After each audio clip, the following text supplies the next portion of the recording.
in Science and Technology by Dr. K.P. Sudhir, Executive Vice President of KSE-STE.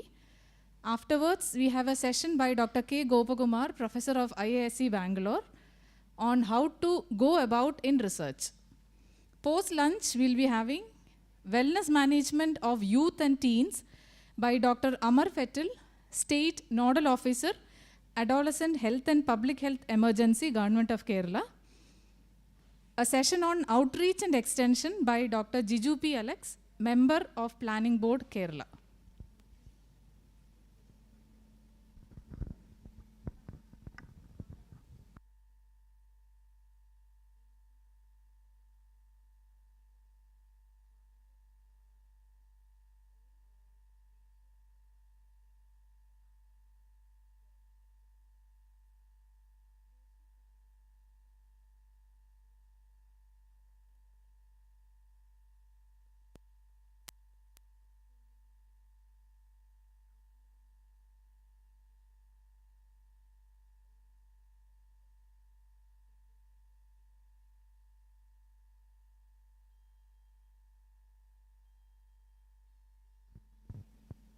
All the participants are kindly requested to keep your mobile phones in silent mode. All the participants are requested to keep your mobile phones in silent mode. Thank you.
President KSC to give us a topic, give us a session on opportunities in science and technology.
session, Dr. KP Sudhir.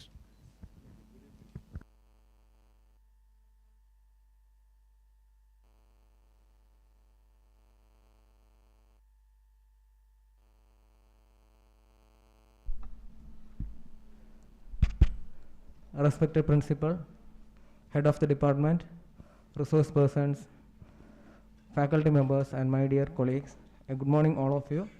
It is my pleasure to stand over here as a representative of the participants of the faculty empowerment program to welcome today's resource person. It's the second day of our program, and as the name stands, the empowerment program is packed with relevant topics and apt resource persons. Opportunities in science and technology.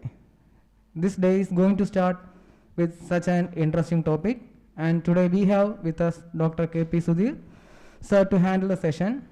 As we all know, he is presently an Executive Vice President of Kerala State Council for Science and Technology Environment. He is an ex-official Principal Secretary in S&T Department, Government of Kerala.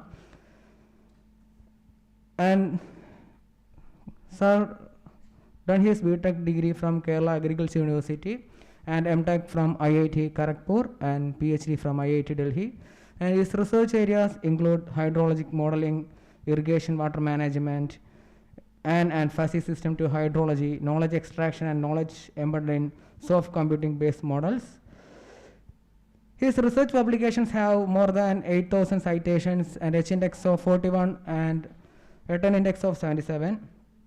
And the position held by Dr. KP Sudhir sir include Professor Civil Engineering at IIT Madras, visiting faculty at IIT Kharagpur, scientist at National Institute of Hydrology, Roorkee, International Faculty, University of Algarve, Portugal, and visiting research scientist.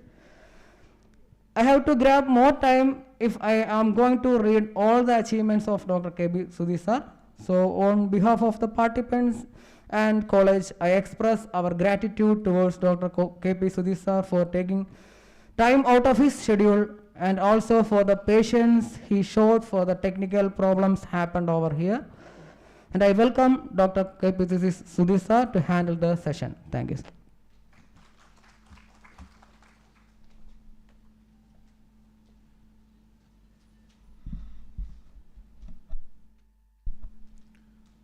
Good morning, everyone. At the outset, I would like to apologize for the delay in starting this session, partly due to my problem and partly due to the technical issue here. Anyway, it's 10:15. I am supposed to close it by 11 o'clock. Let me try to squeeze in whatever I wanted to say in the last, or rather the scheduled 1.5 hours. Well, some of the faces sitting here are known to me, some of them are not. Doesn't matter, it doesn't make any difference. I've been requested to talk on the opportunities in science and technology in the context of giving you information for improving on the, improving the system to make it to the next level of institution. I appreciate the efforts put in by the authorities of College of Engineering Trivandrum for thinking in the lines of enhancing to the level of a center of excellence. And primarily the center of excellence will be governed by the faculty members of the institute. And that is what the objective of these sessions are, I guess. Well, I just wanted to start with, can somebody help me in changing it? Or I think they have moved the laptop, so probably the connector is not fit there. Yeah. Is the connector fit there?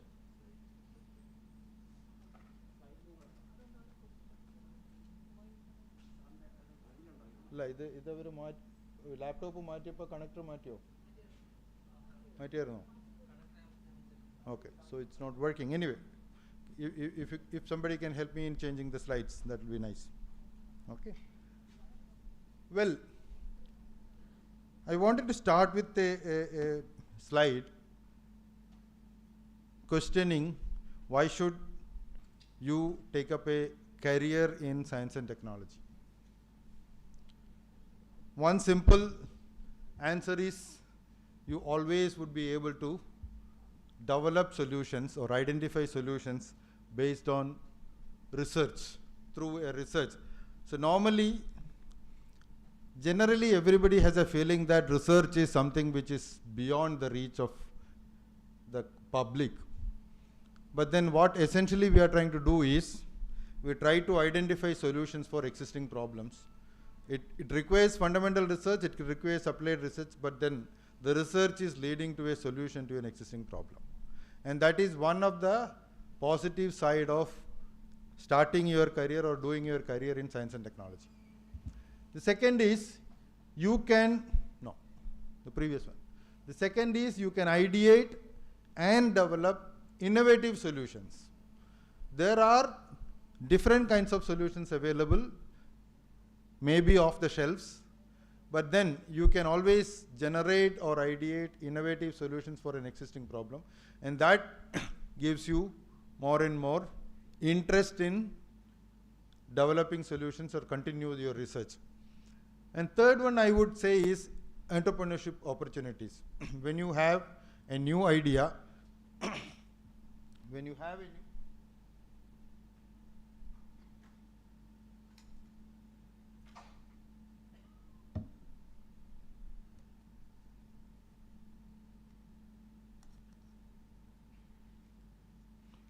have a new idea, probably you can always develop it into a startup or some commercialization, patent. All these things are possible. So develop it as an independent commercial entity through entrepreneurship development. Then, well, this is primarily a perception. Societal status as a scientist or a researcher gives you a good impression in the society. But then it all depends on the society who perceives it. The last one is most important. I don't know whether you agree with me or not. As a scientist, you can always be stress-free. I enjoy my research even today, standing on the stage, and I enjoy my job very much, and end of the day, when I go home, I get a peaceful sleep, and that is most important part of your life.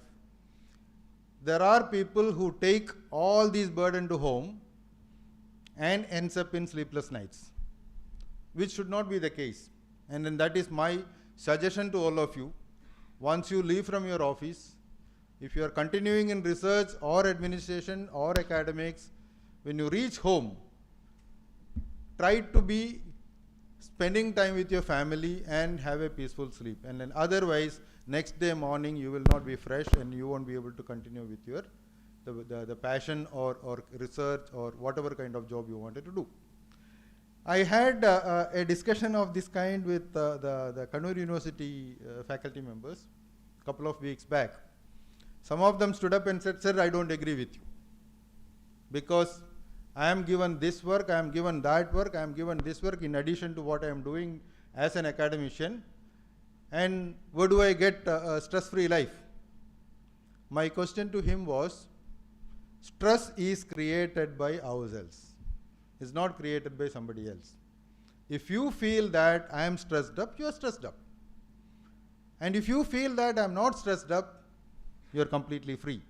And this is considered to be one of the major issues in most of the careers. Including my own office, people say, "Sir, I don't have time to do anything." I had a teacher, physical education teacher in my BTech program. He used to advise us to do physical education activities primarily to keep you healthy. So after a long period of time, I graduated from the college and went back to the college. I met with him. He said, "Sudhir, you are putting on weight." Then he also suggested, "Are you not doing your exercises regularly?" I said, "Sir, I don't have time to do exercises." First question he asked is, "Do you have time for eating?" I said, "Yes." So this also is considered to be one of the characteristics of your life. If as good as your eating, exercise is also important. So when you say, I don't have time to do certain things, I cannot agree with that. It all depends on how do you manage your time. It all depends on how do you manage your time. I remember, I don't know how many of you are sitting here who were in the other course, which was, I mean, basically there was College of Engineering Trivandrum, I think years back, maybe 7 or 8 years back, organized a similar workshop. I think when Professor Lata was the head of the institution, Professor Lata was the principal of the college, J. Lata, right? And we, I think, before I came to Kerala government, I was in IIT Madras. A 5-member team came here and then was interacting with the faculty members. That time it was only exclusively for CET. I think this is now getting web streamed all over the KTU faculty, I guess. So, Professor Devdas Menon, I don't know how many of you know him. Professor Devdas Menon of IIT Madras, one of the renowned professors in structural engineering, and also talks a lot or writes a lot on the philosophy things. He was actually handling a session in the afternoon at 2:30. The session started. And Professor Devdas Menon's classes are very much interesting, and it's basically, I would say, the most wanted class in IIT Madras in complete. So this session started, he was narrating several stories and other things. At 3:30, most of the faculty members started looking at the watch. The office time, I guess, was up to 5 o'clock, right? So Devdas initially ignored it, but then when it started as a habit of everybody, every 5 minutes they started looking at the watch, Devdas got the signal that, look, buddy, whatever interesting your lecture is, I wanted to get a break or wanted to go home. So he stopped and asked, why you people are looking at the watch? So all of them said, sir, I need to go and pick up so-and-so. I need to drop my children to the tuition center, and then several homely activities I need to do, and I need to go home. So normally I go home at 4 o'clock from here. Devdas stopped at that point and said, look, if this is the attitude with which a faculty is working in this institute, it's very difficult to bring or upbring the institute to a center of excellence level. And this is the same suggestion I wanted to give you. When you are working or when you are in the office, be very sincere to your job. After office hours, nobody can ask you to stay back. But during the office hours, you have to stay back and then do the things appropriately. Or if you have completed all your work and relaxed, that's different. But I have seen specifically in Kerala in the last 3 years, most of the people have a tendency to go 1 hour before the office time. And research is not time bounded. Research is unbounded with time. And I'm sure that the professor from IIC Bangalore will agree with me that many of our scholars and students and faculty members work in the lab overnight. Specifically when there are a lot of experiments to be conducted and the equipment availability is to be scheduled in the night, we go and work in the lab at the night itself, night also. So that means the research is not time bound or cannot be conducted from 9 to 5 or 10 to 5, whatever time you are looking at. You need to spend a little more time on that. That is where I said your time management is most important. And if you're, slide please. So the strength in Kerala in science and technology, one is high literacy and educated manpower. There's no doubt. In fact, when there is an application called for a position in Kerala, I mean, I can tell you my own experience. In my council, we advertised around 4 positions, scientist level positions, 4 positions, open to the PhD students in science and master's students in engineering, master's graduates in engineering. 4 positions, we got around 900 applications. So there is no dearth of educated manpower in Kerala. And Kerala's, the educated youth go outside the Kerala for lot of job opportunities, as all of you know. Second thing is premier R&D institutions and scientists contributed to building a strong scientific base of Kerala. How many R&D institutions are there in Kerala? I'll come to the next slide. One of the best biodiversity treasures of the world, marine resources, forest cover, medicinal plants, strong tradition of Ayurveda. These are all the strength of Kerala. And it attracts a lot of researchers as well as tourists. Structured health sector, progress made in IT sector. These are some of the strong positive side of Kerala. Structured health sector, I should say, one of the best health sector in the country. If you take all the states in the country, ours is the best health sector in the country. We start from primary health clinic till multi-speciality hospitals in the government sector itself. And that's one of the reasons we were able to contain the COVID-19 virus during the first outbreak in 2019, and it was internationally known. And for your information, we have started an Institute of Advanced Virology, which was conceptualized to begin even before the Nipah outbreak. 2017, we had the first Nipah outbreak. Even before that, government has conceptualized beginning of an Institute for Advanced Virology, more because Kerala has become a room for most of the viral infections. Now you name any viral infections, then possibly that gets started in Kerala probably. But the first incident in India for even COVID was Kerala. Monkeypox is in Kerala. The Nipah is in Kerala. Nipah did not spread into other states. Recently, there was a study conducted by these the epidemiologists, and then they said probably the Western Ghats biodiversity and several other factors are causing this viral attack in Kerala in general. And that to take care of these viral attacks, we have started a structured health sector, and which is very effective. In addition, one of the major lifestyle diseases, diabetes, is also very prevalent in Kerala, including the youth, and government is planning to start a institute for diabetic research as well. The clinical diabetology is well established, but then research on the diabetics is not well established, and then government is planning to start one more institute in diabetology. This is about my institute or my organization, Kerala State Council for Science, Technology and Environment, which is managing the science and technology sector in the state in general, in addition to the universities and other things. So primarily it is chaired by the Honorable Chief Minister. Then there are several R&D centers, research. I'll just briefly give you the information about which are the R&D centers. Then we have a state council which consists of several ministers and chief secretary and additional chief secretaries and principal secretaries of these departments.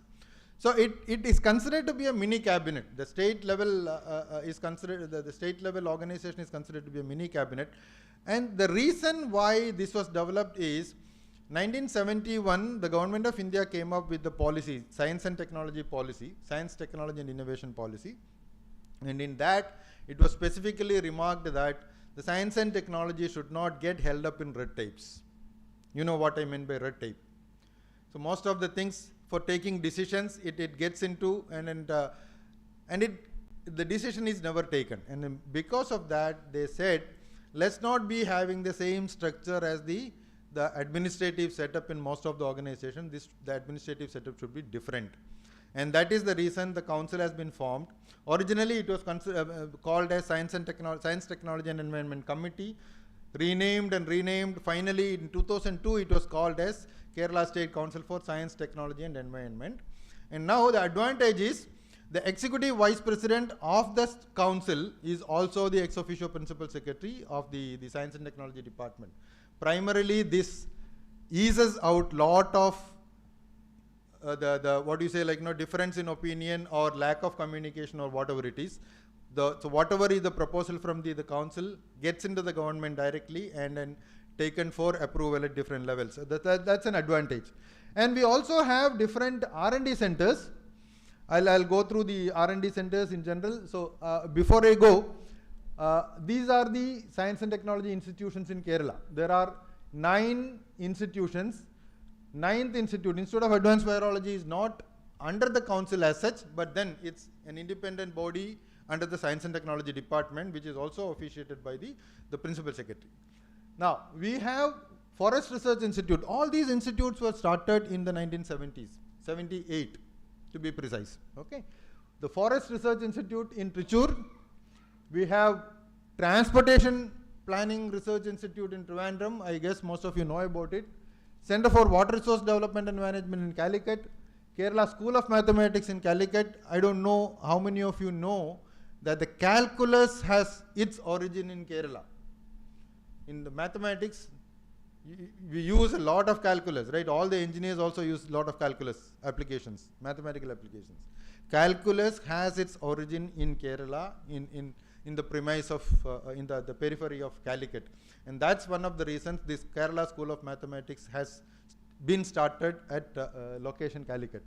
Malabar Botanical Garden is a recent addition, which is again one of the best botanical gardens in aquatic plants in the Southeast Asia.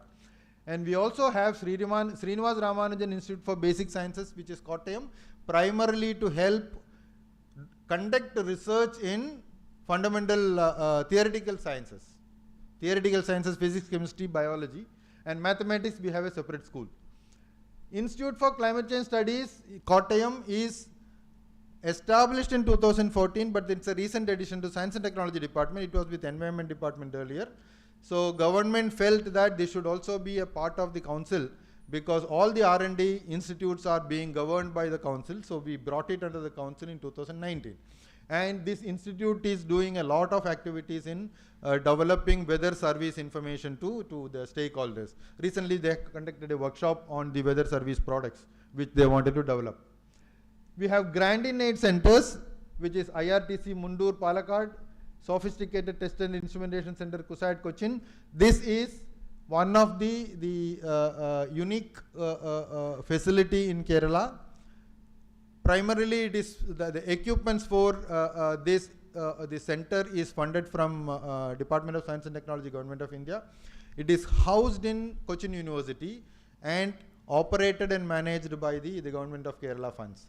So it's a tri-party agreement institute. It's very similar to the DST funded SAFE in different institutions in Kerala, as well as, no, not in Kerala, but in other states. MSSRF, MS Swaminathan Research Foundation, they have a sub-center in Calcutta, basically looking at the invasive species of forest. Now we have centrally funded institutes. I have listed only 20 of them, there could be more than that. And spread across Kerala, starting from VSSC and FCRI Palakkad, Coffee Research Station, Rubber Research Institute. There are different centrally funded science and technology institutions in Kerala, where kinds of research happen, interdisciplinary and independent research happen, focused research happen. So one of the things which I have noted is, many of my colleagues in Kerala, including you, do not know about all these facilities or the establishments in Kerala.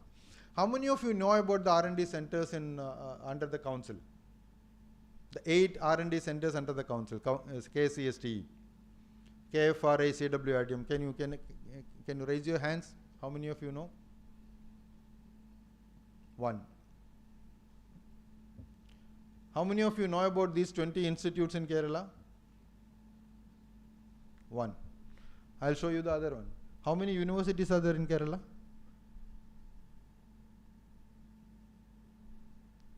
Have you ever thought about how many universities are there in Kerala?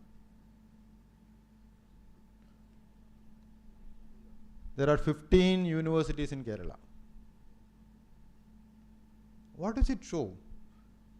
It shows that Kerala has been housing most of the institutions within these small geographical region. We have been hosting a lot of R&D institutions to facilitate research and academics and education. But the irony is, many of us don't know about it. We know about our institution. We don't know about our neighboring institution, unless a friend of you are working in the other institution. These are the activities of the council. I just wanted to mention it to you so that You should be aware of what is the actual functions of the council, which are primarily important for you. And we give scholarships and fellowships starting from the school children until the retired scientist, including the retired scientists and faculty members. So we give Emeritus Professors Fellowship, Emeritus Scientist Fellowship, plus Pratibha Scholarship to the undergraduate student. And the interesting part of the undergraduate student scholarship is if they continue for PG and PhD, the scholarship continues.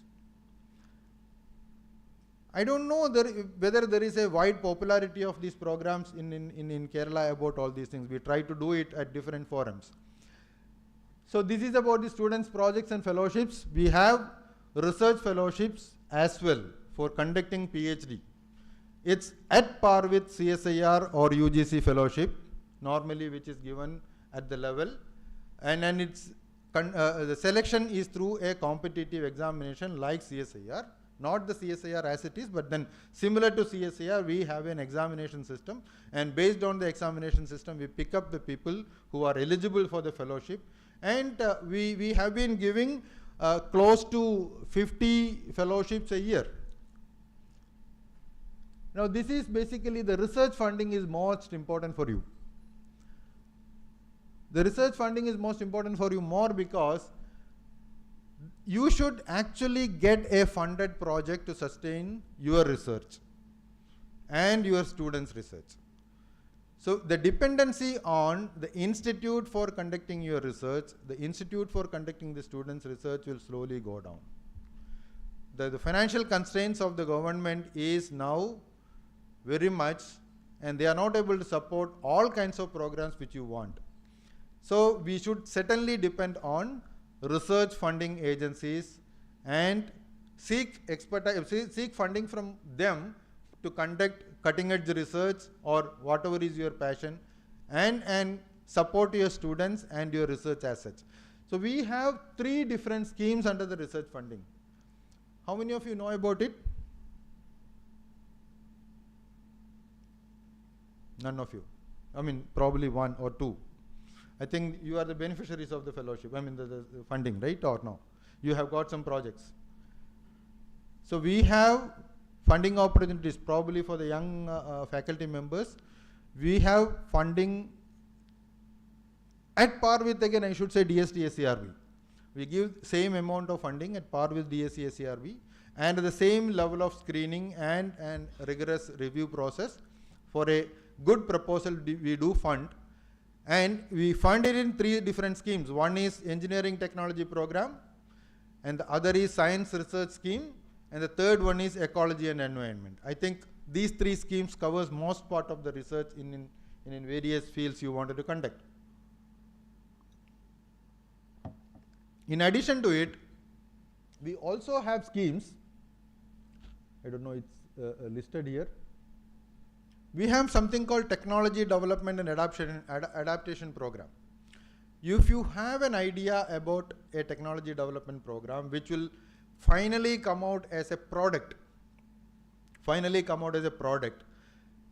and need not be initiated by the faculty member themselves, it can be initiated by anybody in the state who has little education, need not be a graduate or need not be an engineer, have some idea, wanted to try it out, and they consult with an organization, either an engineering college or a R&D institute, and these faculty members or the scientists come up with a proposal for funding opportunities. We give up to 20 lakhs just for experimenting the idea and to bring out as a product, at least at the pilot scale product. Once the pilot scale product is made ready and tested and evaluated by experts committee, we fund up to 50 lakhs for commercialization. There is one program with the help of CAT. What is happening now? It's basically a hearing impaired, an equipment for hearing impaired. It's being developed by a student from Ernakulam. I think he is from Tokaj College. He was studying there, and during his BTech he developed this idea, then contacted several people, conducted the initial programs and tested it with the Speaking and Hearing Institute at Akulam, which was well recognized, and now we have funded him 50 lakh rupees for commercialization. And there is a committee who is supervising it. So there are several such programs. If you have a product in your mind, or if you have an idea in your mind that can be churned into a product, there are schemes available. There is one more product which is being done, which is one more scheme which is being operated. It's again Abdul Kalam, in the memory of Abdul Kalam. It's again similar to technology adaptation program. And that is also, we give up to 20 lakhs, and that is primarily given one award a year. So it's very competitive. TDAP, we give it to up to 10 awards a year. Similar to that, we have several programs which support, let's say for example, Rural Innovators Meet. We conduct a Rural Innovators Meet every year, primarily to promote the innovations in the rural areas. So we feel like some of these rural people, out of the requirement, they develop a lot of products, or they have a lot of innovative ideas, and they coordinate with somebody and then come up with these innovative products. They don't get recognized generally.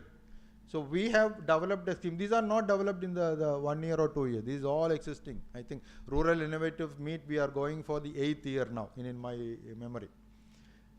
They are given an opportunity to showcase their product in front of an experts committee, and we select couple of them for an award, and also the awardees are given due directions for getting it commercialized. Many of the ideas and other things die at their level itself, but then what we do is we coordinate it with the commercial, industry department, and help them in developing it into commercialization product.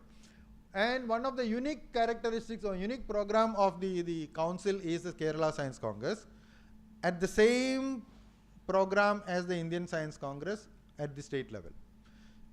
I guess all of you know about Indian Science Congress. And Indian Science Congress, you take it as a miniature form which is being organized at the state level, and that is Kerala Science Congress. We organize it every year, and during the COVID time also we have organized it through an online platform. And well, this is one of the mandates of council, science popularization. Science popularization is the mandate. What we do is we encourage and disseminate, we encourage the students, the school children and the public, the knowledge about development in science, motivate the children for conducting higher studies in research, higher studies in science, and several other programs. One of the programs we always is the National Children's Science Congress. National Children's Science Congress is organized in association with the Department of Science and Technology, Government of India. Then the selected students or the children are taken for training at national level institutes in Kerala for motivating them to continue their research efforts. National Children's Science Congress, the winners come up with a lot of talents, and these talents, to be captured at the right age, we give them a 3 weeks internship at national institutes. We have done it at ISER Trivandrum, and we have done it at IIT Palakkad, and the feedback has been very nice, and they wanted us to extend it for a month. They said three weeks is not sufficient enough. So we are considering the request. So, and we also are now looking at expanding it to not only the National Science Congress winners, but then also wanted to extend good talented children in different localities as well. There are other schemes and programs as well. I don't want to go into details of that. If you look at, based on the annual budget for the council is around 131 crores. Government of Kerala is giving 131 crores to the council for doing all these activities. But then we are now looking for an enhancement because this is not sufficient. Now we have started looking at how much is the, today there is a meeting at 11 o'clock, how much is the percentage of GDP in Kerala is being spent for R&D activities in Kerala. So it's this, there was one estimate which is apparently wrong. Now we are now looking at the each and every penny which is spent on activities, because primarily they were only looking at the fund given for research. But I guess if you look at R&D activities, the fund given for PhD scholars, the fund given to universities for infrastructural development, and all these things need to be counted. And 11 o'clock my colleague is attending the meeting. They are now accounting the total expenditure of the government for R&D activities, which will be very good amount in compared to any other sector. And if you look at this, these are some of the disseminations of the fund which we have done. So it resulted in several publications, fellowships, and all those things. When it comes to publications, we will come to that later. I'll just skip all these things because time is now very limited.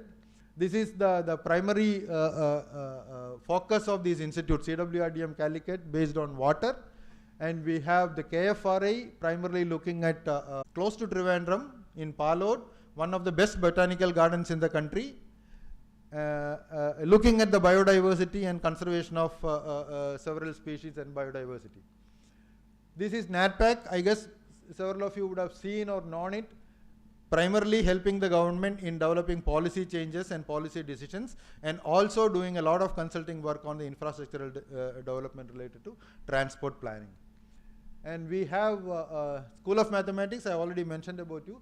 There are a lot of activities now happening in School of Mathematics. They have recently started, I think the first batch is out, recently started an MSc PhD program, integrated MSc PhD program, which was not existing in Kerala anywhere. So they started an integrated MSc PhD program affiliated to Calicut University, and the first batch of students, there is an option given. There are 12 students admitted. 50% of them graduated with MSc because there is an exit option at the level of MSc itself. And all these people who left with MSc are now doing PhD abroad. So primarily my point is this, the program has been very successful, and the second batch and the selection is through a national level examination, which is done by the National Board of Higher Mathematics, NBHM, similar to any national level examination. So NBHM students come and join there for integrated MSc PhD and get graduated. Next, please. Okay. This is SRIPS, Srinivas Ramanujan Institute of Basic Sciences.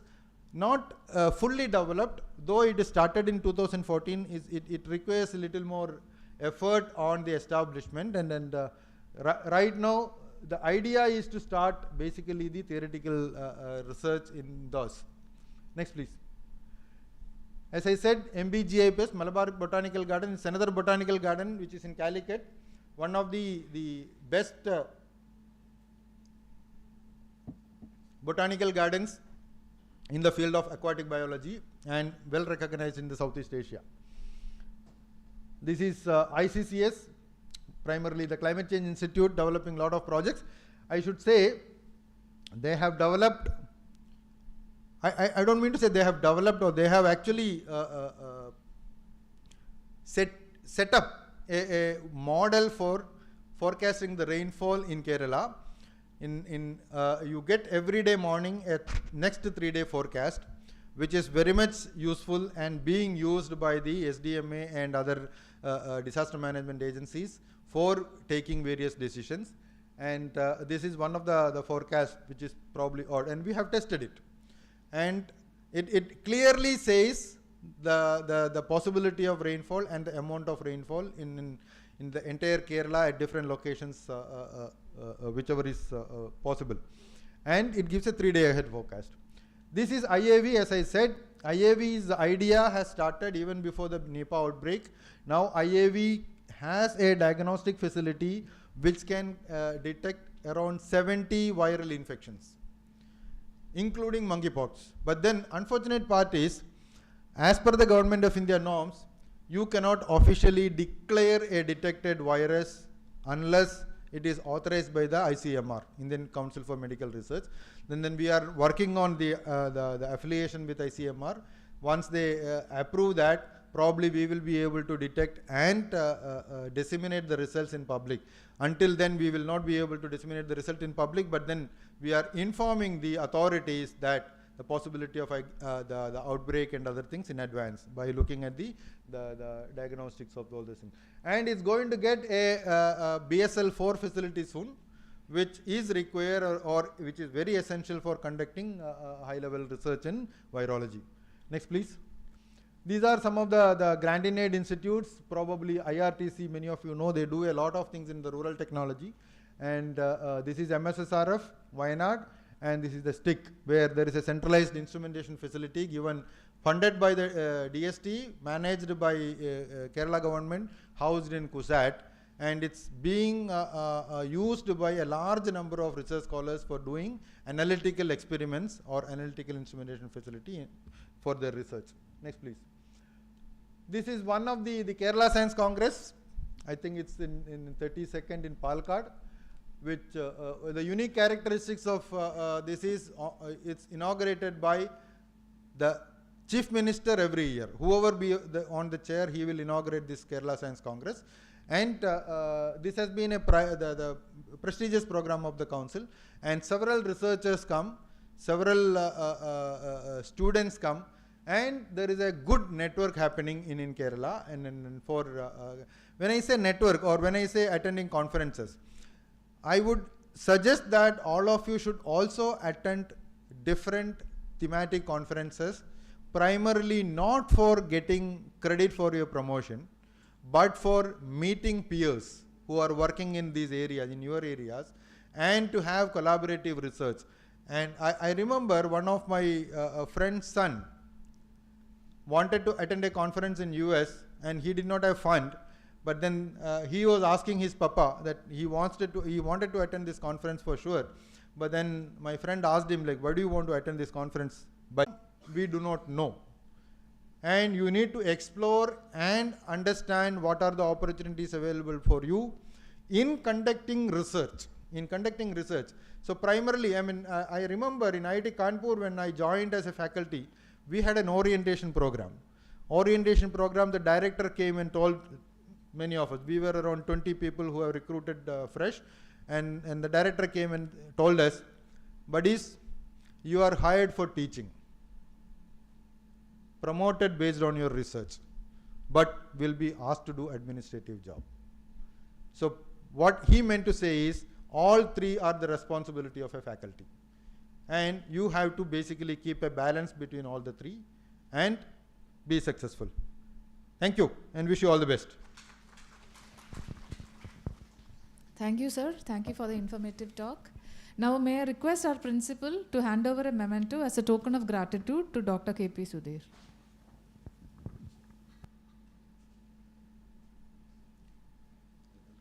Come down. I'll come down.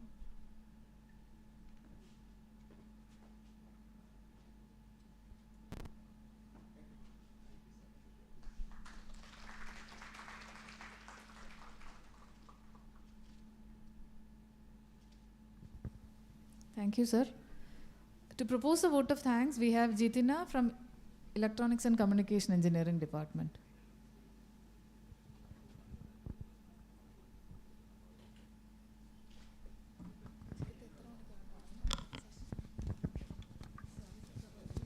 So, respected principal, head of the departments, and my dear participants. So, let me extend vote of thanks to Dr. K.P. Sudhir sir, Executive Vice President, Kerala State Council for Science, Technology and Environment. So, for his session on opportunities in science and technology. So, sir, start the session with a question, that is why we should choose a career in science and technology area. And he discussed the activities of there is CSTE, and actually sir in a limited time period he covered and touched so many relevant information which is actually informative. And on behalf of the entire CET and the participants of this program, I express deep regards and thanks to Dr. Sudhir sir, and thank you. Thank you, Jitina. Let's break for a tea, and please be back in 10 minutes.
achieved many awards for his professional excellence, and to name a few is B.K. Bose Award for contribution to the area of power electronics and drives for high power application, Distinguished Lecturer IEEE Industrial Electronics Society, IASC Alumni Award for Excellence in Research and Engineering 2016, ABB Chair Professor 2016-18, and IEEE IE Eugene Mittelman Achievement Award 2019. He has also honored PhD by Lublin University for Technology, Poland. On behalf of all the faculty members of College of Engineering Trivandrum, I welcome you, sir, to this session. Thank you.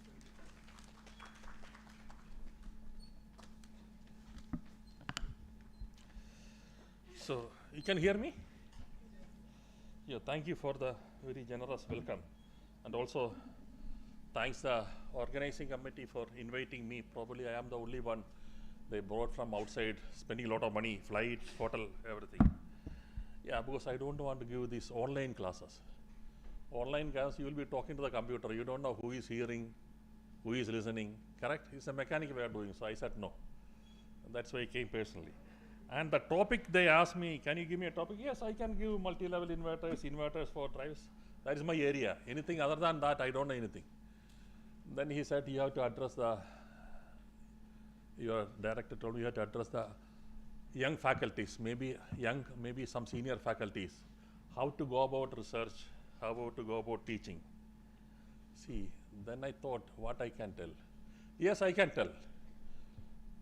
It is very easy because nobody knows the answer for this one, correct?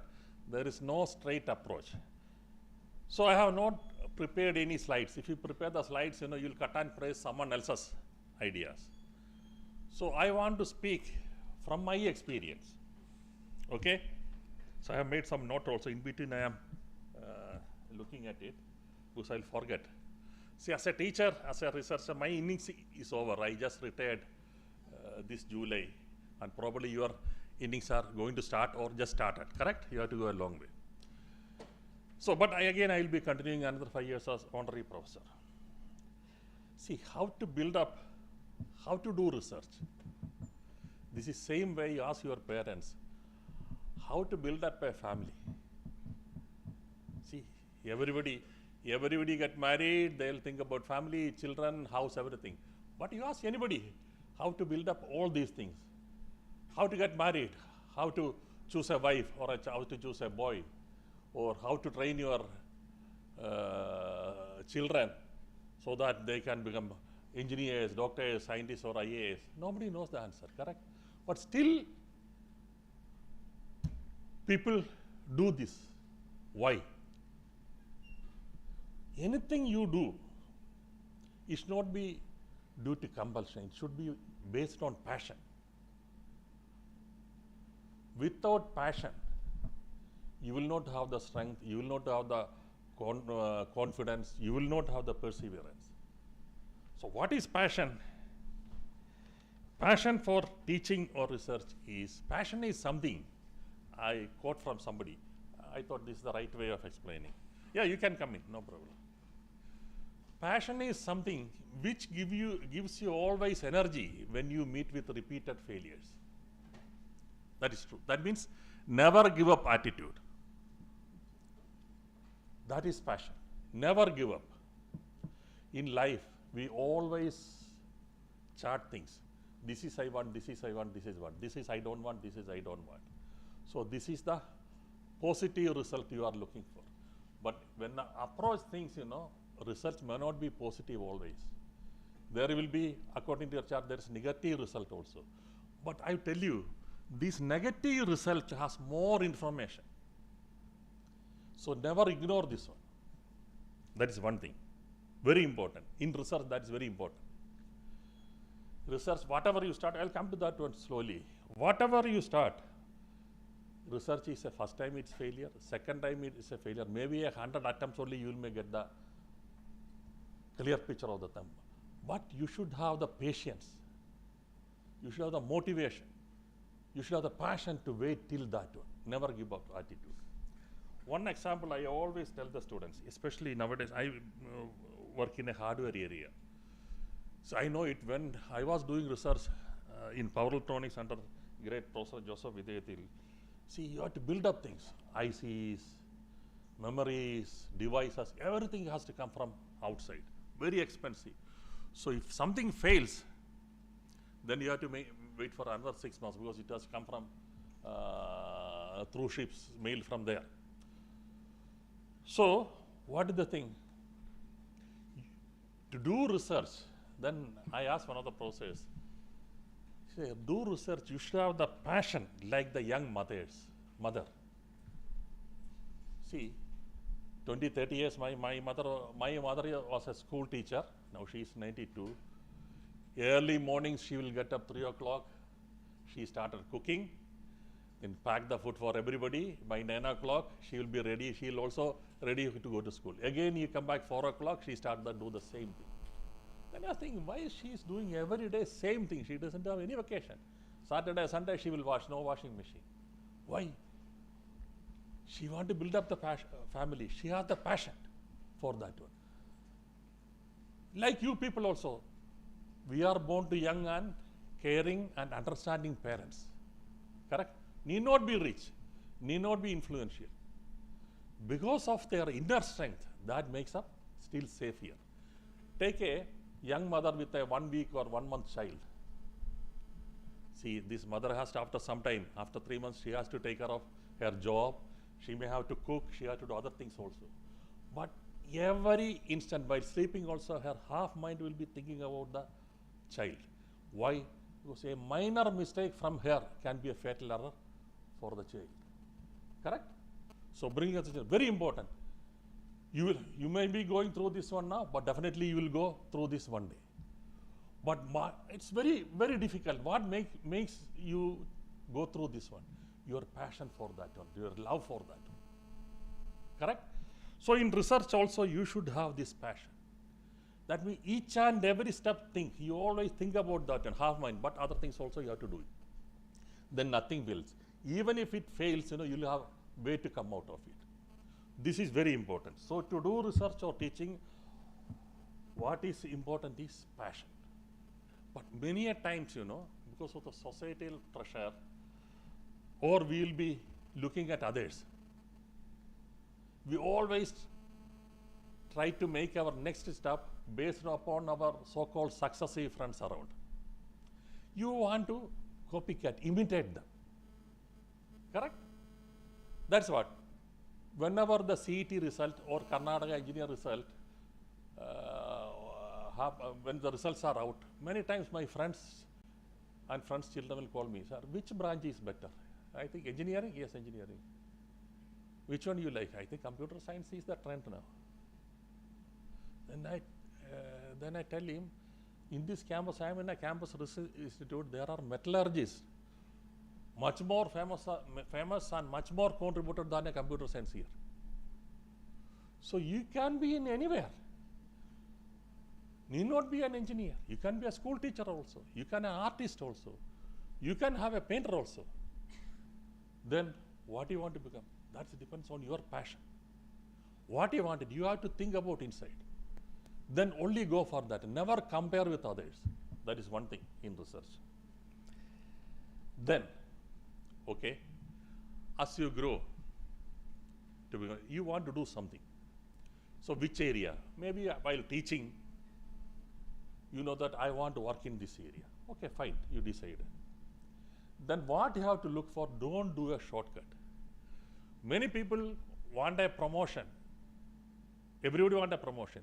So what is the best way? Get an easy MTech, an easy PhD. That government PhD from anywhere is okay. But you should go to the right place. That is very important. Why? Background preparation is required.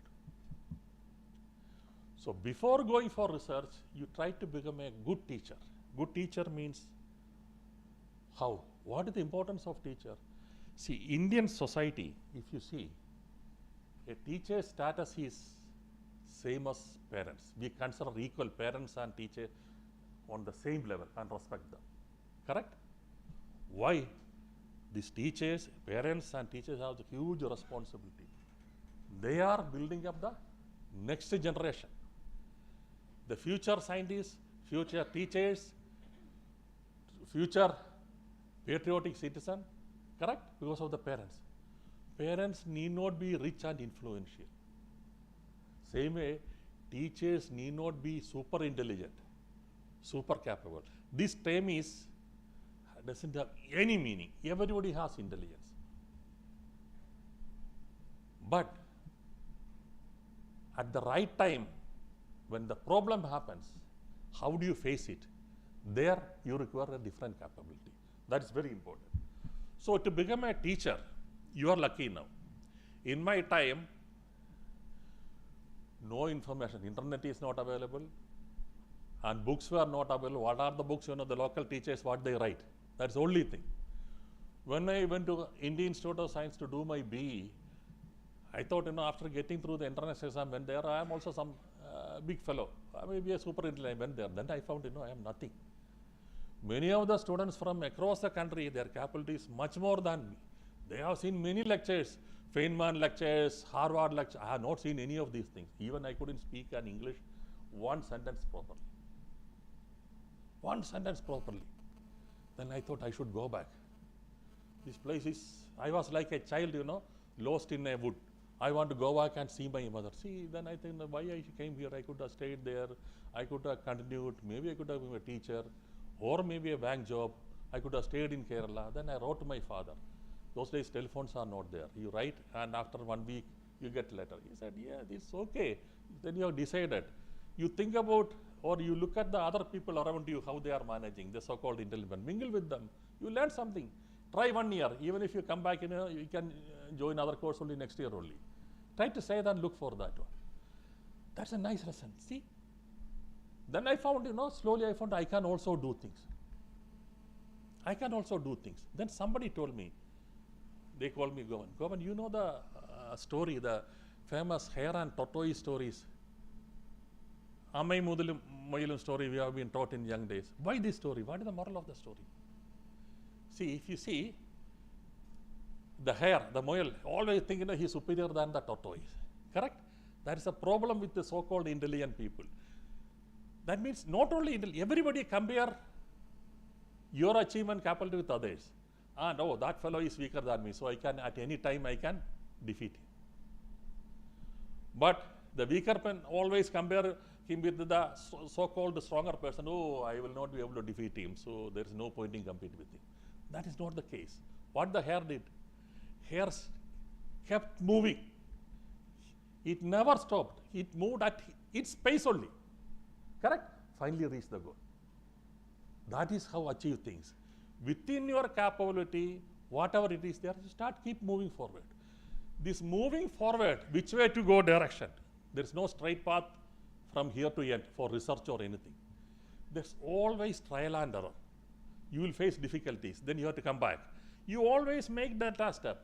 Come back and correct it, discuss with others, learn yourself, go forward. Same way, before going for a researcher, you should become a good teacher. Whatever subjects given to you or which you are like, you know, you should make your own notes. Forget about what you have learned from the classes. You have learned, but you have learned these subjects to write for the exams. Correct? Not for the deep understanding of the subject. Now, a lot of materials are available. Internet is available. In fact, Government of India has initiated a program that is not that, what is that? NPTEL. Nearly more than 10,000 video courses freely available. Very interesting topics in various subjects. Quantum mechanics to digital electronics, EMI, FPG, everything is there. Great masters, teachers. The same way they teach in a class. And you can go through it at your convenience. Need not be, there is no pressure. Learn yourself, think yourself, make your own note. That is very important. That means learn the subject your own way and then give it to the students. So teacher's job is not simply deliver the lecture from a textbook. Your job is to motivate them, excite them. Their inner strength you should involve with your constant touch. That means you should have one-to-one touch with the student. When you one-to-one touch with the student, Same way you teach your, mingle with the child. When the child is 1 month, 2 months, your approach is different. When it is 2 years, 3 years, your approach and the way of talking is different. When he is grown up, you will treat him like equal. Same way, you should mingle with the student. Then what is the advantage? You know his drawbacks. And many times, listening to his question, you know your drawbacks. So there is a things to learn from your students also. You should understand. A institution like this, some of the top students will also come. There is a different way of thinking. So you should, officially you are a teacher, but inside you should behave like a student. You are ready for learning. In fact, some of my great teachers, whenever go and ask doubts, sir, this is wrong. Oh, is it so? Oh, I forgot that one. So doubts are, no, I don't know that one. Maybe I have to think about and I'll tell you tomorrow. See, this is simple way. Don't assume you are the expert all the time. That's very important. See, that type of approach is required when you deal with the children or students. So make your own notes. That's very important. Then, after going through the 2, 3 years, 3, 4 years, taking many subjects, you will get interest in this subject. Some interest, and you want to do PhD. Correct? Then what you have to do, which is the right place to go for? Because government, you will get QAP program, free money. You should go on some of the good places. You should go and work. Not only the place there, which is the best professor. You may through email or personally you can talk to him also. I want to do that one. See, these type of exercise you do before doing for a page. Don't look for the easy way. Okay, CET has a program, so you again repeat from here, or Cochin University or some Tamil Nadu University, somebody will, if you have 5,000 rupees, somebody will write a thesis and give you. Some university will give you. That is also valid. Never do this shortcut. If you want to become a teacher, if you want to get a, see, your responsibility, you should know you are generating the, or programming, or creating the next generation. The strength depends on the next generation, the way you create. That's very important. One example I tell you, as I told, now from my example, so I hope it's not feeling bored for you. Okay, boring? Okay, if you have any doubts, you can ask me. I went to Indian Institute of Science to do my BE. Then I found, Indian Institute has one of the most supercomputer in India available at that time, nowhere else. So every evening or Saturday you have a lot of courses, Fortran, Pascal, ADA, many things are there. You can go and attend free. Students, it is free. So if you get after that there's a certification you get, it's a straight job opportunity to go abroad. Many times, first time institute, the Tata, Burroughs Computers, Schlumberger, even Microsoft came to recruit students. Many of my seniors started getting job and going abroad. Then I thought, I'd also, that's the way, going abroad, that's the best thing. Yeah, that's not happens. That is for a young child, going to USA or Europe is some of the big things. I thought I will also learn software programming. I also registered for course. Then from your department, you start writing the first program. Then you collected the cards. That time you have to, the punch cards are there. You have to punch it. Program. Collected cards. Then the School of Automation, the top floor, is a lot of punching machines are there. Some 50, 60 are there. Whole thing. Night, you have to book and go there and punch the cards. And BE students, you will get last priority. You will get after 2 o'clock only, 3 o'clock only sometimes. So night you will go and punch it. Next day stand in the queue and feed it. After 2 days, again priority is there. See, some of the very research programs, they get top priority, they will take it. So after 2 days, it will come. 30 meta arrays, 15 minor arrays. Again, you have to go back and do punching and do the thing. Then I found, this is not the way I am. There is nothing interesting for him. But a lot of people become very experts in software programming. Then I found, this is not the thing for me.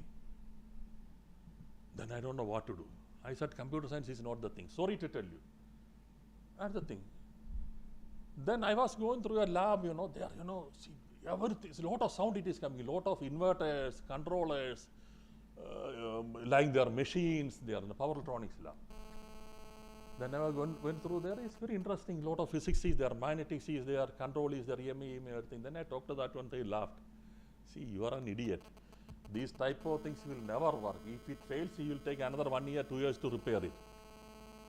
Correct? By the time you can learn software, you can go abroad. Then I thought, no, this is not the thing. My parent told, this is not the thing I want. And then when I talked to that professor, sir, I want to work. He laughed. You are just a fresh student, no? You have to do many courses. Then final year, when the project is announced, that time you are interested, you come. So after the project, I went to him. Then he is also my advisor. He looked at the grades, but your grades are not good. What is the problem? Sir, first year my grades are very poor because most of the classes I am not able to write the notes. And there they will not give notes. There is no regular books. Most of them are professors that come from abroad. They have the American accent. I am not able to follow any of the thing. So it affected me. He laughed. But I want to work in power electronics. Okay, fine. But be something I finished it. Then some of the QAP people who has come from electrical, I don't tell the name, they said, Gopakumar, Govan, you made a mistake. You have a good opportunity, go to computer science. You do some project with the computer, your job is straight. Don't waste time here. You will years spend here. But I decided, no, this is only I wanted. Okay? But I was an average student, below average student, because all top students come there through entrance exam. Then after BE, all my students, most of the students got job abroad and started going. Some students went for higher studies. Some students started writing MTech entrance exam. I said, I don't want to do MTech again. I want to work in power electronics only. Then I went Professor JV, Joseph Vidyathil. He is the father of power electronics hardware in India. He also did his PhD from a very great professor from London Imperial College, D. Geber, who got Nobel Prize in holography, in vacuum tubes and all that. A very great master. So I was lucky. So as I told you, the life's first luck starts with parents. You should be born to understanding and caring parents. Need not be rich and influential. That's very important. That's not in your hands. Correct? Then one point I told you, I failed to tell you, 2-3 years back there was a newspaper. One girl student got the top rank in chartered CA exam all over India. Then there's a TV interview. Then they found, she's a auto driver's daughter. So then asked her, what motivated you? That my father motivated me. Why? He do extra rounds to make money for my books and other things late night. Used to do that one. Something illegal from airport to this one, he used to do and that one. He motivated that. Then I thought, no, how he can motivate him? And she said she did chartered accounts. She's good in science, but in the science college, if you go, there's more physics there. Instead of that one, she should arts and commerce, so that maths only she has to learn. So physics less. What? So, see, he cannot teach her mathematics. She cannot teach her accountancy. He cannot teach her commerce. But he motivated her. Same way, the teacher need not be very super intelligent, so knowing everything. But your presence, your interaction with the student, what you can do, you can excite his inner strength. Give him confidence. With that only any student, anybody will come up. Just like that, giving a computer, a car, sending it to coaching class, everything, students will not become anything. What is? You have to excite the inner strength. That is the teacher's first job. Same way, you should also have the belief in your inner strength. So, from my story, then I didn't go for MTech. I want to work in power electronics only because I had the satisfaction. I'm making something working. Then went and told to Professor JV. He said, see, I cannot guarantee anything because many students from across the country comes, hardly 2-3 seats are only in power electronics, you have to compete with them. Why don't you write MTech? No, I don't want MTech. General course I don't want. I will only take this master's research program and related course, any what you say, I will take it. Okay, let us see. Then finally some classmates said, see, you don't wait for this one, this is not the only chance. And I have not gone for any campus. Probably I was the only student who has not got a campus interview job. First of all, I hardly attended any job, and any interview I went and I casually only went because during the BE days there is an industrial training program where you have to go to industry. I went to Kirloskar Summer Company and you have to get early morning 6 o'clock you have to go At 10 o'clock coffee come, you have to stand and do the thing, you cannot talk, restrictions. This is not the industry job I want. So I didn't go for campus interview. Then professor got surprised, you don't want any job? No sir, I want research only. He again laughed. Then somebody said, no, see this IIT, some IIT you should try for MTech. We are going to Bombay, you also come. I also went there. Some 6 of us went there. There the interview, morning, that time the big crowd was not there. They conduct the interview, written test morning, then shortlist, and afternoon they make the interview, and then evening they give the result. So written test is over, there is negative mark for wrong answers. I was casual as usual, I made everything. I didn't get in, all my 4 other classmates got in MTech. Then I don't know what to do. Then I become panicky. Then I came to IISc. That time, next day, MSc Engineering Research. MSc Engineer, that Master's Research Program at an interview. Then I requested my office supervisor to put me in Professor JV's panel. I thought it's good. Next day, by the time I got the letter from the mess office, you have to vacate the hostel. Those days, if you can go home, no internet, your connection is lost, then you are like anybody looking for the job, correct? Then went to the interview room. Then one Professor Sengupta asked, what happened to your IIT program? Sir, I didn't get it, others got it. And then he laughed, don't worry, you will continue here. See, that's the thing. You will continue here because Professor JV has already told him. He is showing a lot of interest, I want to take him. The IISc has that capability, the student can. See, that turned my life. That turned my life. What is that one? See, if you look in your life, the most successful person's life also, you can see somewhere, sometime in your life, somebody has given you a helping hand. That you can tell, touch of God, correct helping hand. See, without that, nobody can become anything. So that means, in your career also, you can be part of this touch of hand or God's hand for someone else's growth. That is very important. Your students or your neighbor or a friend. That is very important. Without thinking for your benefit, if you can help somebody, you should help. Who is asking for help? Some of the students, even my daughter also, when I go for in a car, see, that's very important. So don't look for the most deserving.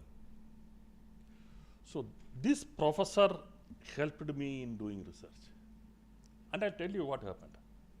That's why I told you I have not more distance from my experience. That's a true story. I was just an average student. So I joined for PhD. Then he asked me to go through the coursework. Okay, then it's okay. Another 1 year, because already you tuned to the IISc system coursework, you can do it, done it, then went to the lab. He gave me a problem. See, you have to work on a multi-phase system. See, those a young, after fresh graduate BE student, he has only know little bit about a 3-phase machine. And it is a multi-phase machine. That's a asymmetrical 6-phase machine. It has some advantage, some harmonics in current source inverter, you can suppress it. So what you have to do it, first you have to get wound the 6-phase machine. What to do? Then you started learning the winding pattern. And he told me, see, this is the approach. He has not given me everything fully. He said, go through some books and the winding pattern you find out. Probably you have to, this 6-phase machine means you have 2-3 sets of machines. So you require even number of slots per pole is required, he told. Then, okay, first time I started cursing him. Say, I should have gone for software job. See, you want to make the winding pattern. A winding pattern, if you want to make it, you want to draw it for a exam, you can do it. Maybe if it is good, you will get A grade. If it is bad, you will get B or C. Something you can do it. This is not for this is something you should be working. I made everything. I made the finally pattern, everything, all the time cursing him. Explained, yeah, this is fine. Then we have to wind it. What we will do? See, you go to Kirloskar nearby. Meet this person. He will help you. I went to the winding pattern. What pattern? 3-phase, not 3-phase, 6-phase. With a very oldness, it's asymmetrical 6-phase. All these winding people, they are the experts. They are wound enough machine, they know it. They started laughing. They said, "Yeah, these fellows, what type of research on this machine?" He told me in, I cannot understand, in the half Hindi he told, ISA machine doesn't exist. You are crazy. It is not possible? It is not possible. I talked to 2-3 people. I very happily went to JV, so he will give me a different problem. Sir, it is not possible. Okay, then we'll go to NGF. They are also asked. Send me to NGF. They are also, you tell me how many more minutes for me? So that when I have to stop it? 45 minutes. Okay. When to NGF? They also said the same thing. Then I came back to JV, Professor Joseph Vedayati. He's like my father figure. Then I talked, sir, it is not possible. No, they will say like that. We make something possible. So some word he said in Malayalam. See, a winner never quits. A quitter never wins. Right? So what is the next? I think we will find ourselves. Oh God, I'm going to wind I have not even wound a 3-phase machine. It's an asymmetrical 6-phase machine. I'm going to wind. He looked at me. No, it's very simple. This asymmetrical 6-phase is same 3-phase made. The phase belt you cut into 2 and bring it out, it will be asymmetrical 3-phase machine. So what the thing, you go to that workshop, there's a lot of old machine, is it? Remove the rotor, see even number of, which one has even number of slots, you take it and check the wire gauges number of times. Same number of times you go to, according to your pattern, ask Kirloskar to wind it. Oh, that's it. Correct. I went there, Kirloskar people agreed.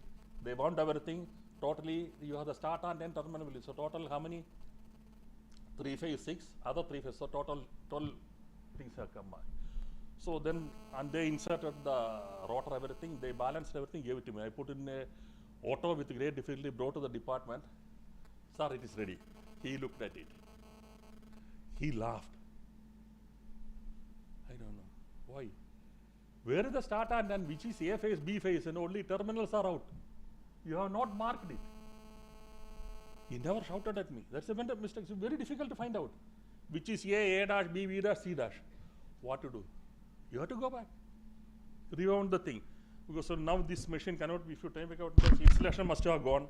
It will create short circuit. You have to redo it. I'll give you money. See, like a father, he was explaining to me the way you teach the children how to ride a cycle.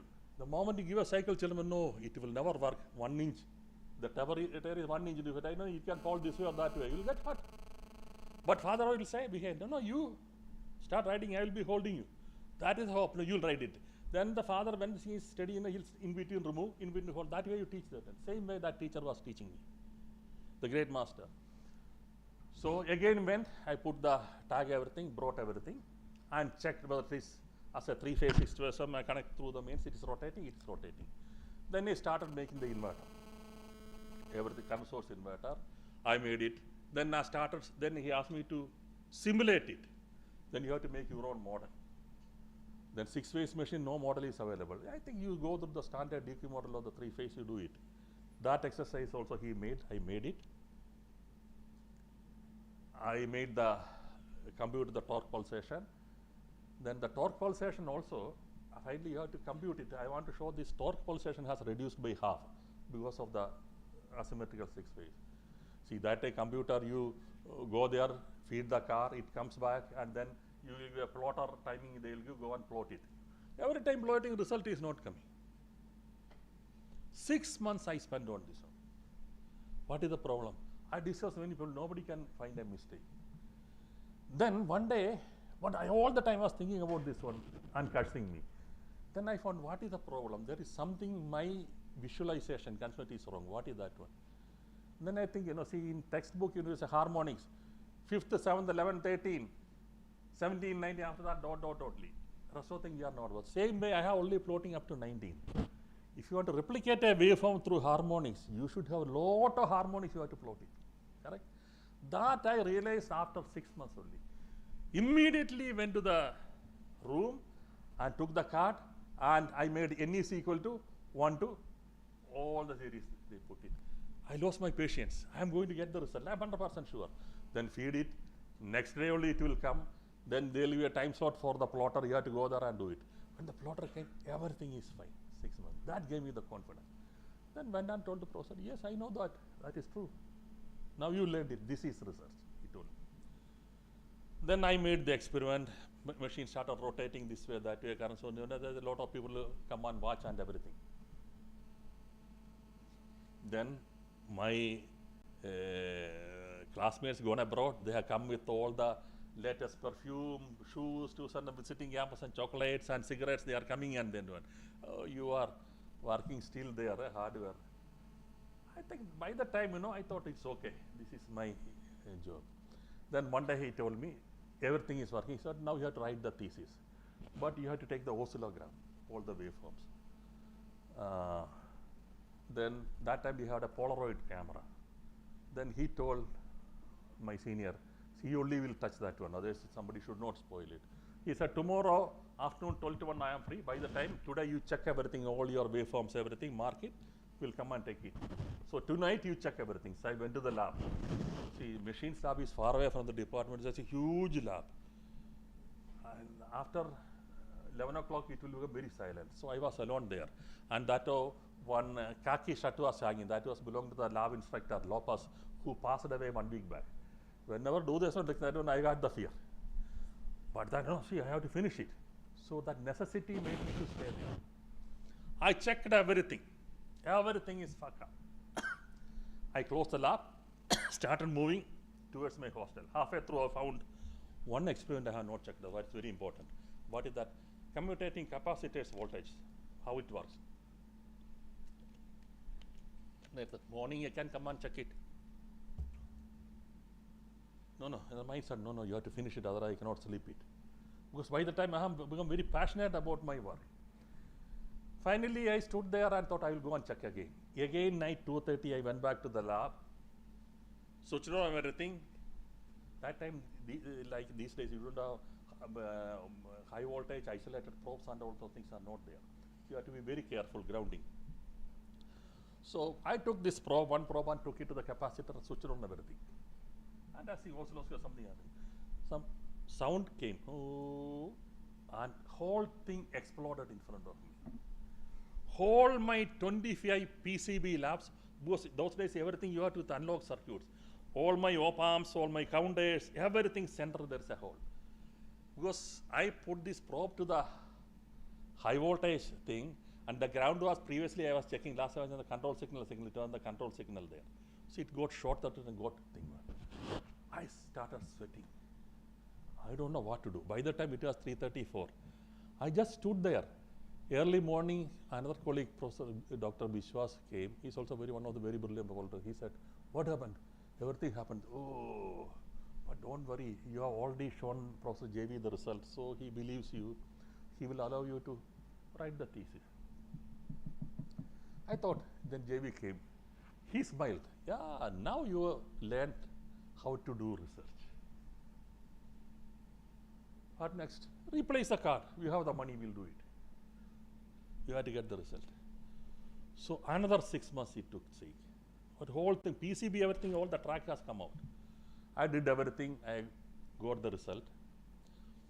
Then my thesis went to one examiner. He is from IIT Kharagpur, Professor Chadopadia. He is no more there. He was IEEE fellow. That time, Indian Institute has a condition.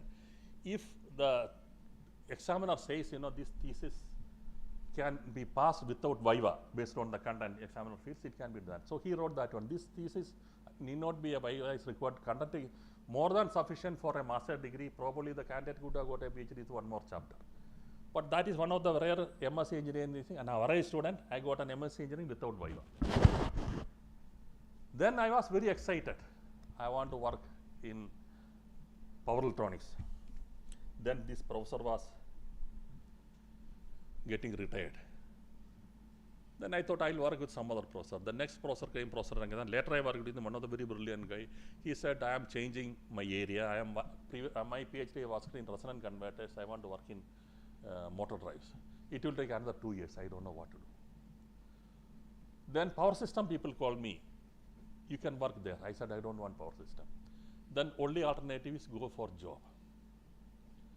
I went to ISRO, Bangalore, their power system division. That was one of the most boring job I ever did.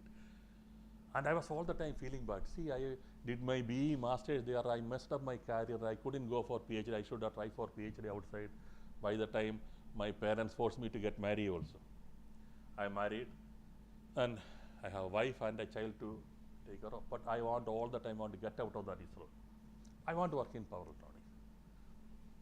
Then there was the department where I worked previously called CDT. CDT needed a scientific officer. He said, are you ready? Is it a permanent job? Yes. You can do your PhD also. Immediately applied. ISRO administration said, in government jobs or even semi-government autonomous body, you have to apply through proper channel for a higher post, not for a lower post. This is a lower post. I don't know what to do. See, my passion, interest in power electronics, because I know that I can do something. I went to the corridor, asked many people, nothing worked. One lunchtime I was going through the corridor, that time Dr. Kasturi Rangan, the former Space Commission chairman, he was a deputy, his room was opened. I went to him. Sir, I have a request, this is the problem. He listened to me patiently. He never said no. Then he left. See, Gopakumar, you know one thing? You are a branded man here, you are from IAC, correct? And in normal case, your career will go up. If you want PhD, we can later sponsor you. Later you can go to BSc and settle also. No, sir, that is not the thing I want. I want to work in high power electronics. That is what my interest got cultivated by as an ESA. I want to do that one. But he said, you don't think this is a lower post. You are already married with a child and you are, that time the salary is only 1,500. You will get only 1,200. Your house rent is 600. Then hardly 400 rupees to manage everything. And you are going for another 1/3 salary less. But my wife agreed, okay, let us try if you are interested that much. Then he said, no, this is the thing I want. So he took me to the director. He told me the reason. And he said, yeah, this is a genuine reason. I have seen nowadays many of these engineers, they give flimsy reasons and get leave and other things go, and finally they go to software companies and get out from here. This man wants to have a genuine reason. Maybe in future we can take him as a consultant also. We should encourage such thing. He special permission and joined IAC. Correct? 1/3 salary. Joined as a scientific officer. Then the government policies changed. I became a senior scientific officer. Again the government policies changed. They have to go through senior scientific officer 1, senior scientific officer 2. Correct? Those days, if you see CDT photos, I don't insert shirt. Those days, with the salary, you have in a year 2 pants and 2 shirts. And pant, you don't have this type of chairs, that cane mount chairs are there. You sit and think, 2-3 move that and you'll get torn here. So you'll go give it for darning. So everywhere these patches will be there, darning patches. So to avoid that, and I don't insert that one with a slipper. So great time, but I was excited in this one. Then finally, then promotion to seniors and the PRS. PRS is equivalent to associate professor. Then I said, I want faculty person. No, you cannot get associate professor. Probably we can only give you assistant professor. That means again starting from the zero. I said, yes, that's what I want. At the age of 42, when all my classmates who went abroad, did PhD, who did PhD ISC, they joined automation, Nandi, and also they have already become professor at the age of 42. I am going to assistant professor. But that's what it happened. Whatever in a situation, what is the best possible I did. But only thing, my satisfaction is I am still able to work in this area. So I become, at the age of 42, I became assistant professor. Then initially students were not coming because electrical was very strong in power electronics, so all the good students were going there. But some students, left-out students, used to come with me. I sit with them, work. As the previous speaker told, we used to work late night in the night, experimental work. That time fluctuations are very less. We have less equipments, less things, so nothing should get spoiled. We do the Baiju was one of the part. No, Baiju yesterday he talked MR Baiju. He was my fourth student. So we used to sit there and work. Yes, then started publication came. And since I spend time with them, I tell the students, see, what I can give you, my experience only. I don't have the magical wand to create better researchers here, but effort has to come from you. But before that, you have to do all the coursework, come there, we'll work together. It worked. And I became associate professor very late, 47. But seeing my output, next director gave me an out-of-10 promotion. So I could become at the age of 51, 52 full-fledged professor. Still okay, 10 years lagging. But if you see, I have produced close to 35 PhD students. And 25 of them are faculties in IITs and NITs. Correct? Rest of them are abroad in Siemens. One is heading in a Siemens R&D lab, one division. One is in Collins Aerospace. One is in Siemens, ABB in Sweden. All are well to do this one. Then when I look back, how it managed, how it happened. My passion to do things. Not to achieve something for me. I was learning through that. Some of the students are very brilliant. They'll give back things to me. Learning from that one. So we work together. We have collective publication. Some student will suggest a problem. I'll keep it, simulate and read it, and tell them, even if you go anywhere, someone else will do it. You will be the second author for that paper. My name will be last. In all my papers, I have become IEEE fellow based on this work. I got Alumni Best Research Award. See, this all happens. If you see, look back, I was on the razor edge. Anytime I could fall this way or that way. So many people helped me. First of all, the word, still it is the most soothing word I heard. Okay, you will continue here. And I followed that one. I followed my passion. Whatever the result, that is I want. If I could achieve, you could also achieve that one. In fact, one of the presentation, that time the chairman Jamadagni asked, multi-level PW asked Baiju, MR Baiju, I think he is also your director's guide here, so he is my grand student. Asked me, why could you apply fractals, idea of fractals from mathematics to do this PWM? Yeah, but I don't know anything about fractals, even Baiju didn't know anything about that one. When he came here, he started thinking about that one. Then he came out some new ideas. He produced 4 PhDs, some 10, 15 publications. IEEE transaction with the industry electronics, I bought publication from here. So when Baiju's name was nominated for BK Bose Award, he also got electronics. Then the committee felt, this is the right example of somebody can do good research and motivate students in India because of the facilities and knowledge, information ability. He need not be in IIC or IT, anywhere else he can do it. We should encourage that one. That was the citation for his comment. He got the because. He did it, and his lab is now continuing by madam there. So it continues. So what you generated, a knowledge, you don't have the magical wand. So many people have helped you. You also helped somebody. Your contribution was 20%. But that knowledge you generated, it's predictable. See, many times, many people, when you have idea, knowledge, they will not give it to others. Why should I? See, that is the most heinous crime you can do. If you block something, it will become stagnant and dirty. You won't be able to make use of that one. Others will not make use of that one. Never do that one. Ready to help others. Ready to learn yourself. Ready to follow passion. These are very important for in your profession, also in personal life. Those people only will reach the goal in the end, like the tortoise reach the goal. If you see, you should also read some of the biographies or autobiographies of some of the great masters in engineering and science. They have all gone through this one. Their passion, their integrity, perseverance, that made them keep moving forward. That is only required. The so-called intelligent everybody says is a wrong notion. Everybody has the intelligence. What you require is a passion. Same like the young mother.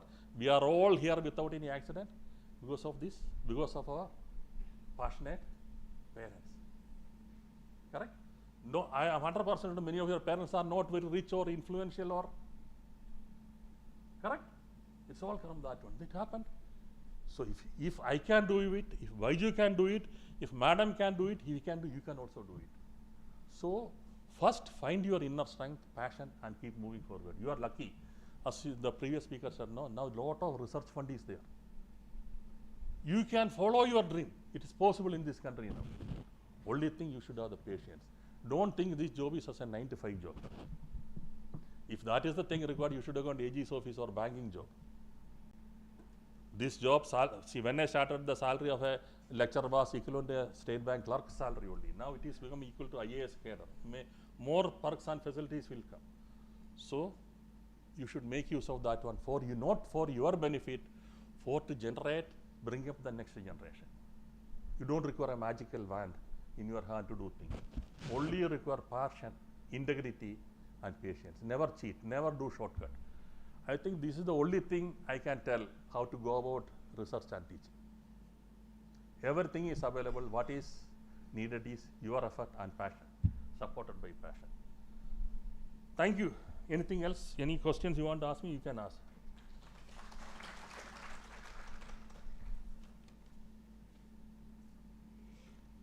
Anything you want to ask me?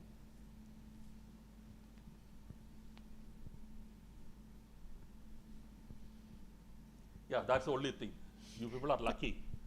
You are in a different time period where everything is there behind you to support, to do things. You can do it. Thank you. Okay? Thank you. Thank you, All sir. the best. All the best. Thank you, sir, by enlightening and motivating us, by taking us through your life of journey.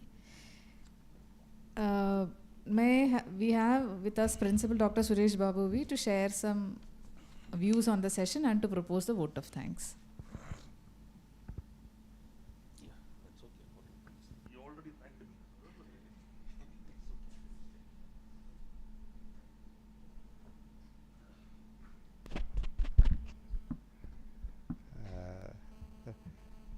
Respected Gopakumar sir and dear colleagues,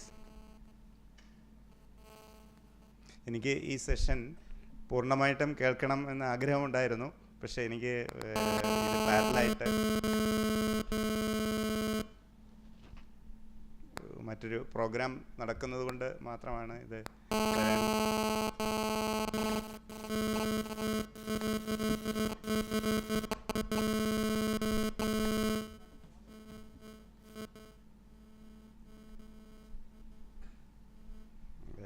attend ചെയ്യാൻ കഴിയാതെ വന്നത്. എങ്കിലും ഇതിൻ്റെ towards the end ഞാൻ ഒരുപക്ഷെ ഇതിൻ്റെ ഒരു 20% മാത്രമാണ് കേട്ടത്. പക്ഷേ ആ 20% തന്നെ ഇതിൻ്റെ ഒരു അതിന് മുൻപുള്ളതിൻ്റെയോ അല്ലെങ്കിൽ അത് തന്നെ ധാരാളം മതിയാകും എന്നെനിക്ക് തോന്നി. കാരണം അദ്ദേഹത്തിൻ്റെ ഒരു എക്സ്പീരിയൻസ് ഷെയറിംഗ് ആണ് അവിടെ അദ്ദേഹം നടത്തിയത് എന്നാണ് ഞാൻ വന്നതിന് ശേഷവും അത് തന്നെയാണ് ഞാൻ കണ്ടത്. എക്സ്പീരിയൻസ് ഷെയറിംഗ് ആണ് കണ്ടത്. പക്ഷേ ആ എക്സ്പീരിയൻസ് ഷെയറിങ്ങിലൂടെ എങ്ങനെ റിസർച്ച് ചെയ്യണം, എന്തിന് റിസർച്ച് ചെയ്യണം, ഒരു റിസർച്ചർ എങ്ങനെയായിരിക്കണം, എന്തിനാണ് റിസർച്ച് ഗൈഡ് ചെയ്യേണ്ടത്, ആ റിസർച്ച് ഗൈഡിൻ്റെ റോൾ എന്താണ്, ഇത്തരം കാര്യങ്ങളൊക്കെ വളരെ വ്യക്തമായിട്ട് വളരെ ക്ലാരിറ്റിയോടെ തന്നെ സാറ് എക്സ്പ്ലെയിൻ ചെയ്തു. അതുകൊണ്ട് തന്നെ ഈ സാറിൻ്റെ സെഷനെ പറ്റി പ്രത്യേകിച്ച് ഞാൻ ഒരു അഭിപ്രായം പറയാൻ ഉള്ള ഒരു ലെവലിലൊന്നും എനിക്കില്ല. എങ്കിലും എനിക്ക് പറയാൻ ഉള്ളത് സാറ് എൻ്റെ ഗുരുനാഥൻ്റെ ഗുരുനാഥനാണ്. അതായത് നമ്മൾ ഗ്രാൻഡ് ഫാദർ എന്ന് പറയും പോലെ എൻ്റെ ആ ഒരു റിലേഷൻഷിപ്പാണ്. സാറ് പല അവസരങ്ങളിൽ ഇവിടെ CET-യിൽ എനിക്ക് തോന്നുന്നു 2010 സാറ് ഇതുപോലെ നമ്മുടെ റിസർച്ചേഴ്സുമായിട്ട് ഇൻട്രാക്ട് ചെയ്യാനായിട്ട് വന്നിട്ടുണ്ട്.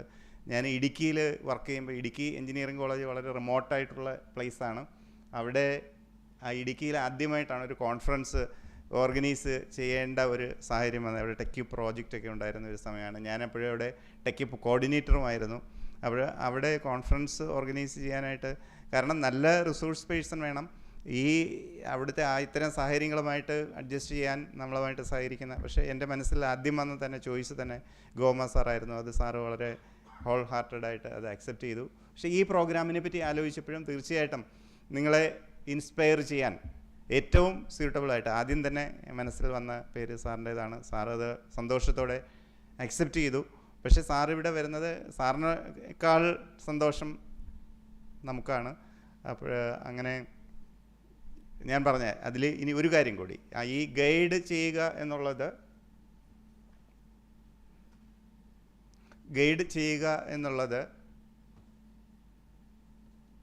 ഒന്ന് നമ്മുടെ ഒരു സോഷ്യൽ കമ്മിറ്റ്മെൻറ്റിൻ്റെ പാർട്ടാണ്. കാരണം നമ്മളെ മറ്റൊരാൾ ഗൈഡ് ചെയ്തത് കൊണ്ടാണ് നമുക്ക് PhD കിട്ടുന്നത്. ഇപ്പോൾ എൻ്റെ സാറ് പറഞ്ഞതുപോലെ ഒരു എക്സ്പീരിയൻസ് എനിക്കുണ്ട്. സാറ് അത് ഷെയർ ചെയ്തത് കൊണ്ട് ഞാൻ ഇവിടെ ഒന്നുകൂടെ, ഞാൻ ഇന്നലെ അത് പറഞ്ഞതാണ്, അത് ഒന്നുകൂടി ഞാൻ ഷെയർ ചെയ്യുകയാണ്.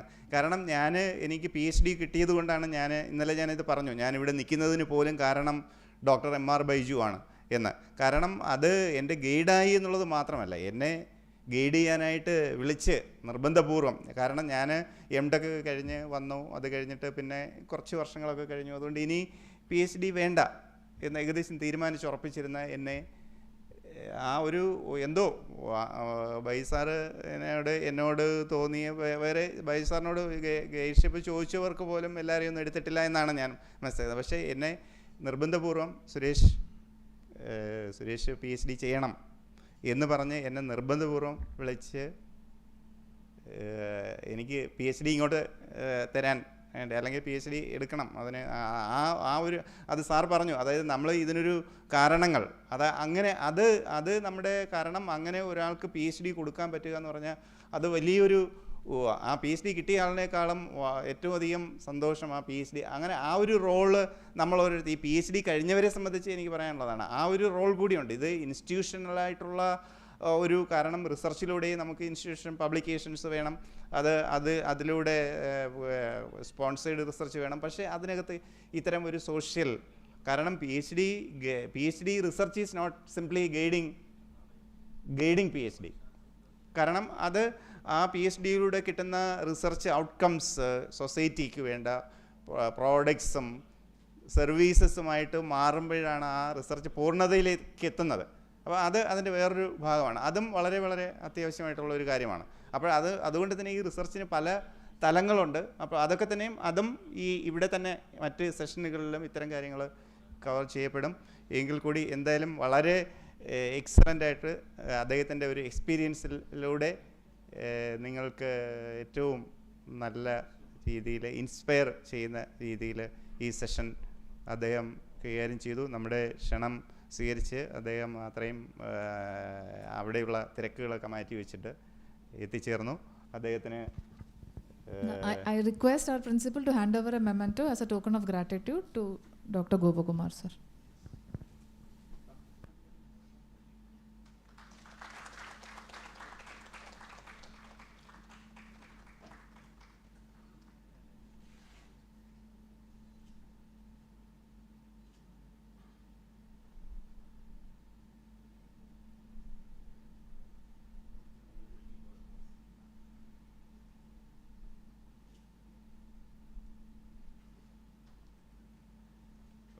ഇതിൻ്റെ ഒരു പ്രൊസീജിയറിൻ്റെ പാർട്ടാണ്. അതായത് formally vote of thanks memento കൊടുത്തിട്ട് പറയണം എന്നുള്ളത് കൊണ്ട് തന്നെ അപ്പോൾ സാറിന് ഞാൻ എല്ലാം പറയേണ്ട കാര്യങ്ങൾ പറഞ്ഞു കഴിഞ്ഞു, ഇനി സമയം എടുക്കുന്നില്ല.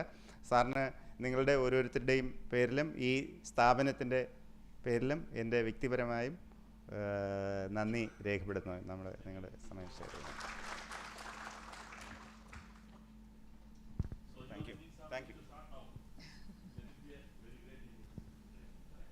Thank you, sir.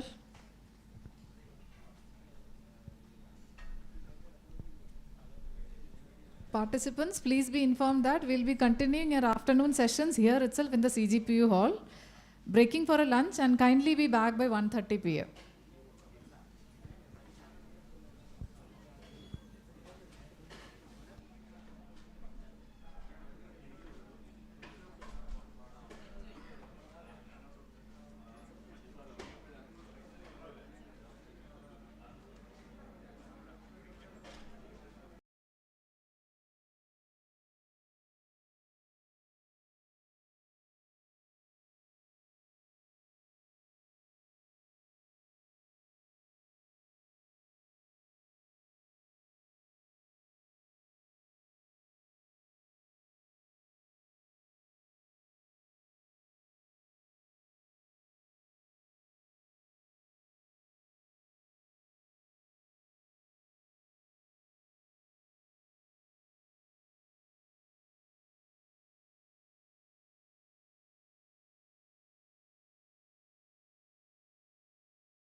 Welcome back to the Faculty Empowerment Program on Research Leading the Institution to Excellence. Today we have with us Dr. Amar Fettil, State Nodal Officer, Adolescent Health and Public Health Emergency, Government of Kerala, to discuss on the topic Wellness Management of Youth and Teens.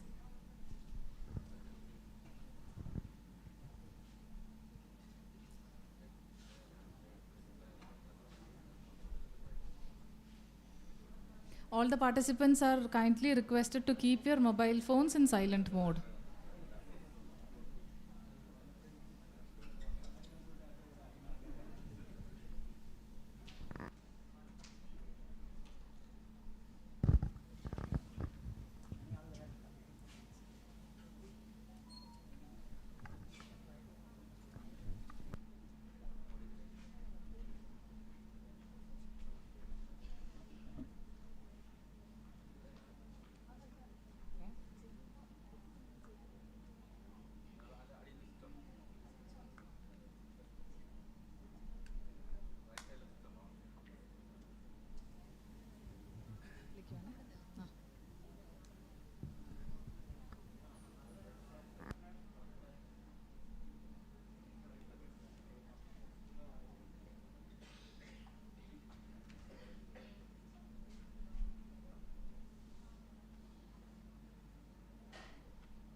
I request Professor Divya Chandran from the Civil Department to introduce our resource person.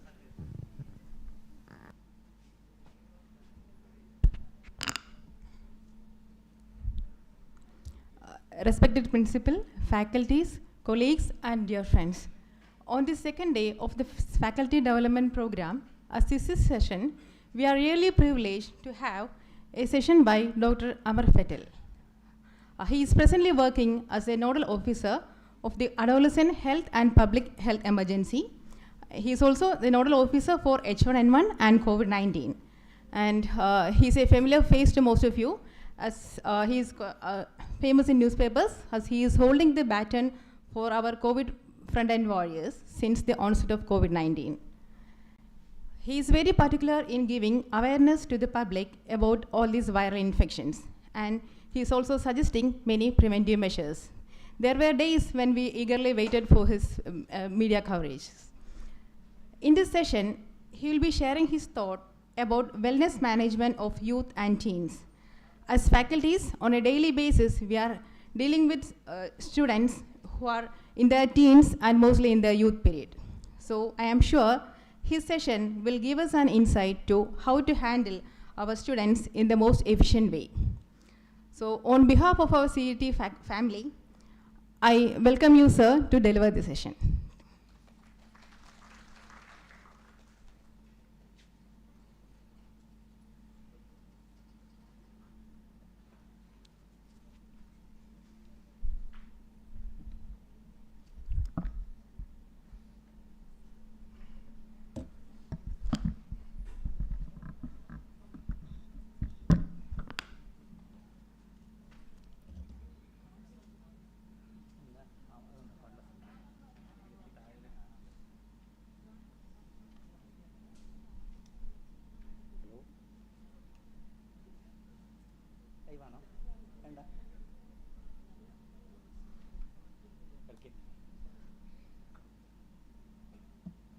കോഡ്ലെസ്സും അല്ല, സാധാരണ cordless, ordinary cordless അല്ല.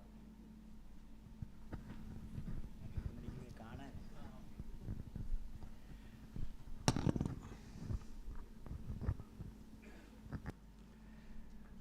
respected principal, Government College of Engineering Trivandrum, and distinguished faculty members of this very prestigious institution. It's a very happy occasion that you have so graciously given me this opportunity to come here and stand in this place, because this is one institution which is so famous and so reputed and so revered in the field of education or higher education that the very coming into this campus itself feels like a great honor. So first of all, I would like to say thank you to all of you, and especially to Dr. Rani, who has been the person who called me and invited me directly and spoke to me to coordinate my coming over here. So big thank you to each one of you. And the second thing I would like to say here is that the moment I came here, I found so many people who are friends in one way or other. So many of you faculty members are my friends, relatives. Some of them have been my patients when they were kids also. I met one person, I just heard the name once, but Parvati, is that right? She here? Yeah. Yeah. So she apparently was a patient of mine when she was a small kid. So because basically I am a pediatrician. Then Smita is there, Sunish is there. I met Biranjit and Deepak some moments earlier. And very nice, met Dr. Bringle, who also we had interacted earlier. So many people I know, maybe more people I know, or we can, so it feels nice to stand here as a friend rather than as a faculty member or expert or whatever. And this is a very nice initiative. This faculty improvement program definitely is a very good initiative for an educational institution like this. I'll be talking about something which is away from the field of engineering naturally, and deals with adolescent or youth health and wellness management. That topic of youth health and wellness management is something dear to my heart because I work as the state nodal officer for adolescent health in Kerala.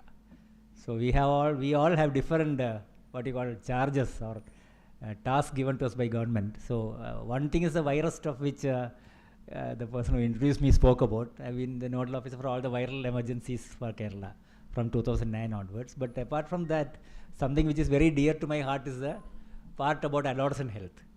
So that is the area on which I am talking today. I was told by a principal that sometimes there might be people who are who belong outside Kerala, and also this event is being live streamed. So I will try to stick to English as far as possible, but you want anything, I can slip into Manglish or Malayalam. So we will keep on changing languages between as we go along. ചില കാര്യങ്ങൾ ലോക്കലായിട്ടുള്ള ഫ്ലേവറിൽ പറഞ്ഞാലേ അതിൻ്റെ ഒരു impact ശരിക്കും register ചെയ്യുന്നുള്ളതുകൊണ്ട് ഇടയ്ക്ക് മറിക്കും നമ്മൾ മലയാളത്തിലും പറയും, ബാക്കി കുറേ കാര്യങ്ങൾ ഇംഗ്ലീഷിലും സംസാരിക്കാം. But we will go along with whatever you like better. So അപ്പോൾ യൂത്ത് മാനേജ്മെൻ്റ് എന്ന് പറയുമ്പോൾ യൂത്ത് എന്ന് പറയുന്നത് പെട്ടെന്നുണ്ടാകുന്നതല്ലല്ലോ. It was a long journey. Life cycle, ഒരു മനുഷ്യൻ്റെ ലൈഫ് സൈക്കിളിൽ it's a one way traffic. It's a cycle which goes forward and people start off S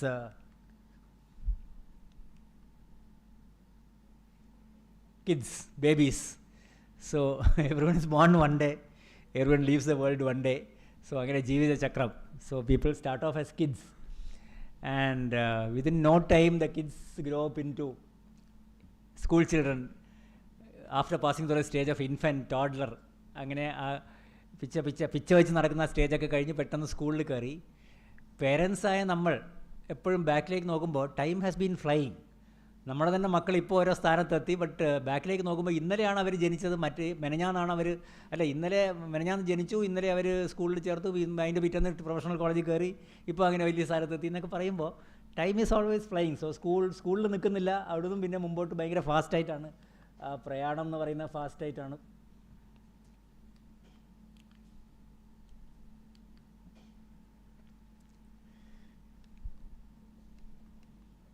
next slide ആക്കാൻ പറ്റുമോ അവിടെ? സോ അപ്പോൾ യൂത്ത് ഈ സ്കൂൾ കുട്ടി എന്നുള്ള സ്റ്റേജ് കഴിഞ്ഞ് കഴിഞ്ഞാൽ this stage looks like what? ഈ സ്റ്റേജ് കണ്ടിട്ട് എന്ത് പറയുന്നുണ്ട്? ടീനേജ്, പക്ക ടീനേജർ. നമ്മൾ കാണുന്ന പ്രോട്ടോടൈപ്പ് ടീനേജറാണ് ഇതെല്ലാം. നമ്മൾ റോഡ് നിറയെ ഇതിൻ്റെ വെളിച്ചം കുറച്ച് കുറവാണെന്ന് തോന്നുന്നു കണ്ടിട്ട്. അപ്പോൾ റോഡും വീടും നിറയെ എല്ലാം കാണുന്ന ഈ ലൈറ്റ് ഇല്ലെങ്കിലും കുഴപ്പമില്ലാന്ന് എനിക്കൊരു ഫീലിംഗ് ഉണ്ട്. കാരണം ആ ലൈറ്റാണ് ഇതിൻ്റെ പിക്ചറിൻ്റെ ഗുണം കളയുന്നത്. ഈ നടുക്കത്തെ ബൾബ് ഓഫാക്കാൻ പറ്റുമായിരുന്നെങ്കിൽ നല്ലതായിരുന്നു. We don't need that light actually. Is it possible? ആ നടുക്കത്തെ ബൾബ്.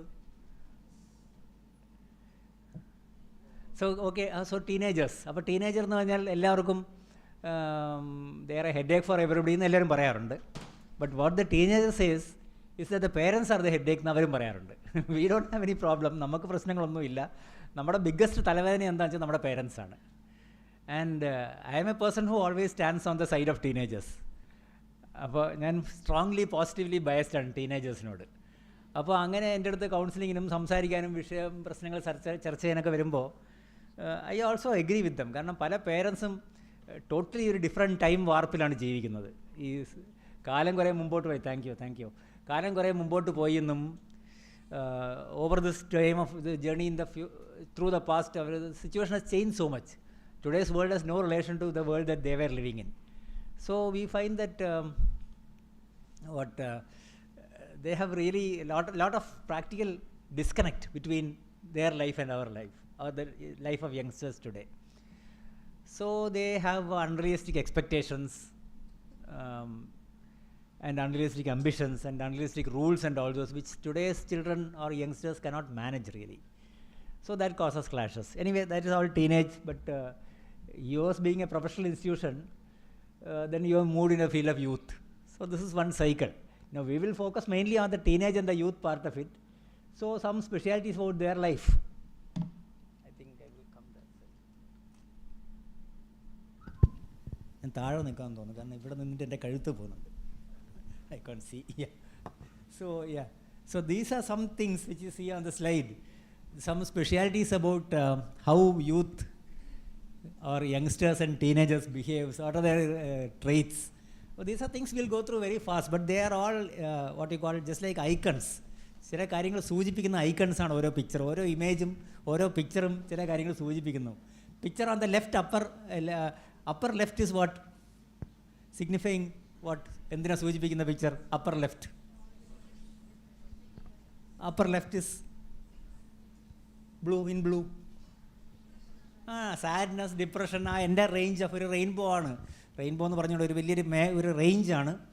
ദിസ് ഫീലിംഗ് സാഡ്, ഒറ്റപ്പെടൽ, ഐസൊലേഷൻ, ആൻഡ് ദെൻ വിഷാദം or depression, all this big range of stuff there. പിന്നെ ഇത് രണ്ടാമത്തത് again something very very danger and anger. There's only one little difference. ഒരൊറ്റ അക്ഷരത്തിൻ്റെ വ്യത്യാസത്തിലാണ് ഡേഞ്ചറും ആങ്കറും. Because anger, which is uncontrolled, often leads people into very, very dangerous and regrettable situations. പിന്നെ നമുക്ക് ഭയങ്കര regret പലർക്കും തോന്നും ആ ആങ്കറിൻ്റെ ആ മൊമെൻറ്റിൽ, on the spur of the moment. You have heard the word crimes of passion, കേട്ടിട്ടുണ്ട് അങ്ങനെ വാക്കില്ലേ, ക്രൈം ഓഫ് പാഷൻ. വെച്ചാൽ ഉദ്ദേശിച്ചൊന്നും അല്ല, പക്ഷേ ആ നേരത്ത് വികാരത്തിനെ കൺട്രോൾ ചെയ്യാൻ പറ്റേണ്ടതോ ചെയ്തു പോയി. And somebody died and murder ചാർജായി, പോലീസ് സ്റ്റേഷനായി, കോടതിയായി, സെൻറ്റൻസായി, one person's life is gone. So അപ്പോൾ ആകെ ക്രൈംസ് ഓഫ് പാഷൻ. അപ്പോൾ ഇതിൻ്റെയൊക്കെ ബാക്കിലാണ് ഈ ആങ്കർ ഉള്ളത്. ഇന്ന് നമ്മൾ പേപ്പർ വായിച്ചാലും we often see incidents that where people had little quarrels. I think last day there was something that somebody ask for a packet of Lay's. അപ്പോൾ അത് തുറന്ന് കൊടുക്കാത്തതുകൊണ്ട് then somebody beat somebody else up. ഇതെല്ലാം youngsters ചെയ്യുന്ന നമ്മളിപ്പോൾ കാണുന്ന സാധനങ്ങളാണ്. Little things or road rage ഉണ്ടല്ലോ, റോഡ് റേജ് എന്ന് പറയുന്നൊരു ഫിനോമിനൻ. ദാറ്റ് കാറിന് സൈഡ് കൊടുത്തില്ല, അപ്പോൾ ഉടനെ ഒരാൾ മുമ്പിൽ വന്ന് നിർത്തി ചാടി ഇറങ്ങി നമ്മളെ അടിക്കുന്നു. അങ്ങനെയൊക്കെയുള്ള ഇൻസിഡൻസ് ഒക്കെ ഇഷ്ടംപോലെ കാണാം. Anchor. So anchor management is a very very in thing. നമുക്കിന്ന് വളരെ അത്യാവശ്യമുള്ള ഒരു കാര്യമാണ് ആങ്കർ മാനേജ്മെൻറ്റ് എന്ന് പറയുന്നത്. Left side bottom is what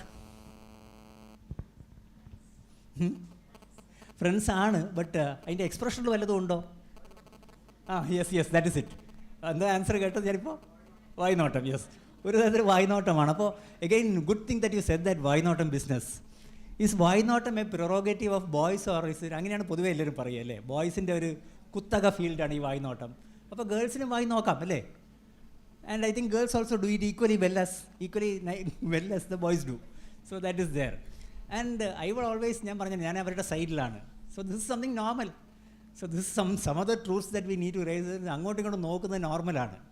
this is part of growing up, emotional growing അപ്പിൻ്റെ ഭാഗമാണ്. Because they not small babies, they are all teenage and youth ആണ്. they are supposed to look at each other, admire each other, like each other, respect each other, fall in love with each other. ഇതെല്ലാം they are supposed to do.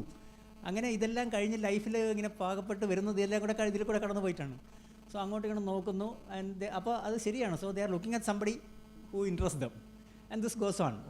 Only condition I will put എന്താണ്, എല്ലാത്തിനും ഇപ്പോൾ ഉണ്ടല്ലോ ഒരു Asterix ഇട്ടിട്ട് condition supply. ആ condition supply ഞാൻ ഒറ്റ ഒരു സാധനം എഴുതാൻ പോകുന്നത് മോശം നോട്ടമായിരുന്നു, അത്രയേ ഉള്ളൂ. അഡ്മയറിങ് നോട്ടമാകാം, ഇഷ്ടപ്പെട്ട് നോക്കാം, സ്നേഹിച്ച് നോക്കാം, പ്രേമിച്ച് നോക്കാം. ഒരു ദുഷിച്ച നോട്ടം നോക്കാതിരിക്കാൻ ശ്രമിക്കുക ആസ് ഫാർ ആസ് പോസിബിൾ. ഇടയ്ക്ക് കുറച്ച് അത് നോക്കിപ്പോവും, ക്ഷമിക്കുകയും ചെയ്യാം. നമുക്ക് അങ്ങോട്ടും ഇങ്ങോട്ടും കുറച്ചൊക്കെ ക്ഷമിച്ച് കൊടുക്കുകയും ചെയ്യാം. But they need to correct each other. Okay. And ഇത് താഴത്തെ ലെഫ്റ്റ് റൈറ്റ് അല്ല ലോവർ റൈറ്റ്, ഇത് ഇന്നത്തെ ഒരു കോമൺ ഫിനോമിനാണ്. ഒരു കാരണവും ഇല്ലെങ്കിൽ പോലും people like to scratch each other. ഈ അല്ല അങ്ങനെ സ്ഥലമുണ്ട്. So on the way to Kottayam MC റോഡിലുള്ള സ്ഥലമാണ് actually. So only those who travel that way see this. ഇത് കാണുമ്പോൾ ഉടനെ ആൾക്കാർ നിർത്തി കാറൊക്കെ നിർത്തിയിട്ട് 4 ചൊറിഞ്ഞിട്ട് പോകാറുണ്ട് അവിടെ നിന്ന് ഇങ്ങനെ. സോ അങ്ങനെ എഴുതി വെച്ചിരിക്കുക, ഇൻസ്ട്രക്ഷൻ പറഞ്ഞ് റോഡിൽ മാന്തുക, അപ്പോൾ നിന്ന് മാന്തി പോവും. സോ അപ്പോൾ ഇത് സോഷ്യൽ ലൈഫിൽ ഇത് ചെയ്യുന്നുണ്ട്. ഓൺലി തിങ് ഏറ്റവും കൂടുതൽ ചൊറിയുന്ന ആരെയാണ്, ഈ മാന്തുന്ന ആരെയാണ്? പേരൻസ്, അവരെ ഇഷ്ടപ്പെടുന്ന ആൾക്കാരെ, ബെസ്റ്റ് ഫ്രണ്ട്സിനൊക്കെയാണ് generally they tend to do that. കാരണം സ്ട്രേഞ്ചേഴ്സിനോട് കളിച്ച് കഴിഞ്ഞാൽ അടി കിട്ടും. Therefore, they do all this maximally to their mama, അച്ഛൻ, എൻ്റെ ഏറ്റവും ഇഷ്ടപ്പെടുന്ന ആൾക്കാരോടും ബെസ്റ്റ് ഫ്രണ്ട്സിനോടൊക്കെ ചെയ്യും. This is some of the things that they often do.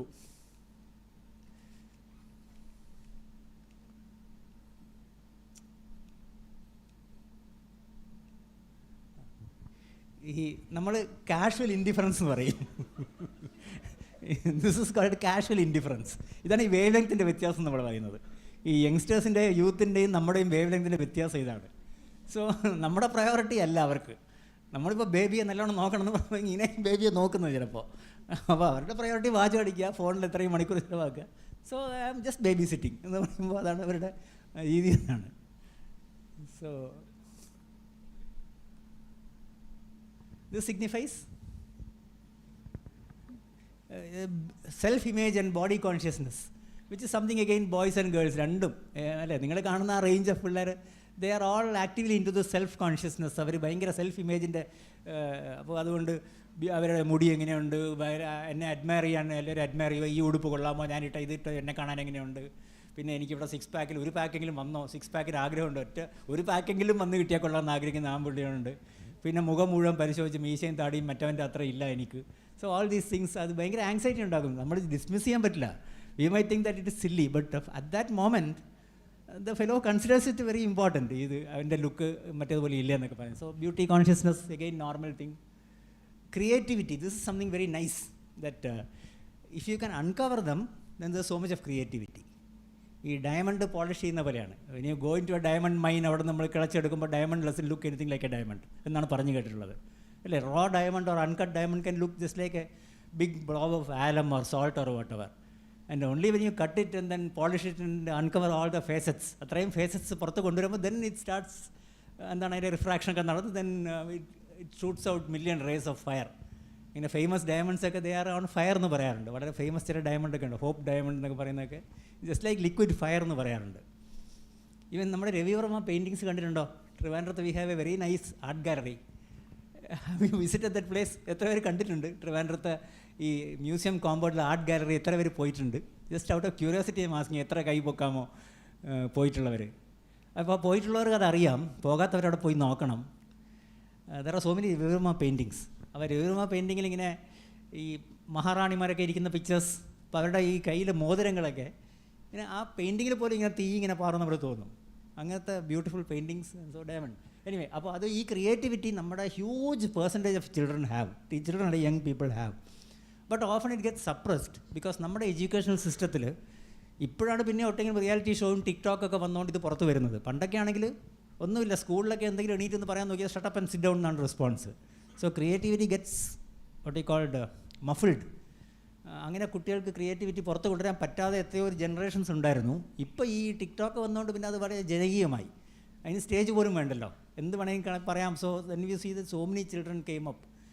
T വിയിലെ റിയാലിറ്റി ഷോ വന്നപ്പോൾ തന്നെ അത് ആദ്യത്തെ സ്റ്റേജ്. കാരണം ഒരിക്കലും വെളിച്ചം കാണാത്ത കുട്ടികൾ ഭയങ്കരമായിട്ട് പാട്ട് പാടുന്നു, അത് ചെയ്യുന്നു, ഇത് ചെയ്യുന്നു, all sorts of things. So this is something that can change their life and boost their positive image. ഈ സെൽഫ് ബൂസ്റ്റിംഗ് വളരെ ഇമ്പോർട്ടൻ്റ് ആണ്. അതിന് ഏറ്റവും നല്ലൊരു സാധനം ഇതിനെ പ്രശംസിക്കുക എന്നുള്ളതാണ്. അപ്പോൾ പ്രശംസ is one of the most important thing that's a faculty member or a teacher can do. And do you do that often? വളരെ ഓണസ്റ്റായിട്ട് how many times I you do this പ്രശംസ ബിസിനസ്? ഈ അടുത്ത ഒരു മാസത്തിനകത്ത് എത്ര തവണ പ്രശംസിച്ചു ആരെങ്കിലും പിള്ളേരെ ഇൻഡിവിജ്വലി? 4 ആൾ കേൾക്കത്തക്ക വേണം. Can you remember in the last 1 month, how many times have you done the prashamsa for some kid, some student, publicly in the hearing and the vision of all people around? ചെയ്തിട്ടുണ്ടോ? How many people have done this? Some hands are raising, very good. എത്ര തവണ നിങ്ങൾ നിങ്ങളുടെ പിള്ളേരെ വഴക്ക് പറഞ്ഞിട്ട് പബ്ലിക്കായിട്ട് അന്ന് കൈ പൊക്കാമോ? എന്തെങ്കിലും അക്രമം കാണിച്ചു വല്ലതൊക്കെ അവർ പ്രൊവോക്കേഷൻ ഉണ്ടാക്കി, പക്ഷേ പബ്ലിക്കായിട്ട് 4 ചീത്ത പറഞ്ഞില്ല എത്ര ഒക്കേഷൻസ് ഉണ്ട്? 4 ആളെ മുമ്പിൽ വെച്ച് ആരും കൈ പൊക്കുന്നില്ല. പക്ഷേ അതായിരിക്കും നമ്മൾ കൂടുതൽ ചെയ്തിട്ടുണ്ടാകും. We all tend to find fault. പ്രശംസിക്കൽ വെരി ഇമ്പോർട്ടൻറ്റ് തിങ്. ഇത് ഞാൻ നേരത്തെ പറഞ്ഞു, ഈ ജനറലൈസ്ഡ് ഒരു ചൊറിച്ചിലിൻ്റെ അറ്റ്മോസ്ഫിയർ എപ്പോഴും ഉള്ളതാണ്. പക്ഷേ ഈ ചൊറിയുന്ന കുട്ടികളെ പറ്റി ഒന്ന് ഓർത്തോണം, often they are very soft inside. അപ്പോൾ ഈ ഇത്ര കുഴപ്പം ഉണ്ടാക്കുന്ന പറയുന്നത് യൂഷ്വലി ഈ ക്ലാസ്സിലൊക്കെ ഉണ്ടല്ലോ 3 ലെവലുണ്ട്. I often talk of 3 levels inside an ordinary classroom, especially schools. കോളേജിനെ പറ്റി എനിക്ക് അറിഞ്ഞുകൂടാ, and professional college another field. But still സ്കൂളിലൊക്കെ ഹൈസ്കൂൾ ഈവൻ HSC VHSCയിലൊക്കെ നോക്കിയാലും usually in a class there will be 3 subsections. ഈ ഏറ്റവും മുമ്പിലിരിക്കുന്നൊരു ഗ്രൂപ്പുണ്ട്. ഈ ഒരു ഗ്രൂപ്പ് എന്ന് പറയുന്നത് ഈ ആ ക്ലാസ്സിലെ പഠിപ്പിസ്റ്റ് എന്ന് പറയുന്നത്. സോ പഠിക്കാനായിട്ട് വന്ന നല്ല കുട്ടികൾ എന്ന് പറയുന്നൊരു ഗ്രൂപ്പ് ഉണ്ടാവും. They automatically come to the front row. കാരണം അവിടെ ഇരുന്ന് നല്ല കുട്ടികൾ അവരെ കണ്ണൊക്കെ ഉരുട്ടി ബോർഡൊക്കെ നോക്കി എല്ലാം പഠിച്ച് നോട്ടൊക്കെ എഴുതി ഹൈലൈറ്ററൊക്കെ ഒരു ദിവസം 3 ഹൈലൈറ്റർ തീർക്കും അടിയിൽ വരയിട്ടിട്ട്. അങ്ങനെ ഇതൊക്കെ ചെയ്ത് ഇങ്ങനെ ഇരിക്കും. ലോകത്തിനെ പറ്റി യാതൊരു ഐഡിയ ഉണ്ടാവില്ല. ലോകത്തിന് നല്ലതിനെ പറ്റിയും ഈവൻ മോർ ഇമ്പോർട്ടൻറ്റ് ലോകത്തിലെ വഷളത്തരത്തിനെ പറ്റി they have absolutely no idea.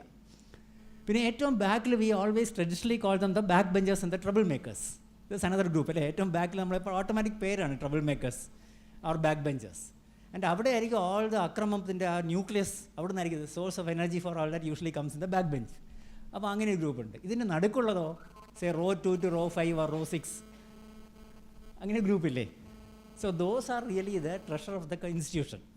കാരണം അവർ ജസ്റ്റ് ലൈക്ക് ഈ എന്താണ് ഞാൻ എപ്പോഴും പറയുന്നൊരു കോമൺ കമ്പാരിസൺ ഇസ് ദാറ്റ് അവരെ ഞാൻ എപ്പോഴും വിളിക്കുന്നത് ഈ റോട്ടിലെ നായി എന്ന് പറയുന്ന പോലത്തെ ഒരു ഫിനോമിനാണ്. ഈ 2 തരം നായ്ക്കളുണ്ട്. Those whom you bring up at home, domestic, നമ്മുടെ വീട്ടിൽ നമ്മൾ പെറ്റായിട്ട് വളരുന്നതുകൊണ്ട്, റോട്ടിലുള്ള നായുമുണ്ട്. ഒരു ട്രയൽ എക്സ്പെരിമെൻ്റ് ആയിട്ട് ഈ 2നെയും 5 എണ്ണത്തിന് വീതം ഒരു തമ്പാനൊരു ബസ് സ്റ്റാൻഡിൽ കൊണ്ട് അഴിച്ചു വിട്ട് കഴിഞ്ഞാൽ after 1 week how many will survive, which will survive, which do you think will survive? എല്ലാ സർവൈവേഴ്സും ഈ കൂട്ടം മിക്കവാറും എല്ലാം മരിച്ചു ചത്തുപോയിട്ടുണ്ടാവും, ബസ് തട്ടിയോ എന്തെങ്കിലും കയറിയിട്ടൊക്കെ. മറ്റേതെല്ലാം survive. They are the survivors and that is what we need. Young പീപ്പിളിൻ്റെ ഇടയ്ക്ക് നമുക്കിന്ന് വേണ്ടത് ലൂസേഴ്സ് അല്ല വേണ്ടത്. We want winners and we want survivors. അതാണല്ലോ വേണ്ടത്. ഹാപ്പി ആയിട്ടും ജോയ്ഫുൾ ആയിട്ടും ചിയർഫുൾ ആയിട്ട് സർവൈവ് ചെയ്യുകയും വിൻ ചെയ്യുകയും അച്ചീവ് ചെയ്യുന്ന ഗ്രൂപ്പാണ് നമുക്ക് വേണ്ടത്. അതേസമയം ഒന്നിനും അവർ മുങ്ങിപ്പോരുത്. They shouldn't get down also. They shouldn't get knock down easily. അപ്പോൾ ആ ഗ്രൂപ്പ് പോലെയാണ്. Because they are intelligent enough to appreciate everything, enjoy everything and also avoid the dangers. So that is one group which we need to cultivate. Front benchers ni endu cheyanam? Front benchers ni endu cheyanam? Every class will have this front bench phenomenon. Or engineering college അവർ എന്താ വിളിക്കുക, എന്താണ് geeks എന്ന നേർഡ്സ് എന്നൊക്കെ വിളിക്കുമായിരിക്കും. അങ്ങനെയൊക്കെയല്ല ഇപ്പോഴത്തെ വാക്കുകൾ. ഈ front benchers നേർഡ്സൊക്കെ ഉണ്ട്. അപ്പോൾ ഇവരെ എന്ത് ചെയ്യണമെന്ന് ചോദിച്ചു കഴിഞ്ഞാൽ അവരുടെ കണ്ണിടയ്ക്ക് തുറന്നിട്ട് മക്കളെ ചുറ്റും നോക്കൂ എന്നൊക്കെ പറഞ്ഞ് നമ്മളും കൂടെ വേണം അവരെ വായി നോക്കാൻ സഹായിക്കാം. So that they open their eyes to reality. അപ്പോൾ അങ്ങനെ ചെയ്യുന്നൊരു നല്ല കാര്യമായിരിക്കാം.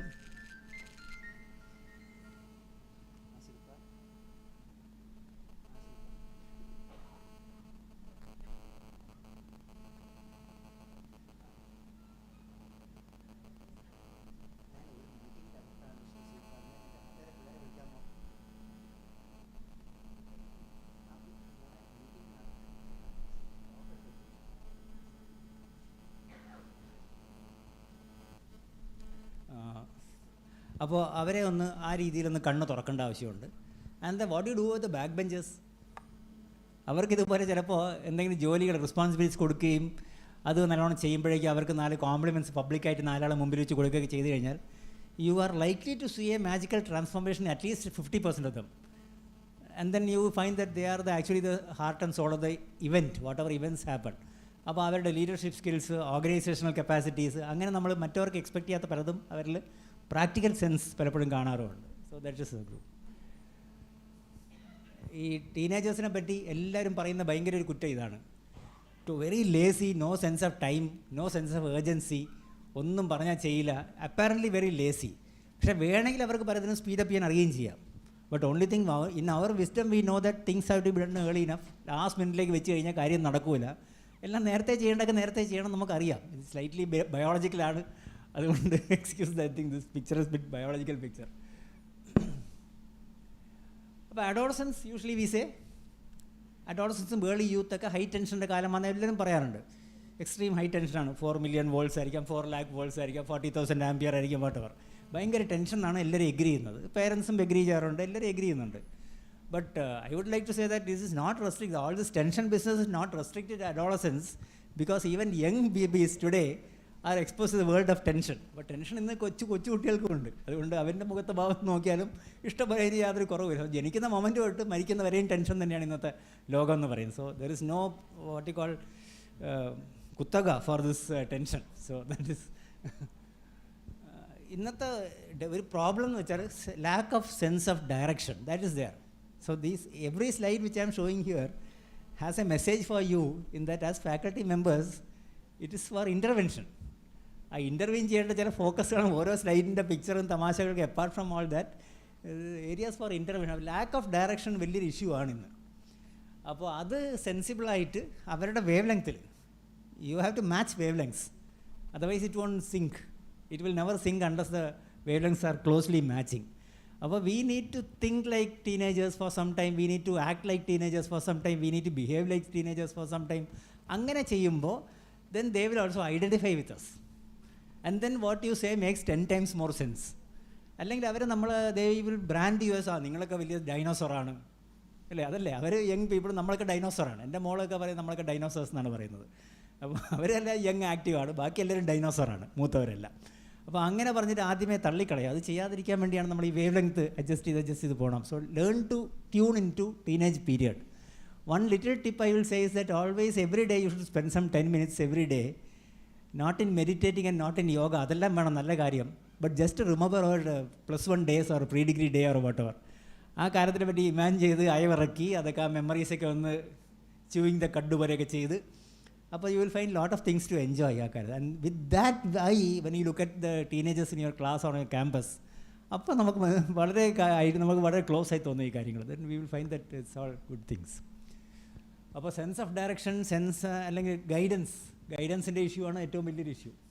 അപ്പോൾ ഒരു ലൈറ്റ് ഹൗസ് വരെ നിൽക്കേണ്ട ആൾക്കാർ, we are the people, we are the faculty, we are the teachers, we are the mentors, we are the friend, philosopher and guide rolled in to one. അപ്പോൾ പക്ഷേ നമ്മൾ കൊടുക്കുന്നത് ഈ പറഞ്ഞ പോലെ കൺഫ്യൂസിങ് ആയി പോരുത്. കൊടുക്കുന്ന ഗൈഡൻസ് കൺഫ്യൂസിങ് ആയി കഴിഞ്ഞാൽ പിന്നെ എല്ലാം പിന്നെയും പോയി. ഇതൊക്കെ റിയൽ ബോർഡാണ് ഇവിടെ തന്നെ. അപ്പോൾ ഇതിപ്പോൾ എങ്ങോട്ട് പോകണമെന്നുള്ള തീരുമാനം പിന്നെ അവിടെ എത്തുമ്പോഴേക്കും കുറച്ച് കൺഫ്യൂഷൻ ഉണ്ടാകാം. അതുകൊണ്ട് അങ്ങനെ ആയിപ്പോകരുത്. വളരെ ക്ലിയർ കട്ടായിട്ടുള്ള ഗൈഡൻസ് കൊടുത്താൽ വളരെ നല്ലത്. അപ്പോൾ അതിനാണ് നമ്മൾ 7 ഏരിയാസ്. സോ ഇത് നാഷണൽ തിമാറ്റിക് ഏരിയാസാണ്. അഡോളസെൻ്റ് ആൻഡ് യൂത്ത് മാനേജ്മെൻറ്റിനകത്തുള്ള 7 തിമാറ്റിക് ഏരിയാസാണ് ഏറ്റവും കൂടുതൽ problems. These are the 7 areas where you find the maximum number of issues that you can correct and which will give the maximum dividends if you do some intervention. അത് ഈ 7 ഏരിയാസിൽ ആണ് classify ചെയ്തിട്ടുള്ളത്, group ചെയ്തിട്ടുള്ളത്.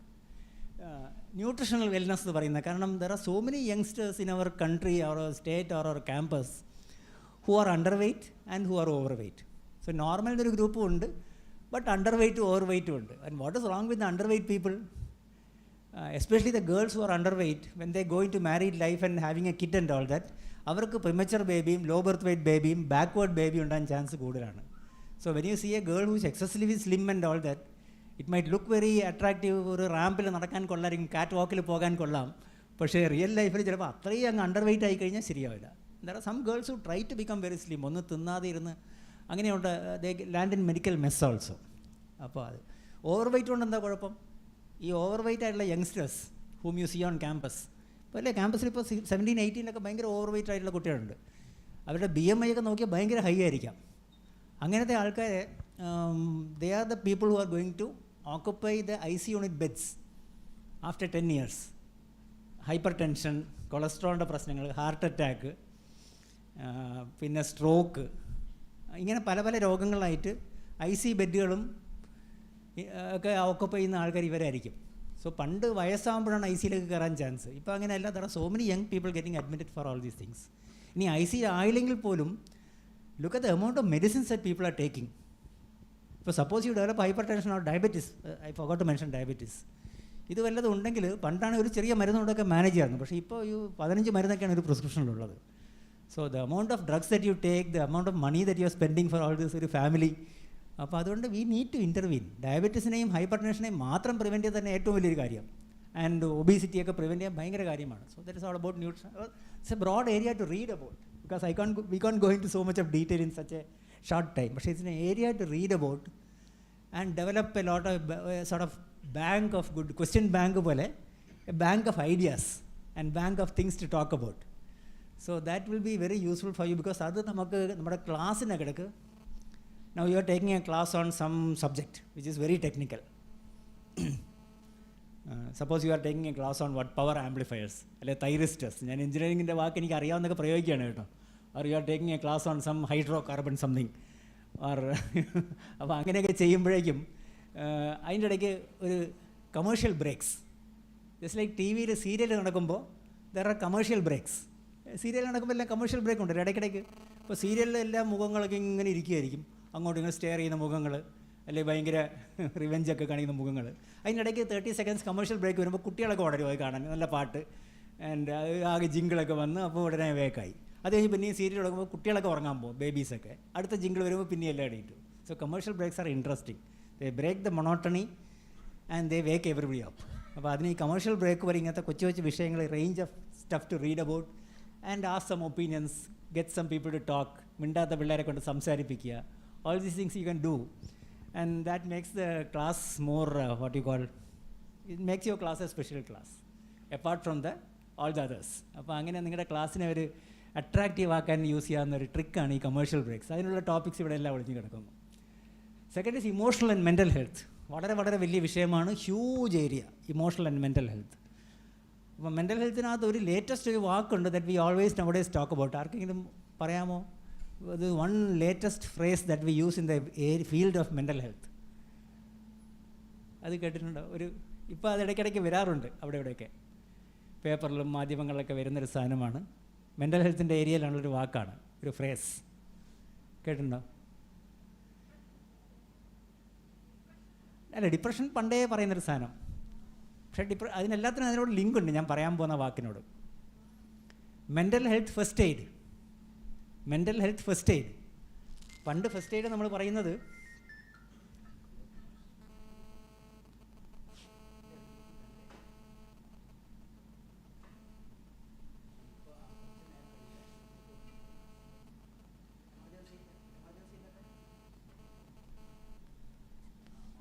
അപ്പോൾ mental health first aid എന്ന് സാധാരണ നമ്മൾ വീഴോ ഓടിയോ പാമ്പ് കടിക്കുകയോ ഒക്കെ ചെയ്യുമ്പോഴാണ് ഫസ്റ്റ് എയ്ഡ്, ഫിസിക്കൽ സ്റ്റഫ്.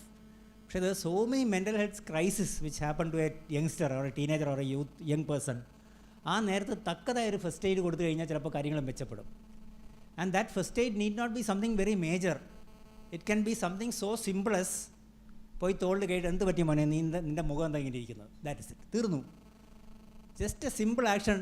എടാ മോനെ നീ ഇങ്ങ് വാ, നിന്ന് ഹോൾ ക്ലാസ്സിൽ നീ തൂങ്ങിയിരിക്കുക, നീ ഇങ്ങോട്ട് വന്നാൽ ഒന്ന് ചോദിക്കട്ടെ സാറിന്, എനിക്കത് ഭയങ്കര വിഷമമൊന്നും എൻ്റെ മുഖം കണ്ടിട്ട് എന്നൊരു action as A teacher you are asking dum, and it might open A flood gate of emotions and sometimes I mean cry and melt in your arms. ഈ ഒറ്റ ചോദ്യം കൊണ്ട് ഇറ്റ് ഈസ് പോസിബിൾ ദാറ്റ് ഈ കുട്ടിയോട് അവൻ്റെ പേരൻസ് പോലും കുറേ നാളായിട്ടൊന്നും ചോദിച്ചിട്ടില്ല. You might be may be the first person who is asking നിനക്ക് എന്ത് പറ്റി എന്നുള്ളത്. So see the first aid അതിൻ്റെ what you call the potential of first aid there. ആ പൊട്ടൻഷ്യൽ വളരെ വലുതാണ് മെൻ്റൽ ഹെൽത്ത് ഫസ്റ്റ് എയ്ഡിൻ്റെ. സോ മെൻ്റൽ ഹെൽത്ത് എന്നുള്ള വലിയ ഏരിയക്കകത്ത് മെൻ്റൽ ഹെൽത്ത് ഫസ്റ്റ് എയ്ഡും പിന്നെ വേറെ കുറേ ഇതിനകത്തോട്ട് വരാം, അതിൻ്റെ കണ്ടൻസിനകത്തോട്ട്. Reproductive and sexual health again important, but we often keep it under wraps. We don't mention because we feel that we need not talk about certain things. They might know about this already, and if we talk, they might brand us. It is not the thing to do on campus. But what I have found from a lot of experience and years of experience and dealing with so many lakhs of children and youngsters, ഈ ഒരു വിഷയം എത്രത്തോളം ഓപ്പണായി സംസാരിക്കാം അത്രത്തോളം demystification happens. And once it is demystified, ഈ കാര്യങ്ങളെല്ലാം വളരെ ഓപ്പണായി സിമ്പിളായി, ഓ ഇത്രയേ ഉള്ളൂ, ഇതിനെപ്പറ്റിയാലേ നമ്മൾ ഇത്രയും പറഞ്ഞ് തലപോകുന്നത്, ഓ ഇപ്പം മാഡം പറഞ്ഞപ്പോഴാണ് ക്ലിയറായി, ഇതുവരെ നമ്മളെല്ലാവരും ടെൻഷനിലിരുന്നതാണ്. ഇത് കേട്ട് കഴിഞ്ഞപ്പോൾ നമ്മൾ മൈൻഡ്സ് ആർ ഓപ്പൺ, ഈ ജനലൊക്കെ തുറന്ന് നല്ല ഫ്രഷ് എയർ കയറിയ പോലത്തെ ഫീലിംഗ് ആണ്. So much of superstition and myths and മിസ്കോൺസെപ്ഷൻസും തെറ്റിദ്ധാരണയും all this is there in that range in the area of reproductive health. So അതൊന്ന് ഡീമിസ്റ്റിഫൈ ചെയ്യേണ്ടത് you can also do. Even you are all engineers but you can also easily do that. Because ഇത് വെറും common സെൻസേ ഉള്ളൂ. This nothing medical about what I am saying. ഞാനീ പറയുന്ന ഒന്നിനകത്തും medical സാധനങ്ങളില്ല, ഹൈടെക് സാധനങ്ങളില്ല. ഇത് all purely based on common sense stuff which you and we can do all easily together. So അങ്ങനത്തെ ഒരു ഏരിയ. പ്രിവെൻറ്റിങ് NCDs ആണ് ഞാൻ നേരത്തെ സൂചിപ്പിച്ചത്. ഹൈപ്പർ ടെൻഷൻ, ഡയബറ്റീസ് മുതലായ രോഗങ്ങളെ പ്രിവെൻറ്റ് ചെയ്യുന്നു. അപ്പോൾ അതിനകത്ത് ഒറ്റ വാക്ക് മാത്രം ഇപ്പം ഞാൻ പറയാൻ തുടക്കത്തിൽ, the one and only thing or the most major thing which can prevent NCDs ഏതാണ്? ലൈഫ് സ്റ്റൈൽ ഡിസീസാണിത്. അപ്പോൾ ലൈഫ് സ്റ്റൈൽ മോഡിഫിക്കേഷൻ വേണം. എന്താണ് മോഡിഫൈ ചെയ്യേണ്ടത്? ഒരു മേജർ മോഡിഫിക്കേഷൻ ലൈഫ് സ്റ്റൈലിൽ, ഏറ്റവും മേജർ, നിങ്ങളുടെ മനസ്സിൽ ഏറ്റവും major modification that can prevent so many diseases together, diabetes, hyper tension, cholesterol, BP, ഇതെല്ലാത്തിനെയും കൂടെ കുറയ്ക്കാൻ വേണ്ടിയുള്ള ഒരു ഫിസിക്കൽ എക്സസൈസ്, ഫിസിക്കൽ ആക്ടിവിറ്റി. കാരണം ഇന്ന് ഏറ്റവും കുറഞ്ഞിരിക്കുന്ന ഒരു സാധനം ഫിസിക്കൽ ആക്ടിവിറ്റിയാണ്. അപ്പോൾ ഫിസിക്കൽ ആക്ടിവിറ്റി പ്രൊമോഷന് all the things you can possibly dream about, innovate, create in your college campus. നിങ്ങളുടെ ക്ലാസ് റൂമിൽ നിങ്ങൾ അതിനെ അഡ്വക്കേറ്റ് ചെയ്ത്, നിങ്ങളുടെ ബാച്ചുകളിൽ അതിൻ്റെ ഒരു സെൻസ് പ്ലാൻ ചെയ്ത് അവരെ കൊണ്ട് എന്തെങ്കിലും ചെയ്യിച്ചു കഴിഞ്ഞാൽ it's going to create a revolution on this campus. And you might have the distinction of being the first health promoting campus in the state. Because അങ്ങനെ പേരും കൂടെ ഉണ്ടല്ലോ, health promoting institution, health promoting campus. അങ്ങനെ distinction അല്ല തന്നെ CETക്ക് you have so many distinction, so many feathers in your cap. ഇനി feathers വയ്ക്കാൻ സ്ഥലമില്ല CETൻ്റെ തലയിൽ. But you can add one more health feather also and say that this is the first health promoting engineering effects institution in our state എന്ന് പറഞ്ഞു കഴിഞ്ഞാൽ it is something to think about. നിങ്ങളുടെ imagination വിടുകയാണ്, what you can do and think about that. Substance abuse വലിയ തലവേദനയാണ്. അത് apex ഇൻസ്റ്റിറ്റ്യൂഷനൊക്കെ പോയിട്ട് ഇപ്പോൾ കഴിഞ്ഞ ദിവസം ഞാനൊരു സ്കൂളിൽ, വളരെ famous school, Trivandrum city, the middle of Trivandrum city, വളരെ കൊച്ചു ക്ലാസ് വരെ ഉണ്ട്, അവിടെ വരെ എത്തിയിട്ടുണ്ട് ഡ്രഗ്സൊക്കെ. അപ്പോൾ ഇങ്ങനെ ഡ്രഗ്സിൻ്റെയും സബ്സ്റ്റൻസ് അബ്യൂസ് വലിയ ഇഷ്യൂ ആണ്. We will have to talk about that. Accidents and violence. Accidents and violence, this campus has the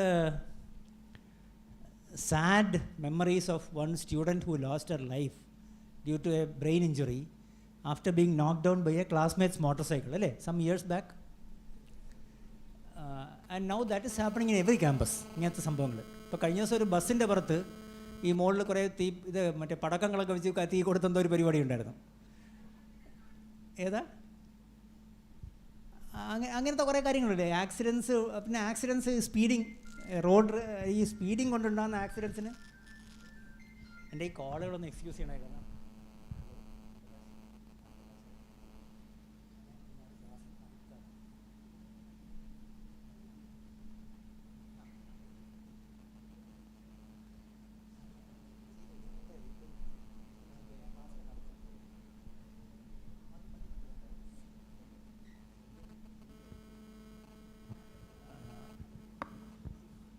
എന്നാ ഞാൻ പറഞ്ഞത്, ഇങ്ങനെ കണ്ടിന്യൂസ് ആയിട്ട് എമർജൻസീസ് ഒരു സൈഡിൽ ഇങ്ങനെ വന്നുകൊണ്ടിരിക്കുക. അതുകൊണ്ടാണ് അതെൻ്റെ ജോലിയും കൂടെയാണത്, ഇവിടെ എടുക്കുക എന്നുള്ളത് ഫോണ്. Accidents and violence. അപ്പോൾ അങ്ങനെ ആക്സിഡൻസ് ഉണ്ടാകുന്ന വളരെ കോമൺ. അപ്പോൾ ആക്സിഡൻസ്, ഏറ്റവും കൂടുതൽ ആക്സിഡൻസ് ഉണ്ടാകുന്ന 2 മേഖല പറയാമോ? Can you think of 2 megalas where the maximum number of accidents happen for youngsters and youth and teens? One is on the road traffic accidents. നമ്മൾ കാഷ്വാലിറ്റി, ഹോസ്പിറ്റൽ കാഷ്വാലിറ്റി നമ്മൾ work ചെയ്യുമ്പോൾ കാണുന്ന ഏറ്റവും കൂടുതൽ നമ്പർ വരുന്ന യങ് പീപ്പിളാണ്. Road traffic accidents. Water അതാണ് രണ്ടാമത്, വെള്ളം. കാരണം എത്ര പേരാണ് വെള്ളത്തിൽ നീന്താൻ പോയിട്ട് മരിച്ചു, അല്ലെങ്കിൽ ഇപ്പോൾ സെൽഫി എടുത്ത് മരിക്കുന്നു, എല്ലാം ഉണ്ട്. വെള്ളത്തിനോട് റെസ്പെക്റ്റ് ഇല്ല, റോഡിനോട് റെസ്പെക്റ്റ് ഇല്ല, റോഡ് റൂൾസിനോട് റെസ്പെക്റ്റ് ഇല്ല. അപ്പോൾ ഇതെല്ലാം കൂടെ so much lifes are lost, അവരവരുടെ ലൈഫ്. അതിൻ്റെ കൂടെ ആരാൻ്റെ life also may be lost. And എത്രയോ families are ruined because of some action like this. വയലൻസും അതുപോലെ തന്നെയാണ്. വയലൻസിൻ്റെ കാര്യവും സിമിലർ. വയലൻസിൻ്റെ കാര്യം എന്ന് പറയുമ്പോഴും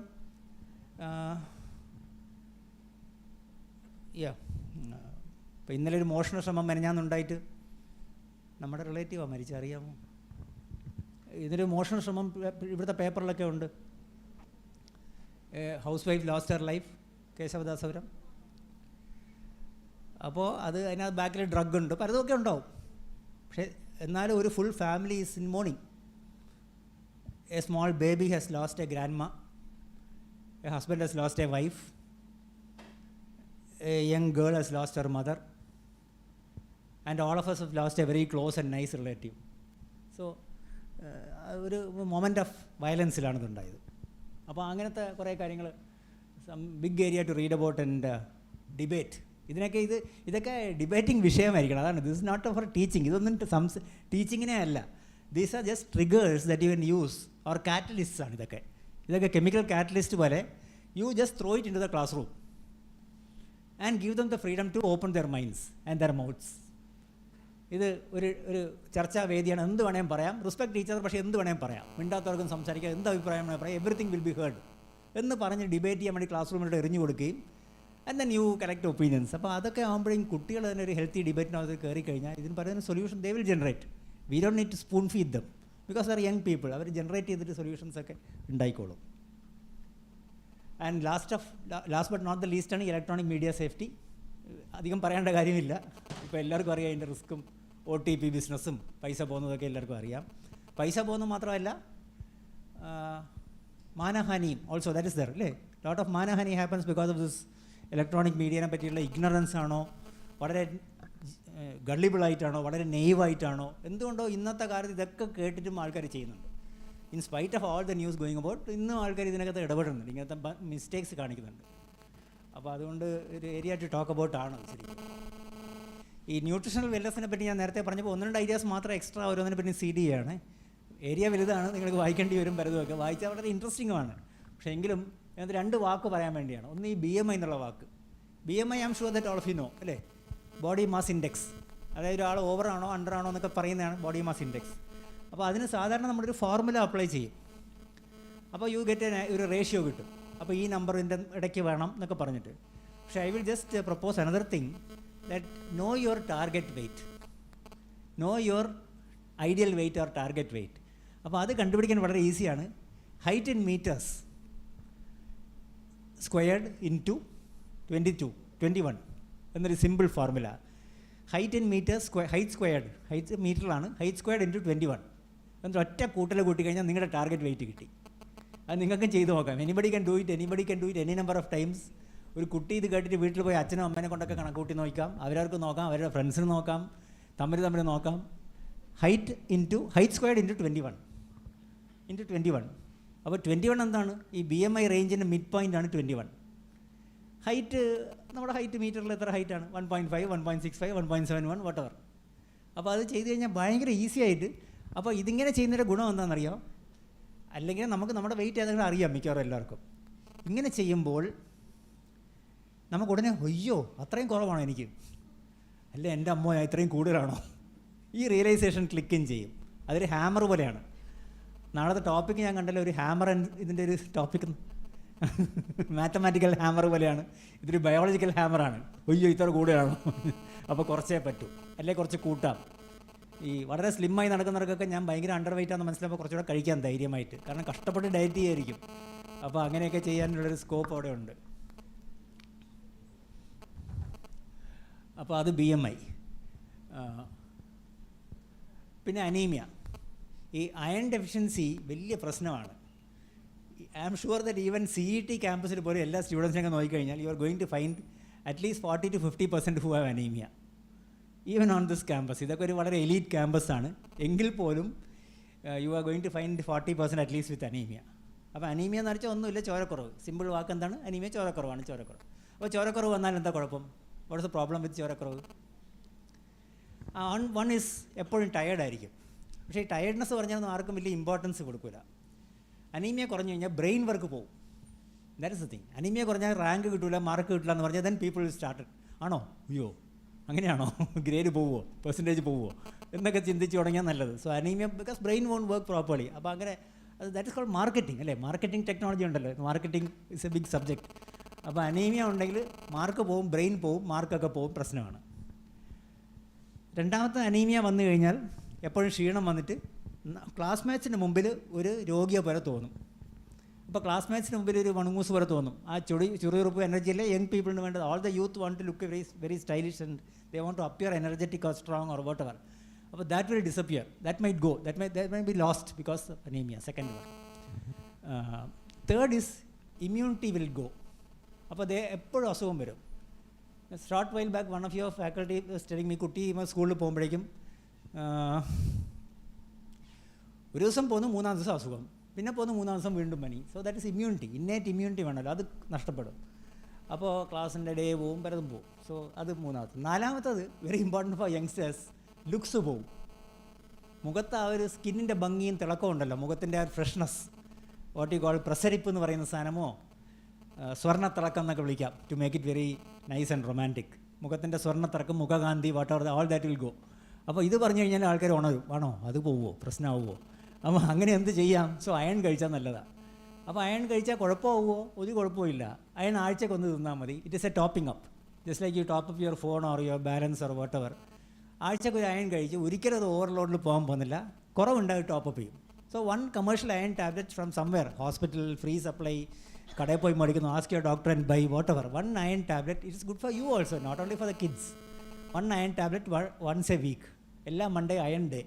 അപ്പോൾ അങ്ങനെ നമ്മൾ ചെയ്തു കഴിഞ്ഞാൽ നല്ലൊരു കാര്യമാണ്. ഈ അനീമിയാനെ ടോട്ടലി അത് പ്രിവെൻറ്റ് ചെയ്യും. പിന്നെ വിരയ്ക്കുള്ള മരുന്ന് കഴിക്കാം, എക്സെട്ര ഒക്കെ ചെയ്യാം. പക്ഷേ ഇത് നമ്മുടെ ക്ലാസ് റൂം പെർഫോമൻസിനെ എങ്ങനെയാണ് ബാധിക്കുക? Because you are faculty and we are talking about students. അപ്പോൾ നേരത്തെ പറഞ്ഞാൽ better output, better learning output, better memory, better participation, less people sleeping in the class room, മുതലായ കാര്യങ്ങളൊക്കെ ഒരു സൈഡിൽ. പിന്നെ ദേ ഫീൽ ഹാപ്പി, ലുക്സിനെ പറ്റി മറ്റേ എനർജി എല്ലാം ഹാപ്പി ആയിരിക്കുമ്പോൾ they can do less of problems. ഈ ഹാപ്പി ആയിരിക്കുന്ന ആൾക്ക് അക്രമം കാണിക്കാനുള്ള പൊട്ടൻഷ്യൽ കുറവാണ്. അക്രമം എല്ലാം വരുന്നത് കുറച്ച് മോശമാണ്. ഹാപ്പി ആയിരിക്കുമ്പോൾ അത് കാണിക്കാൻ വളരെ പ്രയാസമാണ്, അക്രമം കാണിക്കാൻ. സോ ദേ കൻ. അപ്പോൾ ഇതൊക്കെയാണ് ഈ അനീമിയനെ പറ്റി ഏറ്റവും ചുരുങ്ങിയത്. അപ്പോൾ വീക്ക്ലി അയൺ മറക്കരുത്. This message is very important. Mathematical hammer പറയും അതെ ഞാൻ എഴുതിയത്. വീക്ക്ലി അയൺ കഴിക്കുന്നത് വളരെ വളരെ ഇമ്പോർട്ടൻറ്റ് ഇൻ്റർവെൻഷനാണ്. അപ്പോൾ ഒന്നും പറ്റൂല. ഇത് പ്രകൃതി ഇപ്പോൾ ഇങ്ങനെ ഒരു പ്രോഗ്രാമുണ്ട് സ്കൂളിൽ കൊടുക്കുന്ന ആഴ്ചക്ക്. അത് തുടങ്ങിയപ്പോൾ ഈ പ്രകൃതിയിലെ ആൾക്കാരൊക്കെ വന്ന് ഭയങ്കര ശല്യമായിരുന്നു. ഞാനായിരുന്നു അതിൻ്റെ നോഡൽ ഓഫീസർ. അപ്പോൾ അന്ന് എൻ്റെ അടുത്ത് വന്ന് ഈവൻ കുട്ടികളെ തുരുമ്പെടുക്കുമെന്നും ഒക്കെ പറഞ്ഞു കളഞ്ഞു. ഇങ്ങനെ ആവശ്യമാണ്, ഇരുമ്പ് തിന്നു കഴിഞ്ഞാൽ തുരുമ്പെടുക്കും, പിന്നെ കാന്തം വെച്ച് കുട്ടികളെ വലിച്ചോട്ട് പോയിക്കളയും കള്ളന്മാർ, നിങ്ങളുടെ മക്കളെ എന്നൊക്കെ പറഞ്ഞു. അയാൾ ഇങ്ങനെ ചെന്ന് കഴിഞ്ഞാൽ ഉള്ളിൽ അപ്പോൾ അവസാനം കാന്തം വെച്ച് ഇങ്ങനെ പിടിച്ചെടുക്കാം എന്നൊക്കെ പറഞ്ഞ് അവർ പലതുമൊക്കെ പറഞ്ഞ് വലിയ മെസ്സ് ഉണ്ടാക്കി അന്ന്. അപ്പോൾ ഇതൊന്നുമില്ല, സാധാരണ ഒരു ഫുഡ് മെറ്റീരിയലാണ് അങ്ങനെ കഴിക്കും. റീപ്രൊഡക്റ്റീവ് ആൻഡ് സെക്ഷൽ ഹെൽത്തിനകത്ത് poor knowledge, poor attitudes and poor behaviour about reproductive and sexual health issues. അപ്പോൾ അതിൽ ചില കാര്യങ്ങൾ സിമ്പിൾ തിങ്സ് ലൈക്ക് മെൻസ്ട്രുവൽ ഹെൽത്തിനെ പറ്റിയുള്ള ഐഡിയാസ് ഇല്ലായ്മ. ഇപ്പോൾ മെൻസ്ട്രുവൽ ഹെൽത്തിനെ പറ്റി ലേറ്റസ്റ്റ് എന്ന് പറഞ്ഞുകൂടാ, but one new concept which is very good for the person and the environment. ഞാൻ ക്ലൂ എല്ലാം പറഞ്ഞു കഴിഞ്ഞു. But what is that? Menstrual കപ്പിൻ്റെ. Because traditionally we have been used, Kerala is an advance society. മറ്റ് north Indian states even when they are using old cloth, അത് ഇത് sawdust എന്നൊക്കെ പറഞ്ഞ് യൂസ് ചെയ്യുമ്പോഴും ഇവിടെ നമ്മൾ ലേറ്റസ്റ്റ് കൈൻഡ് ഓഫ് നാപ്കിൻസാണ് കേരളത്തിൽ യൂസ് ചെയ്യുന്നത്. കേരളത്തിലെ പെൺകുട്ടികൾക്ക് ഇതെല്ലാം അറിയാം, they have the buying capacity. അപ്പോൾ അവിടെ അവർ ഏറ്റവും ബേസിക് കേൾക്കുമ്പോൾ ഇവിടെ napkin with wing, napkin with ചിറക്, നാപ്കിൻ വാലുള്ള നാപ്കിൻ, കൊക്കുള്ള napkin, all the latest napkins children are using. They know that they have the buying capacity. പക്ഷേ നാപ്കിൻസിൻ്റെ ഒരു പ്രശ്നം എന്ന് വെച്ചാൽ ദ എൻവയൺമെൻറ്റ് ഫ്രണ്ട്ലി അല്ല.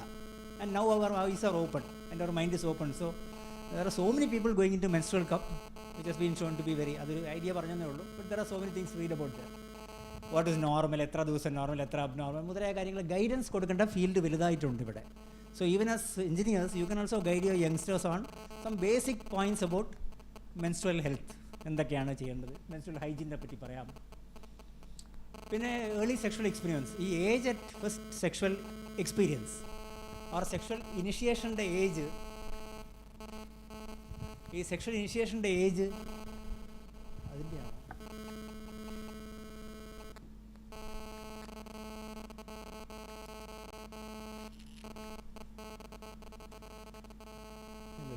സംതിങ് എൽസ്, അതായിരിക്കും പഠിക്കുക.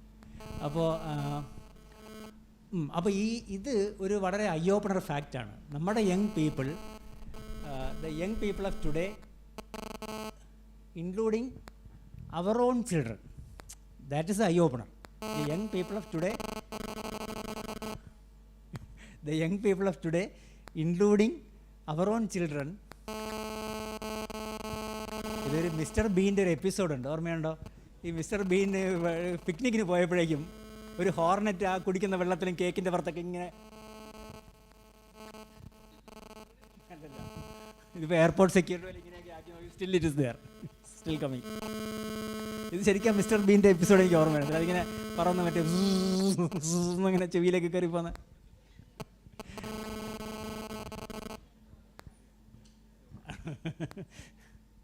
ചിലപ്പോൾ അവിടുന്ന്. ഓക്കെ. അപ്പോൾ ഈ initiation of sexual experience early start അത് ലോകത്തിനെ മുഴുവൻ വറി ചെയ്യുന്നുണ്ട്. നമ്മുടെ നാട്ടിനെ അത് വറി ചെയ്യുന്നുണ്ട്. People have more exposure to hearing about these things, talking about these things.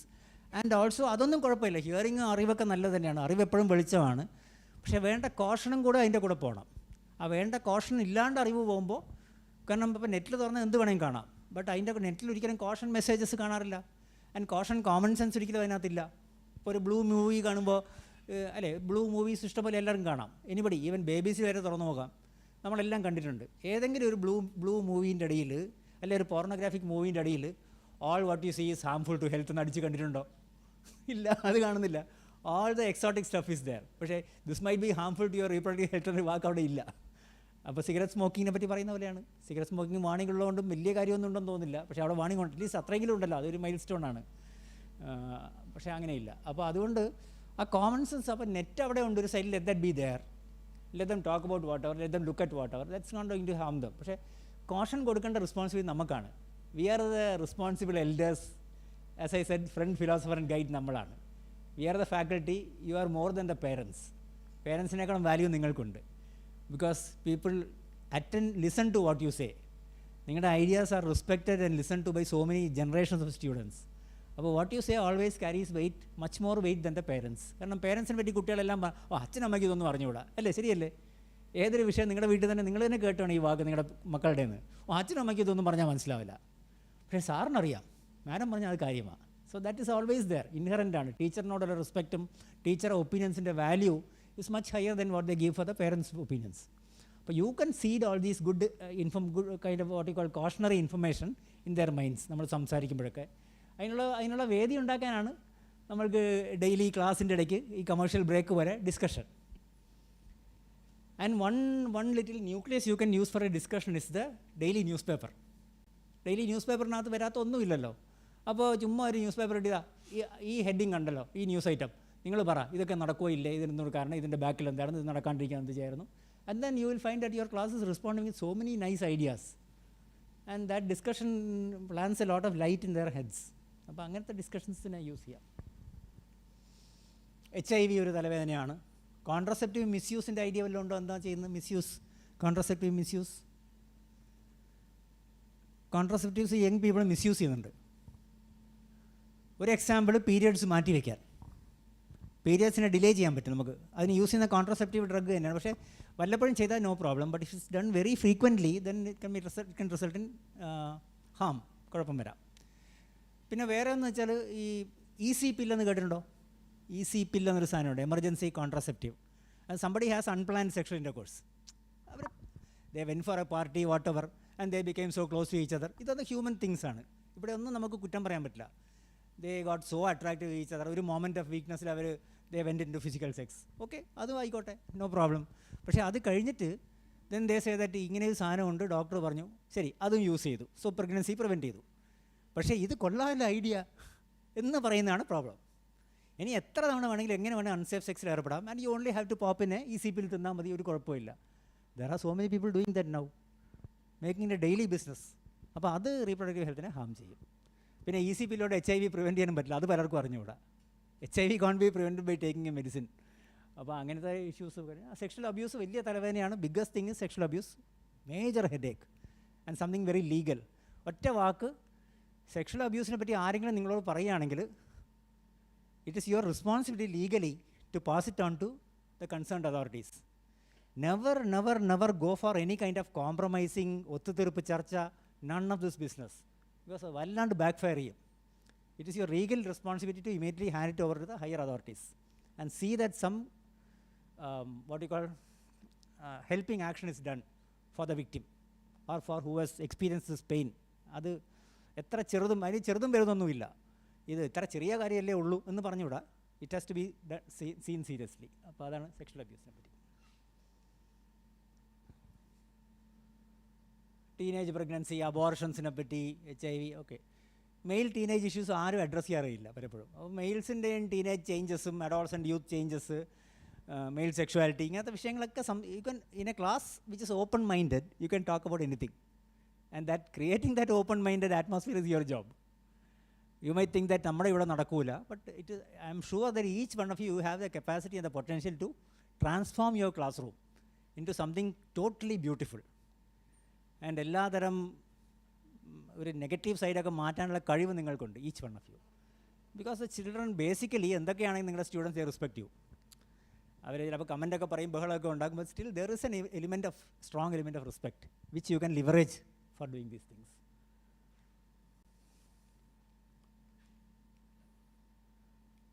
Okay. അപ്പോൾ ഈ കെയറിങ് ആൻഡ് ഷെയറിങ്ങിലുള്ള നല്ല വാല്യൂസ്, രണ്ട് മൂല്യങ്ങളുണ്ട്. കെയറിങ് ആൻഡ് ഷെയറിങ് നല്ല മൂല്യങ്ങളാണ്. അപ്പോൾ അത് വളരെ വളരെ പ്ലസൻ്റ് ആയിട്ടുള്ള കാര്യമാണ്. അപ്പോൾ അവിടെയാണ് ഈ ഫ്രണ്ട്ഷിപ്പിൻ്റെയൊക്കെ ഒരു, അപ്പോൾ ഫ്രണ്ട്ഷിപ്പ് മാനേജ്മെൻറ്റ്, റിലേഷൻഷിപ്പ് മാനേജ്മെൻറ്റ്. കാരണം ഇപ്പോൾ ആ പിക്ചറിലാണെങ്കിലും അവരുടെ മുഖം നോക്കി എന്തൊരു സന്തോഷം. ആ മുഖം നോക്കിക്കഴിഞ്ഞാൽ അതിനകത്ത് കുറേ വികാരങ്ങൾ ആ മുഖത്തിനകത്തുണ്ട്. സേഫ്റ്റി, സെക്യൂരിറ്റി, കംഫർട്ട്, വാംത്ത്, അല്ലേ, lot of things. Deep love, unconditional love, കുറേ സാധനങ്ങൾ അതിനകത്തുണ്ട്. Same thing might be here also. So ഇതും തമ്മിൽ വളരെ സിമിലാരിറ്റി ഉണ്ട്. And then they all dream of future ലൈഫിനെ. ഇപ്പോൾ കാരണം നിങ്ങളുടെ കോളേജിലുള്ളത് LKG കുട്ടികളല്ല, they are senior students. So they can dream, they will dream of their future life together and all that. പക്ഷേ അവിടെ അത് വെറും ഒരു ഫിസിക്കൽ കാര്യത്തിലൂടെ മാത്രം പോയി നിന്ന് അടുപ്പത്തിൽ പോയി കഴിഞ്ഞാൽ അത് പ്രശ്നം. അപ്പോൾ ഇവിടെയൊക്കെ സ്പീഡ് ലിമിറ്റ്സ് വേണമെന്നുള്ളതാണ്. Getting physical might be very good in ചില കാര്യങ്ങൾക്ക്. അടുപ്പമൊക്കെ നല്ലത് തന്നെയാണ്, അങ്ങോട്ടും ഇങ്ങനെ ചേർന്നിരിക്കാൻ, കെട്ടിപ്പിടിച്ചൊക്കെ നടക്കാം, that's all okay for today's youth. But they should not to how to draw the line. So there should be a session on Lakshmanrekha. So how to draw a proper Lakshmanrekha എന്നുള്ളൊരു empowerment, that is part of the ശാക്തീകരണം for the girls and for the boys. രണ്ടുപേർക്കും വേണം ഈ ലക്ഷ്മണരേഖ വരയ്ക്കുന്നതും അത് പാലിക്കുന്നതിൻ്റെയും ആ ഒരു session ഒക്കെ ശരിക്കും പറഞ്ഞാൽ എല്ലാവർക്കും വേണം. ഇല്ലെങ്കിൽ it will result in lot of messes. ഇനി we are always use to this business of saying good touch, bad touch. നിങ്ങളും കേട്ടിട്ടില്ല ആ വാക്ക്? ഇപ്പോൾ എല്ലാവരെയും നമ്മൾ ഗുഡ് ടച്ചും ബാഡ് ടച്ചും പഠിപ്പിക്കുന്നു. അപ്പോൾ that is okay for a small child. ഒരു ഇന്നസെൻറ്റ് കുഞ്ഞുമാവയ്ക്ക് ഇതൊക്കെ പഠിപ്പിച്ചു കൊടുക്കും, നല്ലത് തന്നെ, നല്ല കാര്യം തന്നെ വേണം. ബട്ട് എഞ്ചിനീയറിംഗ് കോളേജിലൊക്കെ പഠിക്കുന്ന ആ ലെവലിലുള്ള കുട്ടികൾക്ക് ഈ ഗുഡും ബാഡും മാത്രം പറഞ്ഞാൽ മതിയോ? Or is there something in between which I have put there other than the good and the bad? ഇപ്പോൾ 100% ഒന്നും 0%, 2% ഇല്ല. മെഡിക്കൽ സയൻസിൽ ബ്ലാക്ക് എന്നും വൈറ്റ് എന്നും 2 വാക്കില്ല, എല്ലാം ഗ്രേ ഷെയ്ഡ്സ് ആണ്. സോ ഏറ്റവും നടുക്ക് ഒരു ഗ്രൂപ്പുണ്ട്. Because we know that they are growing people. അവർക്കും സെക്ഷുവാലിറ്റി എന്നൊരു എലിമെൻ്റ് ഉണ്ടല്ലോ ലൈഫിൽ. And that is a feeling that I'm a man, I'm a boy, or I'm a girl, I'm a woman, I'm attractive, I'm nice, I have a sexual being, I have sexual feelings, എനിക്കും interest ഒക്കെ ഉണ്ട്, I can get excited by something my friend looking at me. If my friend touches me in certain way, then I get excited. I would like somebody to kiss me. ഇതെല്ലാം എല്ലാവരുടെ മനസ്സിലൊക്കെ ഉള്ള കാര്യങ്ങളാണ്, ശരിയല്ലേ? If you go deep into the mind, അതല്ലേ, ഇതാണ് സത്യം. നമ്മളാരും പാറക്കല്ലല്ല. We are not non-living beings. We are not a crystal of salt or sodium or whatever. We are all living human soft beings. അപ്പോൾ അതിനകത്ത് ഇതെല്ലാം ഈ ആഗ്രഹങ്ങളൊക്കെ ഉണ്ട് ആ വളർന്നു വരുമ്പോൾ പ്രത്യേകിച്ചും. അപ്പോൾ അന്നേരം എക്സൈറ്റിംഗ് എന്ന് തോന്നാം, ചില കാര്യങ്ങൾ സെക്ഷുവലി എക്സൈറ്റിംഗ് എന്ന് തോന്നാം. അവിടെയും വരയ്ക്കുന്നത് കെയർഫുള്ളായി വരയ്ക്കണം, അത്രേ ഉള്ളൂ. So draw the line before it affects safety. അവിടെയാണ്. അല്ലാണ്ട് ഇതൊന്നും പാടില്ല, നിങ്ങൾ വലിയ കുട്ടികളാണെങ്കിൽ ഗുഡും ബാഡും മാത്രം എന്ന് പറഞ്ഞാൽ ശരിയാവില്ല.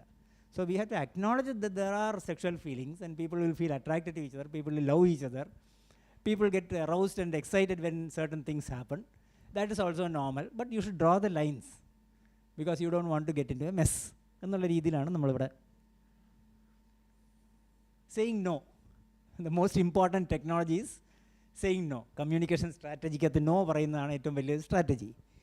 അപ്പോൾ no പറയുന്നത് should be very loud, very clear and very prompt. ഒരു അൺഫേവറബിൾ ഡേഞ്ചറസ് ഇൻസിഡൻറ്റോ ആക്ഷനോ ഉണ്ടാകുമ്പോൾ അത് കുറേ കഴിഞ്ഞിട്ട് വന്നിട്ട് നോ പറഞ്ഞിട്ട് കാര്യമുണ്ടോ? It is just like the referees whistle. Suppose Maradona is doing A foul, അപ്പോൾ തന്നെ വിസിൽ വരും, not after 1 week. The referee doesn't blow the whistle after 1 week after the match. The whistle is blown on the spot and so loud that the entire world hears it. Live TV ഉണ്ട്, live telecast ഉണ്ട്. Entire globe is hearing that whistle the moment it is blown. അല്ലേ?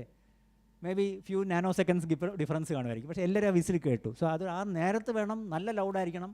അപ്പോൾ അതുപോലത്തെ no പറയാൻ നമ്മുടെ കുട്ടികൾ പഠിക്കണം.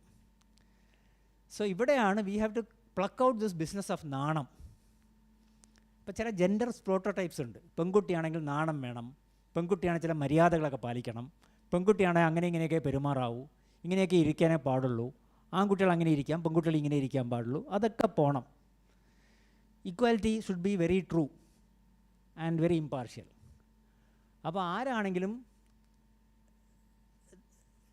the genders are not, one is not inferior to the other. അപ്പോൾ അവകാശങ്ങളും ഉത്തരവാദിത്തങ്ങളും ഈക്വലി ഉണ്ട് രണ്ടുപേർക്കും. സോ അതുകൊണ്ട് ഇഷ്ടമല്ലാത്ത എന്ത് വന്നാലും ചിരിച്ചുകൊണ്ട് മുഖത്ത് നോക്കിയിട്ട് നട്ടിങ് കഴിഞ്ഞ് പറയാൻ പറ്റണം. അതാണ് ഇതിൻ്റെ വേ ഓഫ് കമ്മ്യൂണിക്കേഷൻ. അല്ലാണ്ട് നാണിച്ച് താഴോട്ട് നോക്കി ദേഷ്യം പിടിച്ച് കോപിച്ചൊക്കെ ചെയ്ത് കഴിഞ്ഞാൽ ഇമ്മീഡിയറ്റ്ലി പോയി, ദ ബാറ്റിൽ ഈസ് ലോസ്റ്റ്.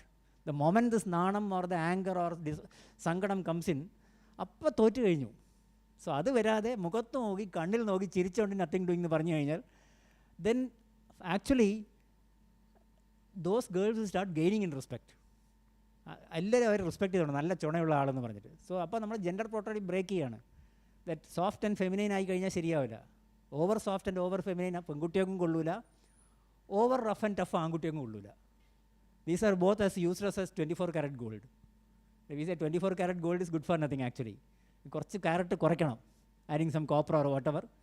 അങ്ങനെ മാത്രമേ ഒരു ഓർണമെൻറ്റ് ഉണ്ടാക്കാൻ പറ്റൂ. അപ്പോൾ അതുകൊണ്ട് സൂപ്പർ ഫെമിനൈനെ ആർക്കും ഇഷ്ടമല്ല, കൊള്ളുകയില്ല. സൂപ്പർ മാസ്കുലൈനെ ആർക്കും വേണ്ട. അപ്പോൾ അപ്പോൾ ആൺകുട്ടിയാണെങ്കിൽ കുറച്ചൊരു സ്ത്രീത്വമൊക്കെ വേണം, ചിലൊരു ഫ്യൂ പെർസെൻറ്റേജ് ഓഫ് സ്ത്രീത്വം വേണം. Then he will become a better human being. And പെണ്ണാണെങ്കിൽ കുറച്ച് മാസ്കുലിനിറ്റിയും വേണം. അപ്പോൾ she becomes a more attractive person and more tough and more admirable person. അപ്പോൾ ആ രീതിയിൽ പ്രൊമോട്ട് ചെയ്താൽ ഈ നോ പറച്ചിൽ ഭയങ്കര ഈസി ആവും. എന്തിനോടൊക്കെ നോ പറയാം, ദേ ക്യാൻ ഡിസൈഡ്. നമ്മളാരും അല്ല പറയാൻ, but let them debate and decide where they should say no, what they should say no to, etcetera. They can decide. Physical activity promotion.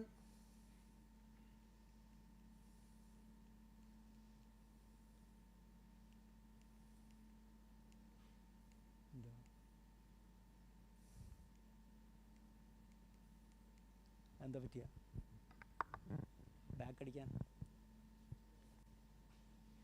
പോകുന്നില്ലേ ബാക്കിലേക്ക്?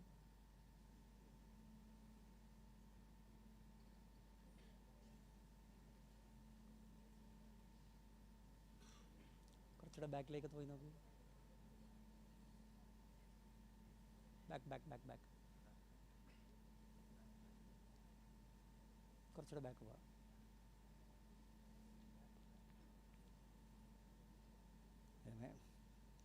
എനിക്ക് മൗസില്ലാണ്ട് ശരിയാവില്ല. ഈ സൈഡിൽ കുറച്ച് മേലോട്ട് പോയാൽ മതി. ആ മേലോട്ട് പോയി, കുറച്ചുകൂടെ മേലോട്ട് പോയി. ആ നോയിൻ്റെ അവിടെ നോ. Next slide. നെക്സ്റ്റ് കാണാം, അടുത്തതോ. ഓക്കെ, അപ്പോൾ അങ്ങനെ ഇരിക്കട്ടെ, വേണേൽ ഫുൾ സ്ക്രീൻ ആക്കണ്ട. ഫുൾ സ്ക്രീൻ അല്ലാണ്ട് കാണാൻ പറ്റുന്നുണ്ടല്ലോ, വിസിബിൾ ഇനഫ്. അപ്പോൾ ഫിസിക്കൽ ആക്ടിവിറ്റി പ്രൊമോഷനെ പറ്റി ഒരു വാക്ക് ജസ്റ്റ് ഇവിടെ വെച്ച് പറയാം, കാരണം പിന്നെ ടൈം ഇല്ലെങ്കിൽ. ഈ physical activity, what is your, നിങ്ങളുടെ മനസ്സിലുള്ള ഇമേജ് എന്താണ്? When we say physical activity promotion, what do you see in your mind? What activity do you see in your mind? എന്ത് ഫിസിക്കൽ ആക്ടിവിറ്റിയാണ്? Some kind of gym, exercise, games എന്നൊക്കെ പറഞ്ഞു. അപ്പോൾ ഈ ഗെയിംസിലൊന്നും എല്ലാവരെയും കയറ്റൂല, അതാണൊരു പ്രശ്നം. ഗെയിംസിന് അതിൻ്റെ ഒരു കുറേ കൂട്ടമുണ്ട്, ഗെയിംസിൻ്റെ കുത്തകയുള്ള കുറച്ച് പേരുണ്ട്. എല്ലാവർക്കും ഒന്നും ചെന്ന് ചേരാൻ പറ്റുന്നില്ല. ഒരു ക്ലാസ്സിലെ എല്ലാ 50 പീപ്പിളിനോ 70 പീപ്പിളിനോ ഗെയിമിനകത്ത് കയറി പ്രവേശിക്കാൻ പറ്റില്ല.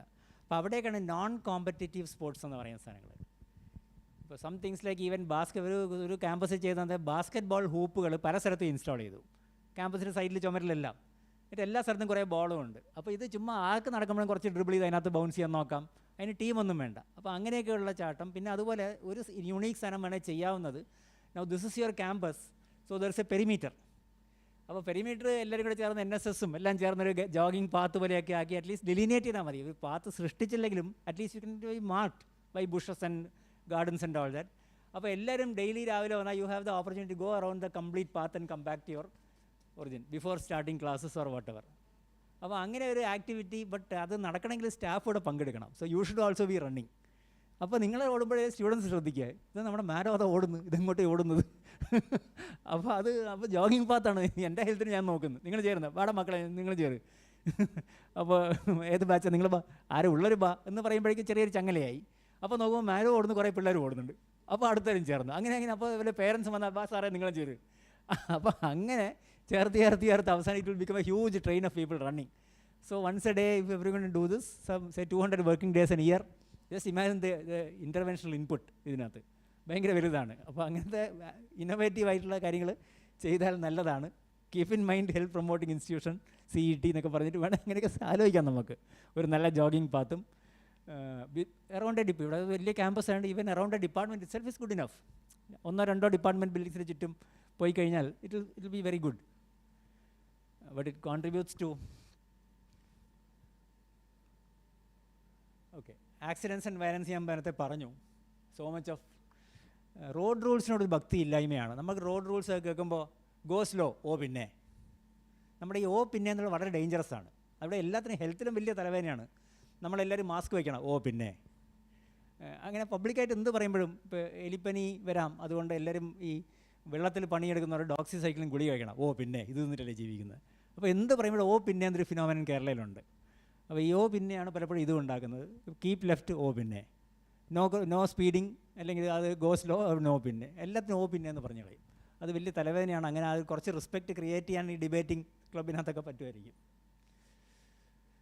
Biggest headache, drug, all kinds of drugs including injectable drugs are coming to very small classes ഇപ്പോൾ.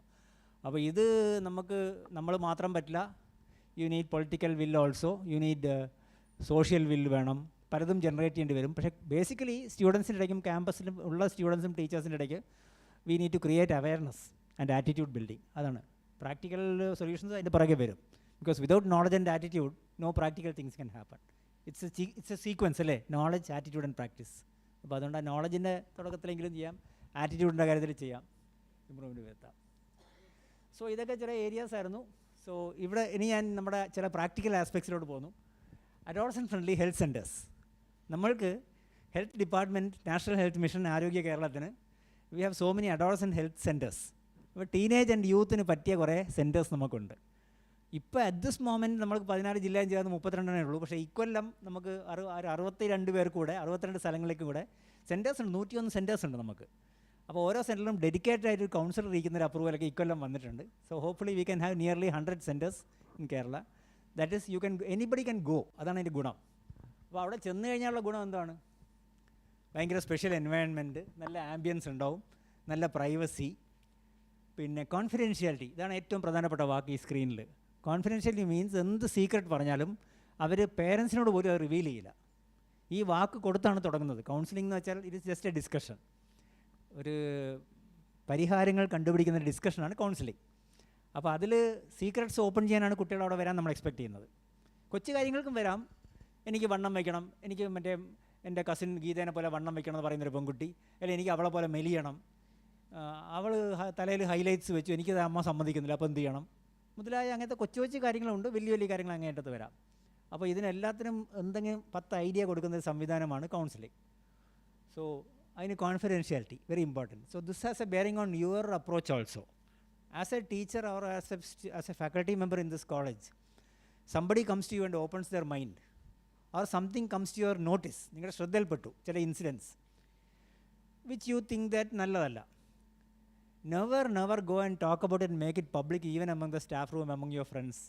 ഇത് ഭയങ്കര സീക്രട്ട് കാര്യം. എസ്പെഷ്യലി ഒരു കുട്ടി ഇങ്ങോട്ട് വന്ന് നിങ്ങളോട് മനസ്സ് തുറന്നിട്ടുണ്ടെങ്കിൽ your first promise should be, മോനെ നീ ധൈര്യമായി പറഞ്ഞോ, ടീച്ചറായിട്ട് ഇത് ഫ്ലാഷ് ആക്കാൻ പോകുന്നില്ല, ഞാൻ എൻ്റെ വാക്ക് തരാം. പക്ഷേ നിന്നെ ഹെൽപ്പ് ചെയ്യേണ്ട എന്തെങ്കിലും അത്യാവശ്യം അങ്ങനെ ഒരു മെഡിക്കൽ ഇൻ്റർവെൻഷനോ വല്ലതും വേണ്ടി വന്നാൽ ഞാൻ നിന്നോട് ചോദിച്ചിട്ടേ വേറെ ഒരാളോട് ഡിസ്കസ് ചെയ്യും. അത് ഓക്കെ ആണല്ലോ മോനെ എന്ന് ചോദിച്ചു കഴിഞ്ഞാൽ your students will open their minds. So give the promise of confidentiality and keep that promise. അത് വളരെ വളരെ ഇമ്പോർട്ടൻ്റ് ആണ്. Because if you break it, your entire value is gone. പിന്നെ ആ ക്യാമ്പസിൽ ഒരു കുട്ടി നമ്മളെ റെസ്പെക്ട് ചെയ്യില്ല. ആ ന്യൂസും ഇവിടെ മുഴുവൻ പരക്കും, ഈ സാറിനോട് പറഞ്ഞു, ആ സാറ് കംപ്ലീറ്റ് ചെയ്തു, അപ്പോൾ അത് പോയി, അത് വരരുത്. ഫ്രണ്ട്ലി അപ്രോച്ച് അവിടെയാണ്. കാരണം ഇതെല്ലാം ട്രെയിൻഡ് കൗൺസിലേഴ്സ് അവിടെ ചെയ്യുന്നത്. കോമ്പിറ്റൻറ്റ് കൗൺസിലിംഗ് ടീമുണ്ട്, എല്ലാം ഫ്രീ ഓഫ് കോസ്റ്റാണ്, നല്ല ടൈമിംഗ്, ആൻഡ് എല്ലാ സ്പെഷ്യലിസ്റ്റിനോടും സ്പെഷ്യൽ ലിങ്കേജ് ഒക്കെ ഉണ്ട്. സോ ഇത് നല്ലൊരു സേവനമാണ്. അപ്പോൾ ഡയറക്റ്റ്ലി ചെല്ലാം, മാത്രമല്ല ഫോൺ വഴി ഇവരെ വിളിക്കാൻ പറ്റും കൗൺസിലേഴ്സിനെ. So mental health first aid approach അവിടെയാണ് വരുന്നത്. So you have an instant linkage where you can dial a number and get somebody. അപ്പോൾ നമ്മൾ ഈ കൗൺസിലിങ്ങിനെ റീബ്രാൻഡ് ചെയ്യേണ്ട അത്യാവശ്യമാണ്. കാരണം ഇപ്പോൾ കൗൺസിലിംഗ് കേൾക്കുമ്പോൾ ഉടനെ എല്ലാവരുടെ മനസ്സിൽ വരുന്നത് എന്താണ്? ഓ, അപ്പോൾ അവൻ എന്തിലോ പെട്ടു, അവൻ വല്ല ക്രൈം വല്ലതാണോ, ഡ്രഗ് വല്ലതാണോ, അല്ലെ വല്ല സെക്ഷൽ അസോൾട്ടാണോ, എന്താണ് കാര്യം, കൗൺസിലിങ്ങിന് പോയി എന്ന് കേട്ടല്ലോ. അതാണ് കാരണം മീഡിയ തന്നെ പറയുന്നത് അങ്ങനെയാണ്. നമ്മുടെ TV മീഡിയ ന്യൂസിൽ കേട്ടോ, ഈ കുട്ടിയെ കൗൺസിലിങ്ങിന് വിധേയമാക്കിയപ്പോൾ സത്യങ്ങൾ പുറത്തു വന്നു. അപ്പോൾ ഇങ്ങനെ ആട്ടുകല്ലിട്ട് ഇങ്ങനെ അരച്ചെടുത്തപ്പോൾ എന്തോ പുറത്ത് വന്നുന്നുണ്ട്. അതുപോലെയാണ് പറയുന്നത്, കൗൺസിലിംഗ് വിധേയമാക്കി, എന്നിട്ട് ഹൈ പ്രഷറും ഹൈ ടെമ്പറേച്ചറൊക്കെ അപ്ലൈ ചെയ്തിട്ട് ബോർമ പ്രസ് പോലെ എന്തൊക്കെ ചെയ്തപ്പോഴേക്കും ഇങ്ങനെ എന്തോ പുറത്ത് വന്നു സത്യങ്ങൾ. അങ്ങനെയല്ല, ഫ്രണ്ട്ലി ആയിട്ട് മനസ്സ് തുറന്ന് പറയുമ്പോൾ പലതരം പരിഹാരങ്ങളും ജനറേറ്റ് ചെയ്യും. ആ കപ്പാസിറ്റി അവരവർക്ക് തന്നെയുണ്ട് പരിഹാരങ്ങൾ ഉണ്ടാക്കുക. That is counselling. അപ്പോൾ അതുകൊണ്ട് റീബ്രാൻഡ് ചെയ്യണം. ആർക്ക് വേണമെങ്കിൽ വരാം, കുട്ടിയൊക്കെ ഒറ്റയ്ക്ക് വരാം, അവർ ബഡ്ഡീസ് മുതൽ ഫ്രണ്ട്സായിട്ട് അങ്ങനെ വരാം, പിന്നെ അല്ലെങ്കിൽ ഒരു ഗ്രൂപ്പായിട്ട് വരാം, ഒരു ഫ്രണ്ടുമായിട്ട് വരാം, ഒരു ടീച്ചറോ ഫാക്കൽറ്റി മെമ്പറിന് കൂടെ പോകാം. ചിലപ്പോൾ ടീച്ചേഴ്സിന് ഒറ്റയ്ക്ക് പോയി സംസാരിക്കും സ്റ്റുഡൻറ്റ് വെൽഫെയറിനെ പറ്റി. So anybody can call or approach our adolescent friendly centres. അപ്പോൾ അതാണ് AFHC എന്ന് പറയുന്നത്.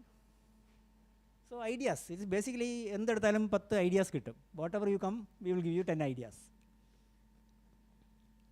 അതാണ്. So bring any problem, we will give 10 ideas. ഈ മാർക്കറ്റൊക്കെ ഉണ്ടല്ലോ, ഏതെടുത്താലും 10 രൂപ. ഈ ലോക്കൽ ചന്ത, എക്സിബിഷൻ ഗ്രൗണ്ടിലൊക്കെയാണ് ഏതെടുത്താലും 10 രൂപ എന്ന് പറഞ്ഞിട്ട്.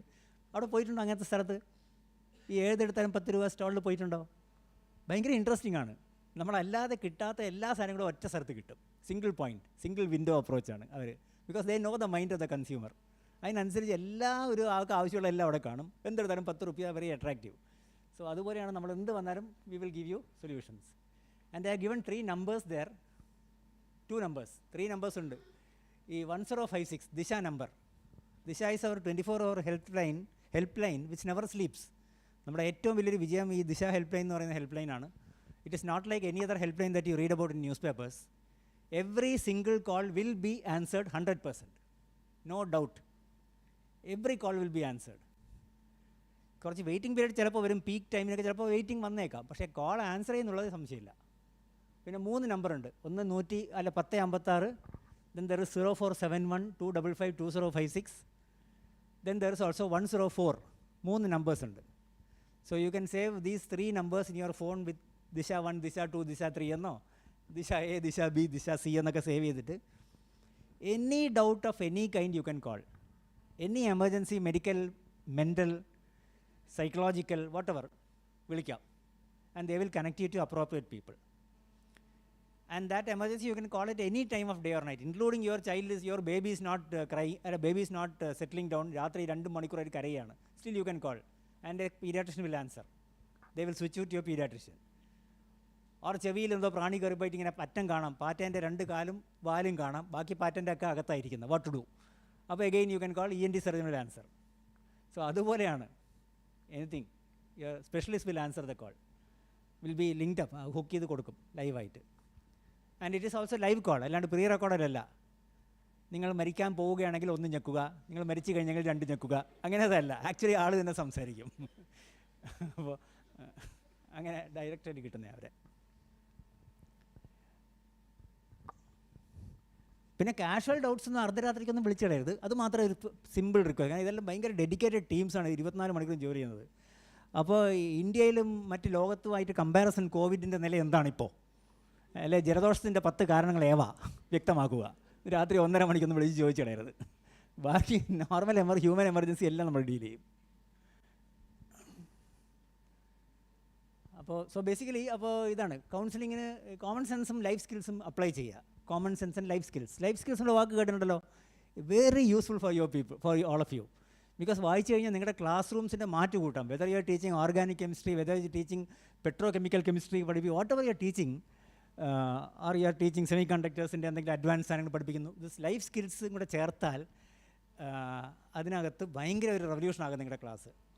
കാരണം there are 10 core life skills ഉണ്ട്. WHO has mentioned 10 core life skills. Skill കുറേ വേണം നമുക്ക്, ശരി, but 10 core life skills are there. ഏറ്റവും ഇമ്പോർട്ടൻസ് ആണ്. Just like what you call self awareness, critical thinking, problem solving skill, communication skill, അതിനകത്ത് body language ഒക്കെ വരും. പിന്നെ dealing with stress, dealing with emotions, empathy, ഇങ്ങനെ കുറേ 10 എണ്ണം ഉണ്ട് എല്ലാം കൂടെ. Creative thinking. അപ്പോൾ അത് റീഡ് ചെയ്ത് കഴിഞ്ഞാൽ ഭയങ്കര നല്ലതായിരിക്കും നിങ്ങൾക്ക്. കാരണം നിങ്ങളുടെ ക്ലാസ്സിൽ ആ ഡയമണ്ട്സിനെ അൺകവർ ചെയ്യാൻ നിങ്ങൾക്ക് സാധിക്കും. I'm sure that if you have 100 students in your classroom, in your audience of some subject, അതിനകത്ത് 90 will be diamonds actually. ബാക്കി 10 ചിലപ്പോൾ ഗോൾഡ് ആയിരിക്കും. എന്നാലും മോശമൊന്നും കാണത്തില്ല. അപ്പോൾ ഇവരെയൊക്കെ ഒന്ന് പോളിഷ് ചെയ്ത് മിനുക്കിയെടുക്കാൻ നിങ്ങൾക്ക് ഇതിനെ കൊണ്ട് പറ്റും. So you need to be thorough about that those subjects of life skills. ഇതാണ് ലിസ്റ്റ് അവിടെ ഉണ്ട്. ഇത് എഴുതിയെടുക്കൊന്നും വേണ്ട. ഈ list you can any time you look at the net you can see this list. പിന്നെ എൻ്റെ പ്രസൻറ്റേഷൻ, എൻ്റെ പേരടിച്ചാൽ കുറേ പ്രസൻറ്റേഷൻ അതും ഇതൊക്കെ നെറ്റിൽ വരും. ഇപ്പോൾ type my name, most of the stuff which I talk about either in such venues or on live T V, live radio. That is my, എൻ്റെ പ്രധാനപ്പെട്ട ഒരു ജോലി live T V and live radio ആണ്. ഡിപ്പാർട്ട്മെൻറ്റിന് വേണ്ടി, health ഡിപ്പാർട്ട്മെൻറ്റിന് വേണ്ടി, ഗവൺമെൻറ്റിന് വേണ്ടി going live on national and state media ആണ് എൻ്റെ ഒരു റെസ്പോൺസിബിലിറ്റി. അപ്പോൾ ക്രൈസിസ് സിറ്റുവേഷനെ പറ്റി അന്നേരം കൂടുതൽ ലൈവ് വരിക. പിന്നെ ഈ നമ്മുടെ അഡോളസെൻ്റ് ഫ്രണ്ട്ലി ഹെൽത്ത് സെൻറ്റേഴ്സ് നമ്മൾ അപ്ഗ്രേഡ് ചെയ്യുകയാണ്. So we are also going to the field of career guidance along with career guidance department. We are going to career guidance very shortly. Personality development programmes, relationship management. ഇന്നത്തെ ഇതൊക്കെ എവിടെയും പ്രൈവറ്റായി പോയി കഴിഞ്ഞാൽ 5000 ഉറുപ്പിക കൊടുക്കേണ്ടി സെഷന്. ഇത് free. See the difference. If you want to go to a posh place and think about all these things, so much of money will be gone. അപ്പോൾ അത് വേണ്ട. Then troubleshooting for all kinds of issues, health and mental, all those things, mental health first aid മുതലായ എല്ലാ കാര്യങ്ങളും.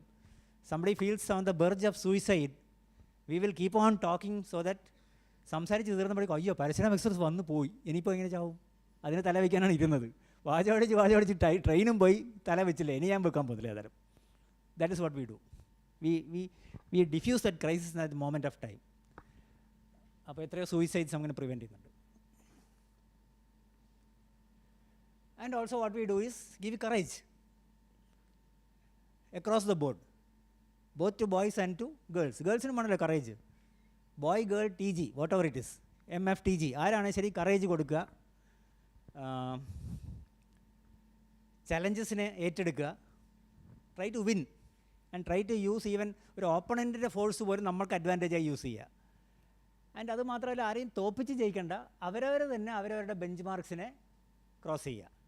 അതാണ്, അവരവർക്ക് ചില bench marks ഉണ്ട്, അതിന് അവരവർ തന്നെ ക്രോസ് ചെയ്യുക അവരവരുടെ ഗുണം കൊണ്ട്.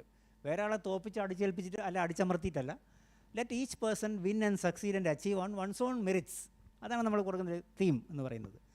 സോ ഇതെല്ലാം നമ്മുടെ കൗൺസിലേഴ്സ് കൊടുക്കുന്ന ഐഡിയാസിൽ ചില കാര്യങ്ങളാണ്. So that programme is called peer education. അപ്പോൾ നമുക്ക് പിയർ എഡ്യൂക്കേഷൻ ഒരു പ്രോഗ്രാം കൂടെ ഉണ്ട് ക്യാമ്പസിൽ. അത് ഈ കോളേജിന് നല്ലതായിരിക്കും, ഈ ക്യാമ്പസിന്. പിയർ എഡ്യൂക്കേഷൻ എന്ന് വെച്ചാൽ നമ്മൾ കുറച്ച് ലീഡർഷിപ്പ് സ്കിൽസ് ഉള്ള കുറേ സ്റ്റുഡൻസിനെ സെലക്ട് ചെയ്യുന്നു, which you can do for us from all the batches, some students small number, and we will then train them so that they can do what is called. അവർ പിന്നെ ചെയ്യുന്ന ജോലി ഇതാണ്, 3 ജോലി. ബഡ്ഡി സ്പോട്ടിങ്, അവരുടെ ബഡ്ഡീസിൻ്റെ ഇടയ്ക്കും അവരുടെ ചങ്കിൻ്റെ ഇടയ്ക്കും അവരുടെ ബ്രോയിൻ്റെ ഇടയ്ക്കൊക്കെ somebody going out of line in the 7 areas which we talked about. അപ്പോൾ അവരെ നേരത്തെ കൂട്ടി സ്പോട്ട് ചെയ്യാം. കാരണം ലക്ഷണങ്ങൾ അറിയാമെങ്കിലേ അങ്ങനെ സ്പോട്ട് ചെയ്യാൻ പറ്റൂ. കണ്ടുകൊണ്ട് സ്പോട്ട് ചെയ്യാൻ പറ്റില്ല, നോക്കിയാലേ സ്പോട്ട് ചെയ്യാൻ പറ്റൂ. Huge world of difference between കാണലും നോക്കലും. ശരി, നമ്മുടെ കാര്യം കാണുന്നതും ഒരു കാര്യം നോക്കുന്നതും തമ്മിൽ ഭയങ്കര ഡിഫറൻസ് ആണ്. Hearing and listening totally different. Hearing you hear everything, listen you listen to something. അപ്പോൾ അതുപോലെ മുഖത്ത് നോക്കുമ്പോൾ മുഖമാണ് മനസ്സിൻ്റെ കണ്ണാടി. Just by looking at somebody's face, a trained peer can pick up a lot more things than anybody else can.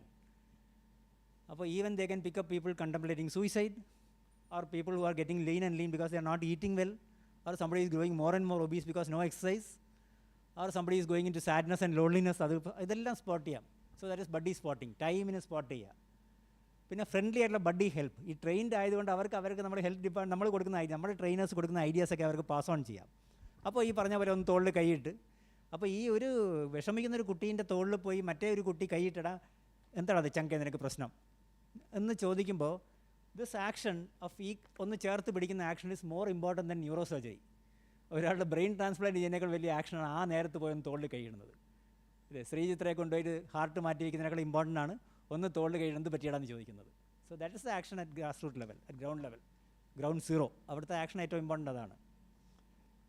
പിന്നെ buddy referral, because we tell them all the links. നമുക്ക് എവിടെയൊക്കെ ലിങ്കേജസ്, നമുക്ക് കുറേ ലിങ്ക്സ് ഉണ്ട് മുകളിലോട്ട് മുകളിൽ, അഡ്വാൻസ് ലിങ്ക്സ് പലതുമുണ്ട് ഹെൽപ്പിനുള്ളത്. അത് ഈ കുട്ടികൾക്ക് നമ്മൾ പറഞ്ഞു കൊടുക്കും. സോ ദേ നോ ദറ്റ് എവിടെ പോകാം, എവിടെ പോയ ഹെൽപ്പ്, എന്തിനും സ്പെഷ്യലൈസ്ഡ് കൈൻഡ് ഓഫ് ഹെൽപ്പ് കിട്ടാൻ എവിടേക്കാണ് ഓരോ കാര്യത്തിനും. അപ്പോൾ അതാണ് ഈ ബഡ്ഡി പ്രോഗ്രാം. അപ്പോൾ ചുരുക്കി പറഞ്ഞാൽ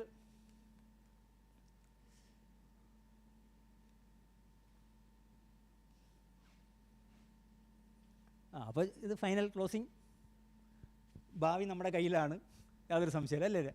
നമ്മളാരെയും സ്പൂൺ ഫീഡ് ചെയ്യുന്ന കാലമൊക്കെ പോയി. എസ്പെഷ്യലി നിങ്ങളുടെ college professional students, you can't spoon feed them. അവരുടെ ഭാവി അവരുടെ കയ്യിൽ തന്നെയാണ്. It is not in the hands of the teacher or the parent or anybody. It's in their own hands. It is not even in the hands of their friends. ഇതാണ് പലരുടെയും തെറ്റിദ്ധാരണ. ഞാനും എൻ്റെ ഫ്രണ്ട്സും, ഇവിടെ ഫ്രണ്ട്സൊക്കെ സ്ഥലം വിടും ഒരു പ്രശ്നം വരുമ്പോൾ. It's in your own hands. And risk എപ്പോഴും ഉണ്ട്. പലതരം ഫോഴ്സസ് ചുറ്റുമുണ്ട്. ദുഷ്ടശക്തികൾ എന്ന് പറയുന്ന പലതും ചുറ്റുമുണ്ടാകാം. അതാണ് ഇന്നത്തെ ലോകം. You can't create a new world just for our students. They have to live in whatever world is there. Now suppose they are living here, they will learn to live here. എങ്ങനെ വേണം പയറ്റാൻ. Suppose they want to go to some crime capital, live there in some company, they will have to learn the ropes. അല്ലേ? വേറെ വഴിയില്ലല്ലോ. ഇപ്പോൾ ഭയങ്കര mafia നടക്കുന്ന ഒരു സ്ഥലത്ത് പോയിട്ട് അവർക്ക് ജോലി ചെയ്യണമെങ്കിൽ പഠിച്ചേ പറ്റൂ എങ്ങനെ പയറ്റണം എന്നുള്ളത്. സോ റിസ്ക് ഒക്കെ എപ്പോഴും ചുറ്റും ഉണ്ടാവും. They need to know how to negotiate out of those. So basically they need immunisation. പ്രതിരോധം വേണം. ബിൽഡിംഗ് എ വാൾ ഓഫ് പ്രതിരോധം or defense is what they need. And that defense, what we do for babies is immunization. Triple vaccine, polio, penta vaccine, BCG, ഇതെല്ലാം കൊടുത്ത് ബേബീൻ്റെ ബോഡിയാണ് vulnerable. So we immunise the body. പക്ഷേ ഇവർക്ക് വേണ്ടത്, അപ്പോൾ immunise ചെയ്ത് കഴിഞ്ഞാൽ നാച്ചുറലി അവർ വളരെ ഹാപ്പി ആയിട്ടൊക്കെ ഇങ്ങനെ ഇരിക്കും. ഓക്കെ. ഇവർക്ക് വേണ്ടത് ഇമ്മ്യൂണൈസേഷൻ ഫോർ ദ മൈൻഡാണ്. അതൊന്ന് ഫുൾ സ്ക്രീൻ ആക്കാൻ പറ്റുമോ? ഫുൾ സ്ക്രീൻ സ്ലൈഡ് ഷോ ആക്കാൻ. താഴെ അയ്യോ അത് അറ്റത്ത് പോയി.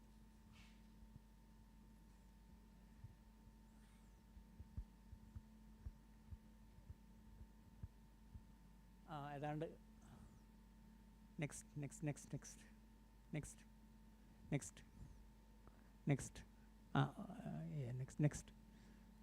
സോ ഇമ്മ്യൂണൈസേഷൻ ഫോർ ദ മൈൻഡാണിത്. Immunisation is for the mind. അപ്പോൾ ഈ ഇമ്മ്യൂണൈസേഷൻ നമ്മൾ ഈ സംസാരമാണ്. This immunization is the talking that we do. So it's very important to talk and encourage people to talk this way and talk to them. അപ്പോൾ ഈ സംസാരമാണ് വലിയൊരു action. അതിൽ കൂടെയാണ് അവർക്ക് മൈൻഡിനെ ഇമ്മ്യൂണൈസ് ചെയ്യാൻ. കാരണം ടീനേജാണ്. രൂപം മാറി, വളർച്ച മാറി, ചിന്ത മാറി, എല്ലാം മാറി, വേറെ ഒരു ലോകമാണ്. സോ ഇപ്പോൾ കിട്ടുന്ന കുത്ത് മനസ്സിലേക്ക് തന്നെ സങ്കല്പിച്ച് നമ്മൾ ആ ഇൻ്റർവെൻഷൻ്റെ ഞാൻ നേരത്തെ പറഞ്ഞ നമ്പേഴ്സ് അവിടെ ഉണ്ട്. So these are some of the areas that are, ഞാൻ നേരത്തെ പറഞ്ഞിട്ട് കാര്യം തന്നെയാണ് ദിശ. Some of the services are just mentioned there. I hope you have these 3 numbers. ഈ 3 നമ്പർ ഒന്ന് സേവ് എഴുതി കഴിഞ്ഞല്ലോ. So my wish for all of them, and I am sure your wish also will be to create a huge wave of optimism. അല്ലേ? ശുഭാപ്തി വിശ്വാസത്തിൻ്റെ ഒരു surge create ചെയ്യുക എന്നുള്ളതാണ് നമ്മുടെ എല്ലാവരുടെയും ജീവിതം. നമ്മുടെ യങ്സ്റ്റേഴ്സിന് വേണ്ടി ഈ ഇനി ഹോപ്പില്ല എന്ന് പറയുന്നതിനേക്കാളും ഒരു വേവ് ഓഫ് പോസിറ്റിവിറ്റി ക്രിയേറ്റ് ചെയ്യുക. To wipe out all the depression and the negatives. ഈ നമ്മുടെ നാട്ടിൽ കുളങ്ങളെയും ഗ്ലാമറൈസ് ചെയ്യുന്ന രീതിയുണ്ട്. അപ്പോൾ അതൊക്കെ മാറി try to look at the positive side of any coin or any moment. അങ്ങനെ പോസിറ്റീവ് സൈഡ്സ് നോക്കി and let them take off in to life. അപ്പോൾ ഇതാണ് വേണ്ടത്. Your college is a springboard. കാരണം ഇവിടെ കഴിഞ്ഞാൽ നമ്മൾ പേപ്പറിലൊക്കെ വായിക്കുന്ന ഇവിടെ CET പാസ് ഔട്ട് ചെയ്ത് കഴിഞ്ഞപ്പോഴേക്കും പാസ് ഔട്ട് ചെയ്യുന്ന മുമ്പേ തന്നെ they are grabbed by some huge companies and they go and earn 60 lakh an year എന്നൊക്കെ പറഞ്ഞ് 70 lakh a year, 100 lakh an year എന്നൊക്കെ പറഞ്ഞ് ഭയങ്കര കാര്യങ്ങളാണ് വായിക്കുന്നത് നമ്മൾ. So that opportunity come to everybody. Let them all take off in the life. ഇപ്പോൾ എല്ലാവരും ഓരോ കമ്പനി അല്ലെ ഓരോ സാലറി അല്ലേ എയിം ചെയ്യുന്നത്. ലൈഫിലേക്ക് പോസിറ്റീവായി ടേക്ക് ഓഫ് ചെയ്യുക. So let them be cleared for take off. You are the airport, you are the runway and you are the air traffic controllers. ഇത്രയും ഫ്ലൈറ്റ് ഇവിടുന്ന് ടേക്ക് ഓഫ് ചെയ്യാണ്. ഒരു കൊല്ലം എത്ര അഡ്മിഷൻ ഇവിടുത്തെ സ്റ്റുഡൻസ്? ഒരു കൊല്ലത്തെ അഡ്മിഷൻ എത്രയാണ്? Per year admission of CET, all the batches combined? BTech is 750 and MTech would be also 500 and some PhD എല്ലാം കാണുമായിരിക്കും. So maybe you can have say 1500. So 1500 flights are taking off every year from your runway, from your airport, and you are the air traffic controller. ഇത്രയും air traffic controllers ഉണ്ടെങ്കിൽ ഈ 1500 ഫ്ലൈറ്റ്സിന് എന്ത് easy ആയിട്ട് manage ചെയ്യാം അല്ലേ? You have such a lot of air traffic controllers. അപ്പോൾ each one of you can have charge of certain flights and certain destination ആൻഡ് അവരെ ഗൈഡ് ചെയ്ത് മെൻറ്റർ ചെയ്ത് കോച്ച് ചെയ്ത് അവരുടെ കൂടെ ഫിലോസഫറായി നിന്ന്, ഗൈഡായി നിന്ന്, ഫ്രണ്ടായി നിന്ന്, കൂട്ടുകാരനും കൂട്ടുകാരിയായി നിന്ന് നിങ്ങൾക്ക് അവരെ ടേക്ക് ഓഫ് ചെയ്യാൻ ഫെസിലിറ്റേറ്റ് ചെയ്യാം. So they have a very smooth and uneventful nice comfortable take off into life, and then they will fly higher and higher and they can go any amount of height. അപ്പോൾ പോകുന്നതെല്ലാം പടിപടിയായിട്ട് പോകുന്നു എന്നുള്ളത് മാത്രമേ ഉള്ളൂ. അപ്പോൾ ഈ കുറേ പടികളുണ്ട് ഇങ്ങനെ പോകുന്നതിനകത്ത്, and they will live a life of achievement. So that is what we need. Action plan, ഇത് വളരെ ഇമ്പോർട്ടൻറ്റ് സ്ലൈഡ്, ഇത് മാത്രം മതി ശരിക്കും. ഞാൻ ബാക്കിയൊക്കെ നിങ്ങൾക്ക് ഇത് ക്ലോസിങ് സ്ലൈഡ് ഇത് മാത്രമാണ് ആക്ഷൻ പ്ലാൻ. അതിനെ വേണമെങ്കിൽ പിക്ചർ എടുത്ത് വെച്ചാലും വേണ്ടിയില്ല, because there are so many things in that. പക്ഷേ this is for you to think about. അപ്പോൾ ആദ്യത്തത് college youth and wellness day എന്ന് പറയുന്നത്, there should be events on campus where infotainment, enjoyment, adichu polikal, and also some health component. We will give the background support. Health department or National Health Mission will give you the technical support and the academic support. പക്ഷേ ഇങ്ങനത്തെ ഡേകൾ പിന്നെ കുട്ടികളുടെ participation വേണം. അങ്ങനെ ഉണ്ടെങ്കിൽ ഈ day കൊണ്ട് കുറേ ഗുണങ്ങളുമായിട്ട് തലയ്ക്കകത്ത് കയറാൻ നല്ല ചാൻസ് കിട്ടും. So that we can ensure. And നമ്മുടെ കൂടെ പാർട്ട്നേഴ്സ് ലൈക്ക് അസാപ്പ് ഉണ്ട്, പലരും ഉണ്ട്. We are now building a more and more partners along with adolescent health division. Campus jogging ഞാൻ നേരത്തെ പറഞ്ഞു. ബഡ്ഡി വെൽഫെയർ സിസ്റ്റമാണ് ഈ പിയർ എഡ്യൂക്കേഷനിൽ. Buddy spotting, buddy help and buddy referral. Student faculty rapport building ആണ് ഞാൻ നേരത്തെ പറഞ്ഞ ക്ലാസ് റൂമിൽ മറ്റേ കമേഴ്ഷ്യൽ ബ്രേക്കും നിങ്ങളുടെ ടീനേജ് ദിവസങ്ങളെ പറ്റി ആലോചിച്ച് അതുപോലെ കുട്ടികളോട് ഡീൽ ചെയ്യുന്നതും ഫ്രണ്ട്സായി ഡീൽ ചെയ്യുന്നതൊക്കെ rapport building. Disha and AFHC promotion ഞാൻ എന്താ പറഞ്ഞു, ദിശ നമ്പർ ഷെയർ ചെയ്തു. Live linkage with district. അപ്പോൾ ഓരോ കേരളത്തിൽ every district we have district adolescent team. I look at the whole state, but under my state division there are 14 divisions for each district. അപ്പോൾ ആ ഡിസ്ട്രിക്റ്റിലൊക്കെ ഒരു ടീമുണ്ട് ഇതിനെ നോക്കാൻ. There is a coordinator, there are counsellors, എല്ലാം ഡിസ്ട്രിക്റ്റിലുണ്ട്. So they can help you for everything.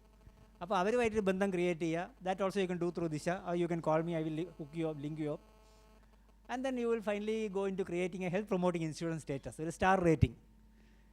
ഇപ്പോൾ ഇലക്ട്രിസിറ്റി കൺസംഷൻ ഇത്ര സ്റ്റാർ റേറ്റിംഗ് എന്ന് പറഞ്ഞ പോലെ ഇതിന് ഒരു ഇമോഷണൽ സ്റ്റാർ റേറ്റിംഗ് കൂടെ പറയാം നമുക്ക്, health promoting institution and any information. So keeping in touch is what my request to you is. You should feel free in keeping in touch with me. ഞാൻ എൻ്റെ കോൾസൊക്കെ എത്ര കോൾ വന്നാലും കുഴപ്പമൊന്നുമില്ല, അല്ലെങ്കിൽ ഇഷ്ടം പോലെ കോൾ വരും.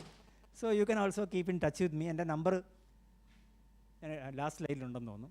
അപ്പോൾ നമ്പർ തരാം, ആ നമ്പർ സേവ് ചെയ്തോ. Feel totally free in contact me for any kind of things, no problem.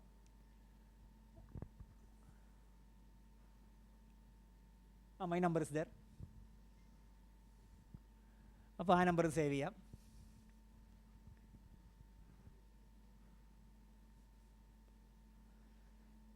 അപ്പോൾ I am use to taking calls. 2 ഫോണും വെച്ച് 24 മണിക്കൂർ കോൾ എടുക്കുന്ന എൻ്റെ ശീലമാണ് വർഷങ്ങളായിട്ട്. അതുകൊണ്ട് കുഴപ്പമൊന്നുമില്ല. Don't feel hesitant. തിരക്കായിരിക്കുമോ, ഡിസ്റ്റർബ് ചെയ്യാമോ? ചില പേഷ്യൻസൊക്കെ എന്നെ വിളിച്ചിട്ട്, സാറേ തിരക്കാണോ? തിരക്കില്ല. എന്ത് തരം തിരക്കാണ്, എപ്പോൾ തിരക്ക് തീരും? ആ തിരക്ക് ഡിസ്ക്രൈബ് ചെയ്ത് കഴിയുമ്പോൾ അതിന് അവൈലബിൾ ടൈം അങ്ങ് തീരും. ഈ തിരക്കിനെ പറ്റി ഞാൻ ഈ തിരക്കൊന്നും അന്വേഷിക്കണം, എന്നോട് അപ്പം എന്താണെന്ന് ചോദിച്ചോളൂ, കുഴപ്പമില്ല, എനിക്ക് തിരക്കൊന്നും ഇല്ല. പക്ഷേ ചിലർ തിരക്കിനെ പറ്റി ഡിസ്ക്രൈബ് ചെയ്തതിന് 1 മണിക്കൂർ കളയും തിരക്കാണോ എന്നുള്ള അന്വേഷണം കൊണ്ട്. അപ്പോൾ അങ്ങനെ തിരക്കൊന്നും തോന്നണ്ട.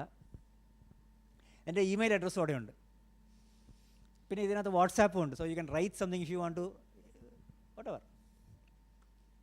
ആൻഡ് ഞാനൊരു പ്രോമിസ് തരുന്നത്, that whatever spoken will be confidential. Unless you need to hook up with somebody, it will be confidential.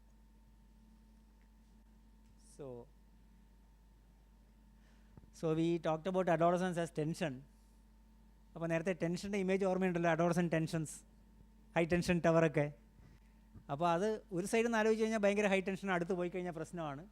പക്ഷേ വേറൊരു വിധത്തിൽ ആലോചിച്ച് കഴിഞ്ഞാൽ ആ ഹൈ ടെൻഷൻ ടവറിനും എൻജോയ് ചെയ്യാം. In spite of carrying 4 lakh volts and 50,000 amperes, they also can enjoy life.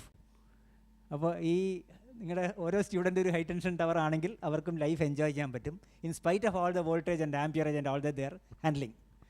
അപ്പോൾ അത് മനസ്സിൽ വെച്ചുകൊണ്ട് ഇതുപോലെ നമ്മുടെ കുട്ടികളുടെ ലൈഫ് മുമ്പോട്ട് കൊണ്ടുപോകാൻ നമുക്ക് സാധിക്കും, നമുക്ക് ഗൈഡ് ചെയ്യാൻ സാധിക്കും. And with that I would like to say thank you to each one of you, specially your principal and all the distinguished faculty members, each one of you here, and also specially to Rani for inviting me over, and the friends whom I met here, including Smita and all the others whom I met here. My old patients are somewhere here. ഇപ്പോൾ എല്ലാവരും കൂടെ ക്രൗഡിലായപ്പോൾ എവിടെയാണെന്ന് എനിക്ക് മനസ്സിലാവുന്നില്ല. But Deepak പോയോ എന്തോ, ദീപക് ഇവിടെ ഉണ്ടായിരുന്നു, Biranjith. Okay, so thank you once again, and it was a very nice experience.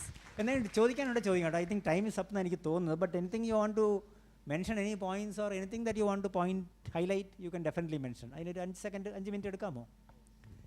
Can we take a couple of minutes to do that?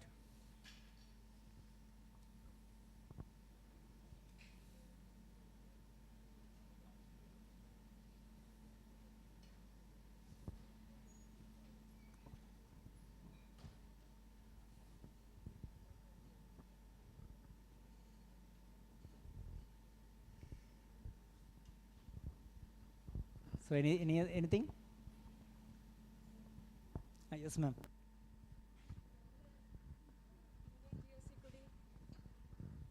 Teenage ഇയേഴ്സിൽ കൂടി കടന്നു പോയിട്ടാണ് നമ്മൾ ഈ ഒരു പ്രായത്തിലേക്ക് എത്തിയിരിക്കുന്നത്. പക്ഷേ ഏത് ഏജ് ഏത് കാലഘട്ടം എടുത്തു നോക്കിയാലും കാണുന്നത് യങ്സ്റ്റേഴ്സിനെ ക്രിട്ടിസൈസ് ചെയ്യുന്ന ഒരു മെജോറിറ്റി അഡൾട്ട്സ് എന്ന് പറയുന്ന, അല്ലെങ്കിൽ എൽഡർലി. അതെന്തുകൊണ്ട് അങ്ങനെ പോകുന്നു? അതെവിടെയാണ് ആ പ്രശ്നം പറ്റുന്നത്? അങ്ങനെ നമ്മളും ഒരു കാലത്ത് ഇതിൽ കൂടി പോയതാണ്. പക്ഷെ എന്നാലും ഈ ഒരു സ്റ്റേജിൽ വരുമ്പോൾ what they are doing is not right. അങ്ങനെ ഒരു സജഷൻ ഉണ്ടോ വൈ ദാറ്റ് ഇസ് സോ എന്ന് നിങ്ങൾക്ക് തന്നെ വേണമെങ്കിൽ പറയാം. Why is it like that? എന്തുകൊണ്ടാണ് ഇങ്ങനെ ഇരിക്കുന്നത് കാര്യങ്ങൾ? മൂടി വെച്ചു അതിന് ലെൻസ് കവർ ഇട്ടിരിക്കുന്ന.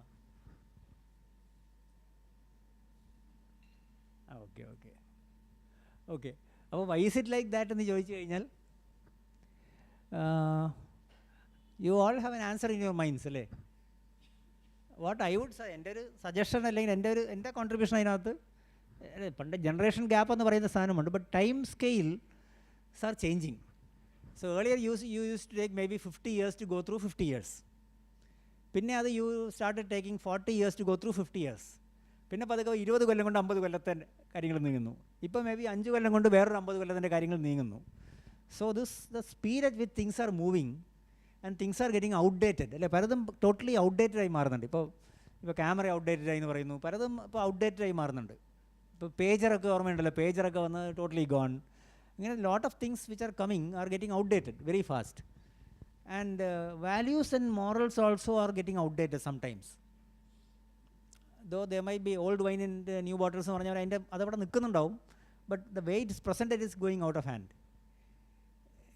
അപ്പോൾ അങ്ങനെ ഉള്ളപ്പോൾ it is very confusing to a dinosaur like me or my generation.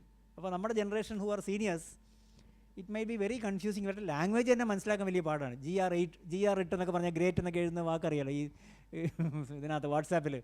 Even the language is different, the expressions are different, എല്ലാം ഡിഫറെൻ്റാണ്. ഇപ്പോൾ ഈ ഒരു ജോക്ക് ഞാൻ വായിച്ചത്, പണ്ട് ഈജിപ്ഷ്യൻ സിവിലൈസേഷൻ ടൈം ഈ ഹീറോഗ്ലിഫിക്സ് ഒക്കെ എഴുതിയിട്ടാണ് കമ്മ്യൂണിക്കേഷൻ ചെയ്തത്. അപ്പോൾ കുറേ എംബ്ലംസും ഉണ്ട്. അത് മാറി പിന്നെ ഭയങ്കര ലാംഗ്വേജ് വന്നു, ഷേക്സ്പിയർ വന്നു, അത് വന്നു, ഇത് വന്ന്, ഭയങ്കര ലിറ്ററേച്ചറൊക്കെ വന്ന്, എല്ലാം വന്ന് കഴിഞ്ഞിട്ട് now we are going back to hieroglyphics. ഇപ്പോൾ ആർക്കെങ്കിലും ഫോണിൽ ഒരു സംഭവം വന്നു കഴിഞ്ഞാൽ ഉടനെ ഒരു പിക്ചറാണ് തിരിച്ചു പോകുന്നത്. സോ ആ പിക്ചർ വേറെ എക്സ്പ്രസീവാണ്. അത്രയധികം പിക്ചേഴ്സിൻ്റെ സ്റ്റോക്ക് ബാങ്ക് വാട്സാപ്പിനകത്തുണ്ട്. So this can be confusing to lot of people. Especially ഈ ലിറ്ററസി ഒരു ഡിവൈഡ് ഉണ്ടാക്കുന്നുണ്ട്. ഈ literacy because everything is on the phone. ഇപ്പോൾ ഞാൻ എൻ്റെ ഒരു friend, she's also an engineer, ഫ്രണ്ടിൻ്റെ മോള്, ഈ കുട്ടി എഞ്ചിനീയറാണ്. പക്ഷേ എന്തോ ഞാൻ കാഷ്വൽ യൂസ് അവളെന്തോ വയറുവേദനയെ പറ്റി എന്നോട് പറഞ്ഞു. അപ്പോൾ ഞാൻ ചോദിച്ചു, മോളെ എൻ്റെ ലാസ്റ്റ് പീരിയഡ്സ് എപ്പോഴായിരുന്നു? അപ്പോൾ ഒരു പിടിയില്ല. അപ്പോൾ ഉടനെ ഫോൺ എടുത്ത് വെച്ച് ഒരു ആപ്പ് നോക്കുമ്പോൾ ലാസ്റ്റ് പീരിയഡ്സ് എപ്പോഴാണ്, അടുത്ത പീരിയഡ് എപ്പോൾ വരും. അപ്പോൾ ഇപ്പോൾ പണ്ടാണ് ഒരു കുട്ടിയോട് അവരവർ തന്നെ പറയും കഴിഞ്ഞ ഡിസംബറിൽ ഇന്ന് അതിരുന്നു വാട്ട് എവർ ഇറ്റ് ഇസ്. പക്ഷേ ഇപ്പോൾ അതെല്ലാം ആപ്പിനകത്താണ്. അപ്പോൾ without the app we are lost and without the phone we don't know any other phone number. അപ്പോൾ അങ്ങനത്തെ ഒരു ടൈമിലോട്ട് വരുന്നു. സോ അതുകൊണ്ടായിരിക്കാം that is just my guess. And we think that എല്ലാവർക്കും ഞാൻ പിടിച്ച മുയലിന് 3 കൊമ്പ് ഫിനോമിനൻ ഉണ്ടല്ലോ. So we will say that what I say is correct, അത് കേട്ടാൽ മതി. നമ്മുടെ മോനും പറയും ഞാൻ പറയുന്നത് ശരി, അച്ഛനത് മനസ്സിലാക്കി എടുത്താൽ മതി. So that way it's a reality that we have to face. And the only way is they are not going to learn old things, we need to learn the new things. അതാണ് എൻ്റെ പ്രശ്നമല്ല, അതാണ് എൻ്റെ challenge. അവർ പഴയ കാര്യത്തിലോട്ട് ഒരിക്കലും പോകാൻ പോകുന്നില്ല, പക്ഷേ നമ്മൾ പുതിയ കാര്യം പഠിക്കേണ്ടി വരുന്നു. So that's why I think.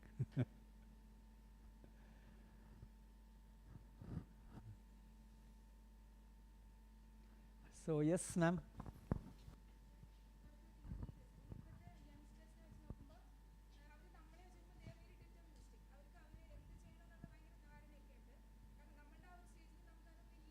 അതെ.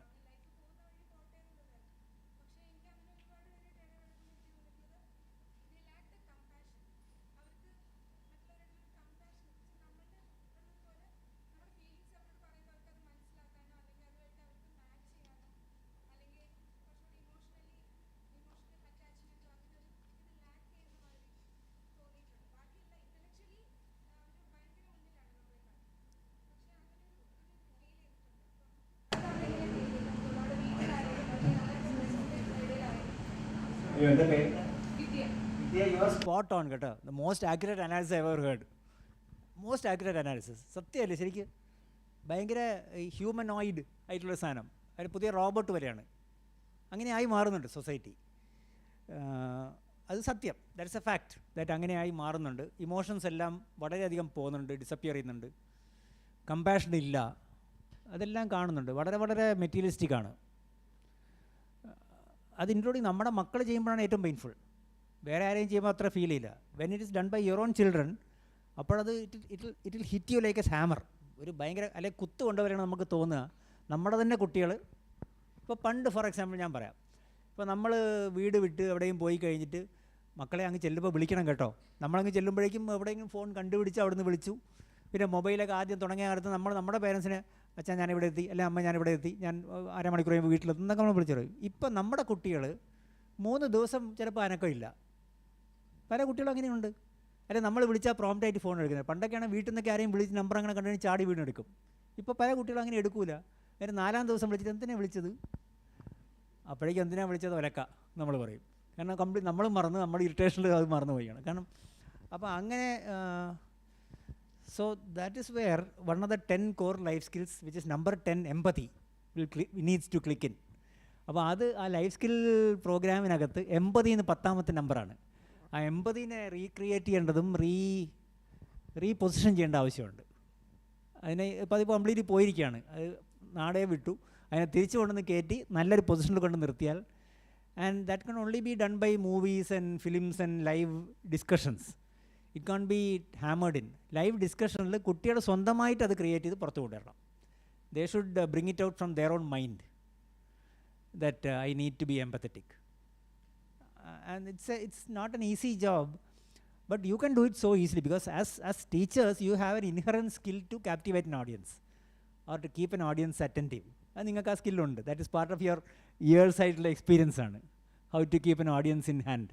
So you can use that skill and then use these inputs to build empathy consciousness and mental wellness concepts ഒക്കെ വന്നു കഴിഞ്ഞാൽ കുറച്ചുകൂടെ ചിലപ്പോൾ ബെറ്റർ ആയിരിക്കും. അറ്റ്ലീസ്റ്റ് കടലിൽ കായം കലക്കിയ പോലെയാണ്, but still it is one institution. Nothing is too small. Everything starts as one drop, അല്ലേ? Even the ocean starts as one drop. So one drop is not a bad thing. One drop is also is precious.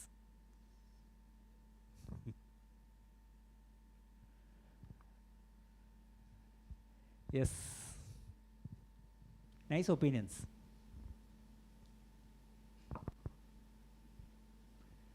So I hope that നമുക്കിതൊക്കെ ഈ പറഞ്ഞ 1500 സ്റ്റുഡൻസിലേക്കൊക്കെ ഇത് transact ചെയ്ത് പോകണം, എന്നാലേ കാര്യമുള്ളൂ. എനിക്ക് ഏറ്റവും വലിയ ആഗ്രഹം എന്താണെന്നറിയോ?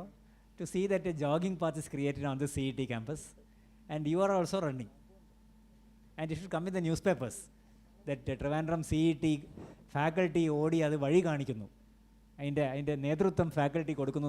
ന്യൂസ് പേപ്പറിലെ ആർട്ടിക്കിൾ എനിക്ക് വായിക്കാൻ ആഗ്രഹമുണ്ട്. So I hope that you will keep that wish in mind. And അതിനകത്ത് ചമ്മലൊന്നും തോന്നണ്ട കേട്ടോ. നമുക്ക് വി നീഡ് ടു അൺവൈൻഡ്. നമ്മൾ സീനിയർ ആയിരിക്കാം, നമ്മൾ വളരെയൊക്കെ വലിയ ആൾക്കാരായിരിക്കാം, but still you need to unwind. പിള്ളേരുടെ കൂടെ ചേർന്ന് കഴിഞ്ഞാൽ they are a very strong resource. നമുക്ക് നല്ല ബഫർ എനർജി തരുന്ന കൂട്ടരാണ് പിള്ളേർ. സോ അവർ ഇപ്പോൾ എക്സ്കർഷന് പോകുമ്പോൾ അറിയാലോ, സ്റ്റഡി ടൂറിന് പോകുമ്പോൾ ടോട്ടലി ഡിഫറെൻറ്റ് ഫീൽ. അപ്പോൾ അതുപോലത്തെ ഒരു ഫീല് കുറേ നേരം ഉണ്ടാക്കുകയും കാര്യം വരുമ്പോൾ കാര്യം, പക്ഷേ അല്ലാത്തപ്പോൾ നമ്മൾ തറളി നല്ല ഫ്രണ്ട്സാണ്, ടീച്ചറും മാഡം എല്ലാം ചങ്കും ബ്രോയുമാണ് എന്ന് അവർക്ക് തോന്നണം. നമ്മുടെ മാഡം നമ്മുടെ സാറ് അസൽ ചങ്കാണ് എന്ന് പറയണം. Thank you very much. And so I think there is another resource person might have come. Thank you. Thank you, sir, for such an interesting and informative session. We are waiting for the sir to come and hand over a memento for you.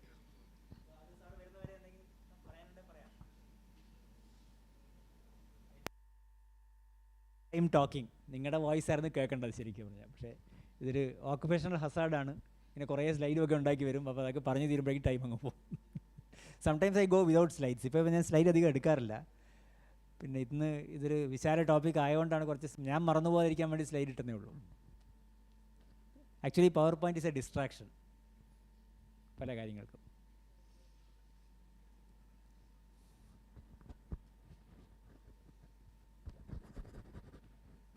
So anything else that practical കാര്യങ്ങൾ എന്തെങ്കിലും പറയാനുണ്ടെങ്കിൽ that നിങ്ങളുടെ അനുഭവത്തിൽ നിന്ന് ഇതിൽ ഇമ്പിൻ ചെയ്യുന്ന വല്ല കാര്യങ്ങളും നിങ്ങളുടെ എക്സ്റ്റെൻസീവ് എക്സ്പീരിയൻസ് ആൻഡ് അനുഭവങ്ങളിൽ നിന്ന് പറയാനുണ്ടെങ്കിൽ that might be interesting to share. Adolescent മെസ്സുകൾ, ടീനേജ് ആൻഡ് യൂത്ത് മെസ്സുകൾ വല്ലതും ഷെയർ ചെയ്യാനുണ്ടെങ്കിൽ without mentioning any name. Yes മാം.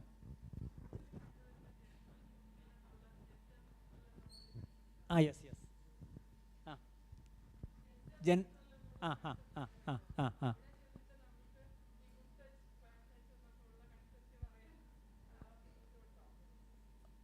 എൻ്റെ വിശ്വാസം ഉണ്ടെന്നാണ്. കാരണം ജെൻഡർ ന്യൂട്രൽ എന്ന് പറയുമ്പോൾ ഇറ്റ് ഇസ് ആക്ച്വലി ജെൻഡറിനെ പറ്റി നമുക്കുള്ള സ്റ്റീരിയോ ടൈപ്സ് ബ്രേക്ക് ചെയ്യാനുള്ള ഒരു കോൺസെപ്റ്റാണ് gender neutral.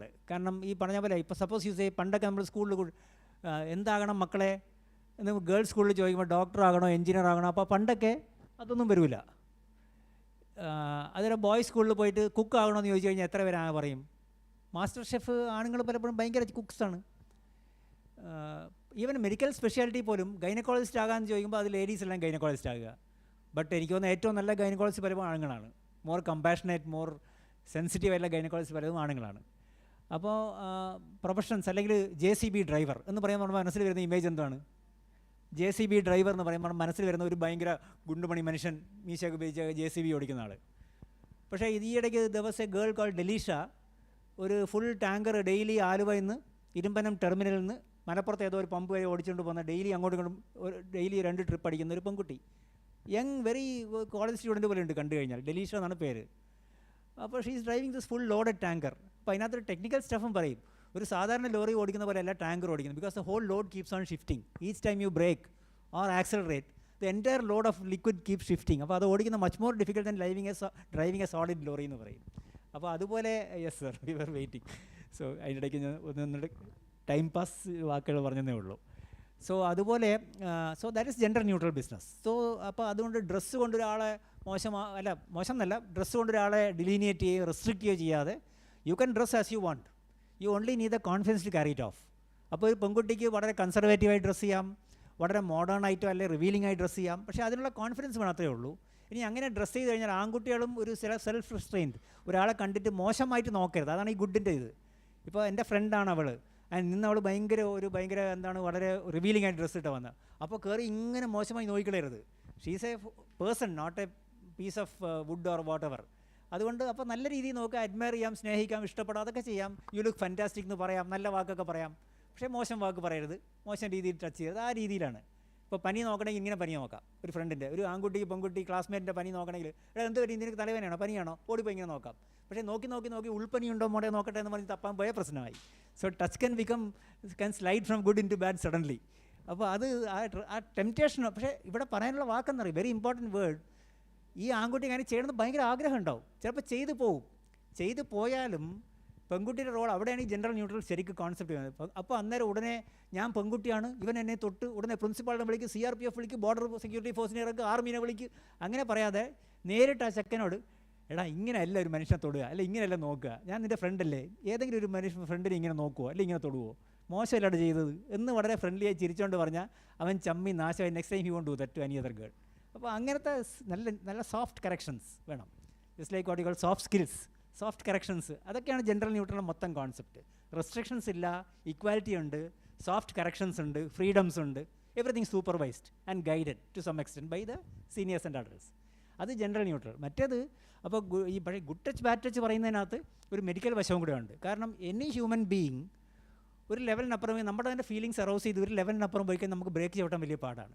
It's just like driving a train and driving an autorickshaw or a scooter. സാധാരണ സാധനങ്ങളൊക്കെ സ്കൂട്ടർ ഓടിക്കുന്നില്ല, ബ്രേക്ക് ചവിട്ടണേ അപ്പം നിൽക്കും. യു ഗോ ഫ്രം 2 feet വഴി നിൽക്കാം. പക്ഷേ ശതാബ്ദി എക്സ്പ്രസ് ഓടിക്കുന്ന ഡ്രൈവർ മുമ്പിൽ ഒരു സാധനം കണ്ടിട്ട് കൊച്ചുവേളി ക്രോസ് ചെയ്യുമ്പോഴേക്കും ഒരാൾ നിൽക്കുന്ന കണ്ടെങ്കിൽ എന്തെങ്കിലും ചെയ്യാൻ പറ്റുമോ? So much of momentum, they will stop after 3 or 5 kilometers അത് ഹോൾട്ടിലേക്ക് എത്തണമെങ്കിൽ. അപ്പോഴേക്കും എല്ലാം നടന്നു. So sexual emotions are like that. And sexual emotions always start with the look, word and touch. അല്ലാണ്ട് no human beings, even husband and wife, ready 1 2 3 തുടങ്ങാം എന്ന് പറഞ്ഞ് അങ്ങനെ തുടങ്ങാൻ പറ്റില്ല. Sexual things it comes through the look, word and touch business. അപ്പോൾ അതുകൊണ്ട് അത് ഒരു റിയാലിറ്റിയാണ്. Because these are not children in your campus, they are all adults. So they need to know that എനിക്കും ഒരു അറൗസൽ വരാം, എനിക്കും കൺട്രോൾ പോകാം, അത് പോകാൻ പാടില്ല. അതിൻ്റെ സമയമല്ല ഇത്, അതിൻ്റെ പ്രായമല്ല, അതിൻ്റെ ഒക്കേഷനല്ല, അതിൻ്റെ വേദിയല്ല. അതുകൊണ്ട് I need to keep my feelings in check. അതുകൊണ്ട് എൻ്റെ ടച്ചും വാക്കും നമ്മുടെ തമ്മിലുള്ള ടച്ചും വേർഡും നോട്ടും എല്ലാം we will maintain a certain decorum എന്നുള്ള feeling. That is a business for good touch and good word and all that. മറ്റേത് gender neutral is equality. So thank you very much. That was, I think, the final discussion, and yes, so we were waiting for you, sir. We are having a very nice discussion. I think ഞാനും കുറച്ചധികം സംസാരിച്ച every was very active in വാക്കാലും കുറേ പേര് പക്ഷേ എല്ലാവരുടെ expression വെച്ചിട്ട് എനിക്ക് ജഡ്ജ് ചെയ്യാൻ എല്ലാവരും വളരെ ആക്റ്റീവ്ലി ഇൻവോൾവ് ആയിരുന്നു. So body language was good, the atmosphere and ambience was good. Requesting our principal to hand over a memento as a token of gratitude to Dr. Amarfit.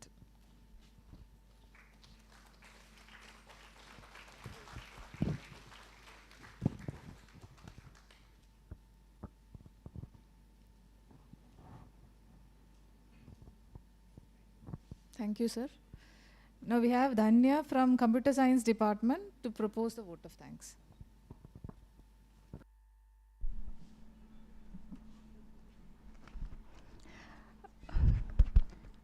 Respected Principal, Honorable Research Person, Dr. Amar Fettil, and my dear colleagues. So I am glad to be standing here to propose a vote of thanks for Dr. Amar. Actually മലയാളത്തിൽ പറയാമല്ലോ, നമ്മൾ ഒരു മണിക്കൊരു class വെച്ചാൽ അല്ലെങ്കിൽ 1:30 ഒരു class വെച്ചാൽ നമുക്കറിയാം എന്താണ് അവസ്ഥ, കുട്ടികൾ എങ്ങനെ റിയാക്ട് ചെയ്യും. ഇപ്പം എനിക്ക് ഒരു ഔട്ട് ഓഫ് താങ്ക്സ് ഈ ടോക്കിന് പറയണമെന്ന് പറയുമ്പോൾ ചിന്തിക്കുന്നത് ഫുൾ ശ്രദ്ധിച്ചിരിക്കണമല്ലോ. പക്ഷേ സാറ് ടോക്ക് തുടങ്ങിയപ്പോൾ ഒരു കുഞ്ഞിൻ്റെ പടമാണ് കാണിച്ചത്. Then I could see smile spreading across all faces. Then he went on to say so many serious issues but evoked a lot of laughs at this time at 1:30 p.m. That itself is a pointer to us how to deal with the students in the class. Thank you, sir, for that. And I take this opportunity to express my sincere gratitude on behalf of all the participants and the entire CET family. Please, thank you very much. Thank you, Dhanya. We'll have a short break. We'll break for tea and kindly be back in 10 minutes.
Principal Dr. Suresh Babu sir, Honorable Speaker of this session, Dr. Jiju Alex, heads of departments and fellow participants. It's my honor and privilege to introduce the speaker of this section on outreach and extension.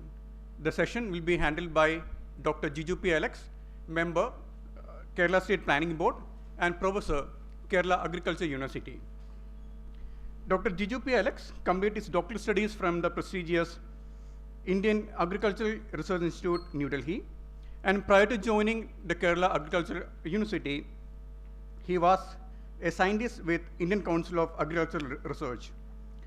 Dr. Jiju is an outstanding researcher who has produced several PhD works. He has published articles in several international and national journals of repute. He is an erudite teacher and a socially committed policy maker. He was instrumental in shaping our response of our state to COVID-19 pandemic. He is also the author of the book, Nammude Krishi, Nammude Bhakshanam. On behalf of the organizing committee of this faculty empowerment program and all the faculty members assembled over here, I welcome you to the session, sir.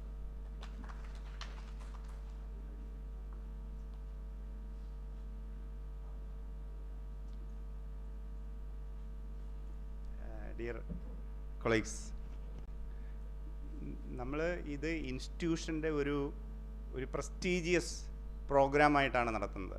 ഇത് chief secretary inaugurate ചെയ്തു. Chief secretary വന്നു എന്നുള്ളതല്ല, ഇതിനകത്ത് ഓരോ resource പേഴ്സണെയും വളരെ ശ്രദ്ധാപൂർവം choose ചെയ്ത് വളരെ എഫർട്ട് എടുത്ത് കൊണ്ടുവന്നിട്ടുള്ളതാണ്.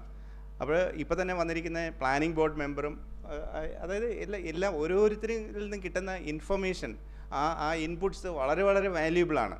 അപ്പോൾ അതുകൊണ്ട് തന്നെ അത് പരമാവധി ഇവിടുത്തെ ഫാക്കൽറ്റിയിലേക്ക് എത്തിക്കുക എന്നുള്ള അത് നമ്മുടെ ഒരു ഉദ്ദേശ്യം കൂടിയാണ്. പക്ഷേ നമ്മൾ എല്ലായ്പ്പോഴും കുട്ടികളെ പറ്റി പരാതി പറയാറുണ്ട്. ക്ലാസ്സിൽ ഞാൻ ഇപ്പോൾ HOD ആയിട്ടിരിക്കുമ്പോഴും അല്ലാതെ ഫാക്കൽറ്റി ആയിട്ടിരിക്കുമ്പോഴും ഒക്കെ തന്നെയും പറയുന്നത്, ഈ കുട്ടികൾ 9 മണിക്ക് തുടങ്ങേണ്ട ക്ലാസ്സിൽ 9:05 വരും, 9:10 വരും. നമ്മൾ പല രീതിയിലൊക്കെ വാൺ ചെയ്യും, എന്നാലും അത് കണ്ടിന്യൂ ചെയ്യും. ഇത് അവരുടെ ഒരു റൈറ്റാണ് എന്നുള്ള രീതിയിലാണ് ഈ കുട്ടികൾ എടുക്കുന്നത്. പക്ഷേ what right we have to question that. നമ്മളല്ലേ മാതൃക കാണിക്കേണ്ടത്. ഇത് പലതവണ ഇവിടെ കൗൺസിൽ ഡിസിഷനായിട്ട് മുൻപ് തന്നെ എടുത്തിട്ടുള്ളതാണ്. HOD-മാർക്ക് പ്രത്യേകമായിട്ട് നിർദ്ദേശം കൊടുത്തിട്ടുള്ളതാണ്. ഈ എല്ലാ ഫാക്കൽറ്റിയും കൃത്യസമയത്ത് ഇത് അറ്റൻഡ് ചെയ്യുന്നു എന്ന് ഉറപ്പുവരുത്താൻ.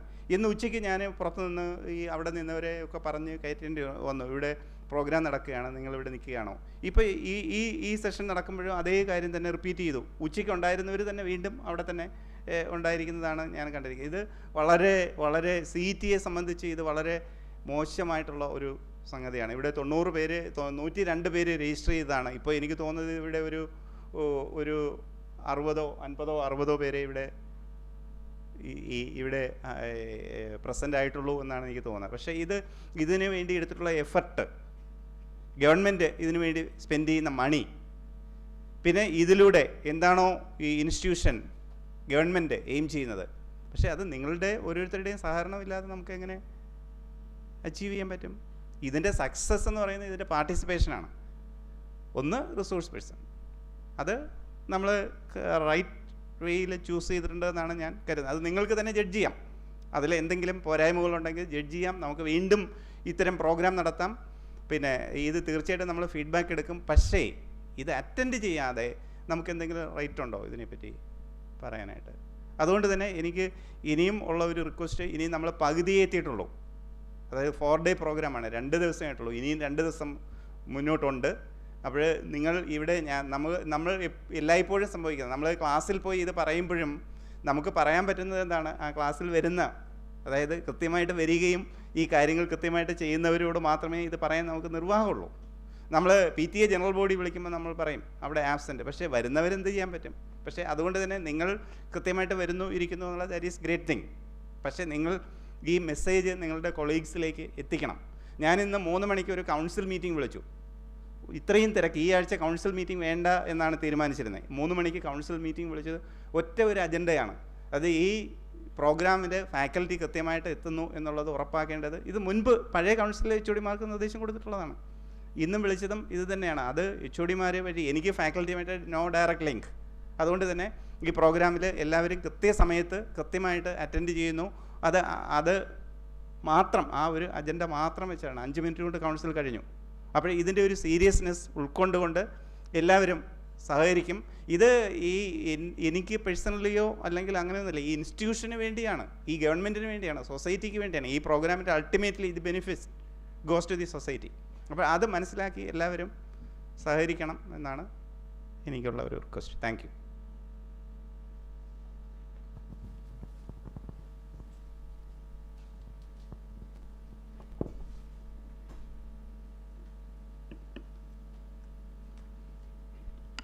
Respected Principal of the College of Engineering, Trivandrum, and the participants of this faculty improvement program, I am so glad that I could come here and address you, particularly because I am a proud parent of an alumnus of this institution. My son had completed his BTech from this place, and it was his dream to be here. So we consider CET with great regard and appreciation, and we consider this institution to be one of the best institution Kerala has ever produced. So it is always a matter of pride that you are invited to CET or you get associated with CET. I do not know how do you visualize the importance of your institution by yourself, but for people from outside, CET is such a big institution. I was a bit worried about the kind of attention you would be having, because after maybe the last session would certainly be a very, very sleepy session. And the principal has made my part very easier. So maybe whatever he has said, I do not know how you have received. You might have woken up from your sleep, or maybe your kind of lethargy that could have crept within you by getting exposed to these kind of long sessions. So it is good that faculty improvement programs in our university and also in other places are done with a purpose. In fact, they are all meticulously planned, we understand. And also during our initial stages of our career, we also had undergone several such programs that way. By UGC norms, only 2 are required, but we used to go and attend several other programs as well, based on your requirement and also based on your orientation to various subjects.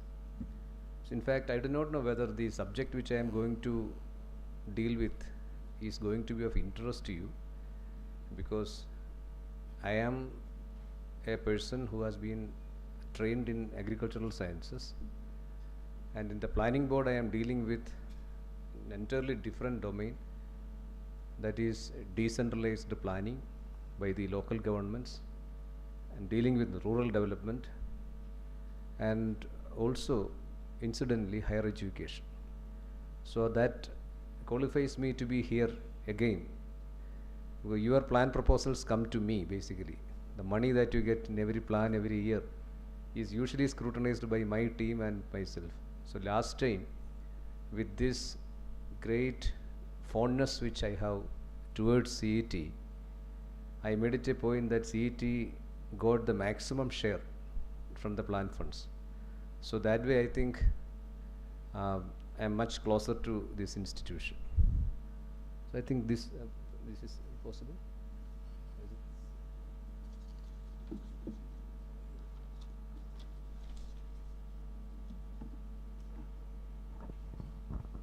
I think most of you are exhausted, you don't even look at me. Some of them are looking at their phones, some of them are looking at towards infinity, some are dreaming, so some are not interested. So is there an element of forceful participation in this program, or how is it? Okay. So it is maybe it's a chance to get exposed to a variety of things from different people, You wouldn't get it maybe from an article, or you cannot Google it down and read it. It is, you're getting direct experiences from people who are working in various sectors. So that exposure would be good for you. So basically, I was asked to speak on outreach activities of higher education institutions. So you must have heard about that word, and also must be involved in some kind of outreach activities. But I would like to have it in a different perspective altogether. In fact, how does a higher education institution become important? What exactly is the significance of having outreach programs for higher education institutions? And how is it being viewed the world over?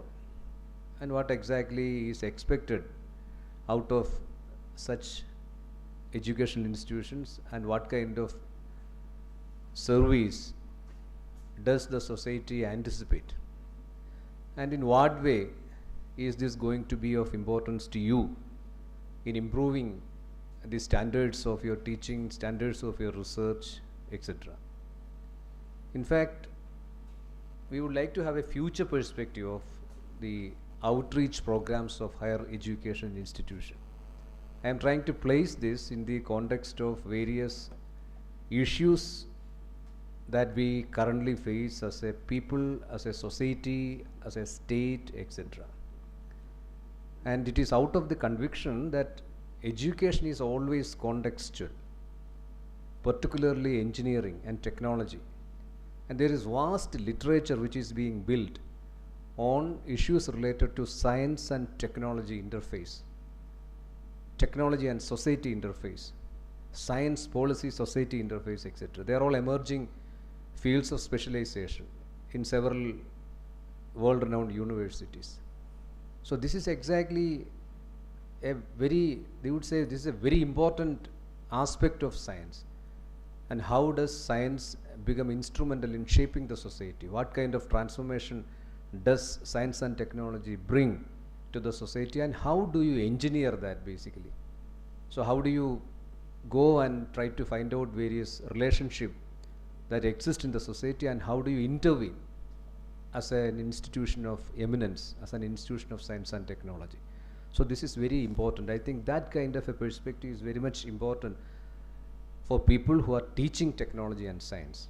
So anyway, you are going to be researchers and teachers. You are not going to be implementing officers of development programs of government agencies of any kind. Maybe later period you would switch on to some other jobs, I do not know, but mostly you are going to deal with teaching. Teaching per se is a noble profession, as we all admit, but one problem with us is people who hail from engineering related professional fields, maybe agriculture, etc., etc., we are not taught to teach. We do not know how to teach. You just have your degree, BTech, MTech, and maybe you get a PhD from prestigious institution and apply for a job and straight away go to a classroom and deal with students. You do not know what the students expect out of you. You do not know the pedagogy. You do not know the ways by which teaching process progresses in a classroom. And you do not know how to create an environment in the classroom so that teaching becomes a pleasurable experience. So this is very important. That is one part of that. Another part is how do you connect yourself with the society around you? How do you get inputs from the society, and what do you give back to the society as a professional? Not only as a teacher, but as a technocrat, as a person who is a professional, who have got exclusive and unique knowledge on various subjects. So this is very important. So I think we will have a brief overview because I have to rush off. I have to attend a meeting by 5 o'clock, so I would not bother you too much. I would try to finish it as early as possible and leave this place. I am not going to be a burden for you at all. So only problem being a teacher, I think you should also be having the same problem. You know, you would like to have your student sleeping in front of you. If a teacher is so comfortable seeing a student sleeping in front of him, then I would not call him a teacher. Then he is just performing a job very casually, anticipating only salary. So usually the problem with me is, whenever I spot somebody who is sleeping, then there is a problem. There is a psychological problem. Either I stop this or I get into a problem with that person. So just not to make that happen, kindly see to it that your eyes are open eyes are open and pretend to be listening. Don't listen, please. Pretend to listen. Okay. Anyway, it's not going to enthuse you too much. The one which I am dealing in the planning board or as a professor, as a career, my academic career, everything is dealing with very dry subjects, maybe poverty, development, rural development kind of stuff, you know, which is not very cozy. They are all hard issues, you know. You have to go to the village, find out the lives of people, then you think about how to improve that, etc., etc. So it is not going to be a very pleasurable experience, I do not know. So it is a hard subject too, for that matter. Maybe engineering is a much harder subject, I tell you, but dealing with the lives of people, you know, the downtrodden, the grassroots level institutions and people is still difficult. Okay, see, I think the first one, please. So I can manage it, isn't it?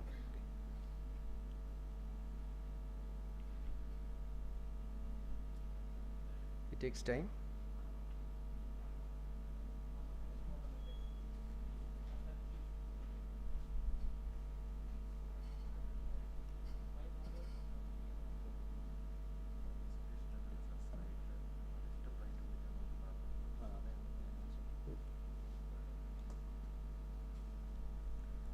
So in fact,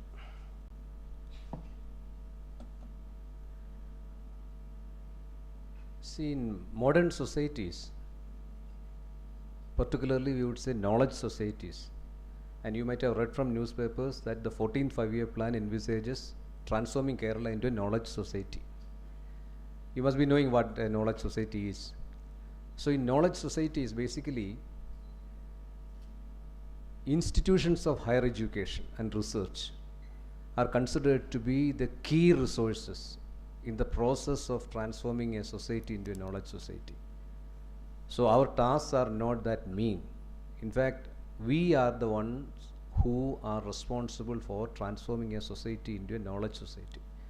And knowledge society is characteristic of modern society, for that matter. And every country is now trying to transform themselves into knowledge societies. What exactly does it mean? What do you mean by that, after all?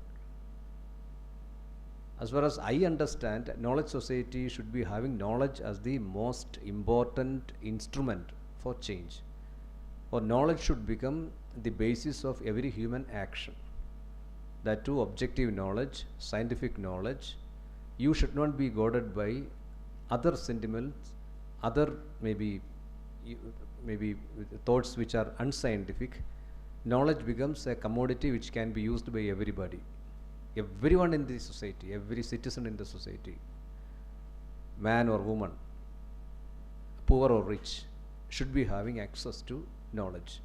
So these institutions are very important. And basically this process is something related to policy. Policy in the sense, whether we have to transform a society into a knowledge society is deeply engaged with the problem of policy. So how does a country formulate a policy basically? You have policies on several things. You have the climate change policy. What do you mean by climate change policy? Climate change policy is not very specific, not location specific, in the sense it is a global policy, for that matter. There is a policy on climate change. There is a policy on education. There is a policy on rural development. There is a policy on so many things. There is a policy on information technology. What does that mean? That means the country or the state has got a perspective with respect to transformation or change. Change always happens, even otherwise. We are all there to change. We are trying to, we do not want to be conservatives. You know, every society would, every government would be trying to make changes in the society. So this change should be guided by a policy, and that policy should be knowledge based. So as a team of professionals, we have got a great stake as far as policies are formulated. So you have to understand the entire gamut of education, technology, science, etc. in the context of how does a subject or a discipline transform the lives of people, and how does it get reflected in the policy of the government. It is very important. So I think I just want to take you to that kind of an understanding about the relevance of your subject, about the relevance of teaching, about the relevance of your career and profession. So in fact, the increasing demand of knowledge or evidence, that is very important. So how did you come to a policy on climate change? It was based on scientific evidence. And some argue that there are evidences which are yet to be proved. But still we know a policy has been formulated based on certain evidence that the temperature is rising, it has got consequences. It is going to affect the lives of people. It is going to affect the biosphere. It is going to affect the ocean currents. So you try to find out relationship and say that in such and such interventions have to be made to arrest this process. So it is knowledge driven. That policy is knowledge driven. So take the example of your, say, your development policy, or maybe take the example of your conservation policy, or take the example of, for that matter, any field wherein a policy is required. They are all evidence based. It is not based on your belief. It is not based on your conviction. It is based on objective knowledge created by man. And who creates this knowledge? This knowledge is created by whom? By teachers, by researchers, by institutions. So you had the privilege of listening to a doctor previously. So he has been talking about, I know him personally, he has been talking about adolescence issues and things of that sort. How do you get that information from? Out of research. Who does that research? We only. So that means the entire running of the nation, entire process of running the nation, running the society, it belongs to us, belongs to the scientist, belongs to the teacher. And it is based on the knowledge created by you, all these things happen. And that is why in education, in recent terminology, in recent, maybe particularly in the emerging world, we are talking about knowledge creation. We say education is a process of knowledge creation. And we also say education is a process of co-creation. So in a classroom, the teacher does not create knowledge. The teacher is creating knowledge along with the students. That is what is called the co-creation kind of a thing. So we come together, we enter into some kind of a dialogue and transaction. And also you get ideas. Maybe sometimes you improvise ideas. Sometimes you try to tweak ideas. And as a result of which, you create knowledge. And this knowledge basically is consolidated, documented, passed on to the next generation. They build on that. I think most of you might have undergone courses on research methodology, you know. When science was originated earlier, there was a postulate that knowledge is something which is created by accumulating knowledge one by one. So Socrates had created some knowledge, Aristotle gathered that knowledge, and he created some knowledge, and everything was put into a bottle or a can, and that is what is the collective of knowledge. But later on it was proved to be wrong. We said knowledge could be challenged, isn't it? So knowledge basically could be changed, could be challenged. You come up with a proposition and which can be denied, which can be refuted. So propositions which have been put forward by earlier people have been refuted, and new knowledge has been created. So it is a very dynamic process. So that dynamism is also something which is done by the scientists, teachers, people like us, knowledge workers for that matter. So this is the perspective with which we have to approach the entire process of teaching, learning and research. This is very important.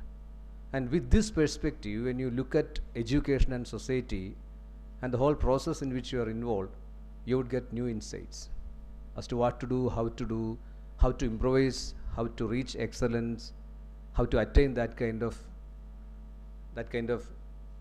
degree of excellence which is anticipated from you. That would be possible only when you have that macro picture in your mind. what exactly is the relative position of a teacher in the society? In what way does he contribute? It is not just teaching a student, rather it is creating knowledge, and that knowledge is going to be useful for the society one way or the other. Maybe there would not be any direct application of the knowledge which you have created, but at some point of time later that would be read by someone, that would be shared by someone, that would become an input for someone to proceed further. So that is why we say whenever you write something, we used to say publish or perish, is it not? So why do you say that you have to publish? Why? Do you think that your work is going to be read by everyone? No, not now.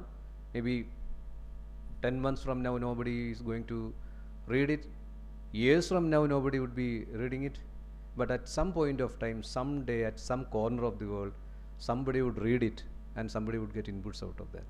So it becomes eternal for that matter. So knowledge creation is the basic process which we do, and that becomes the input for running a society, shaping up a society, forging policies, managing the government, managing the people. So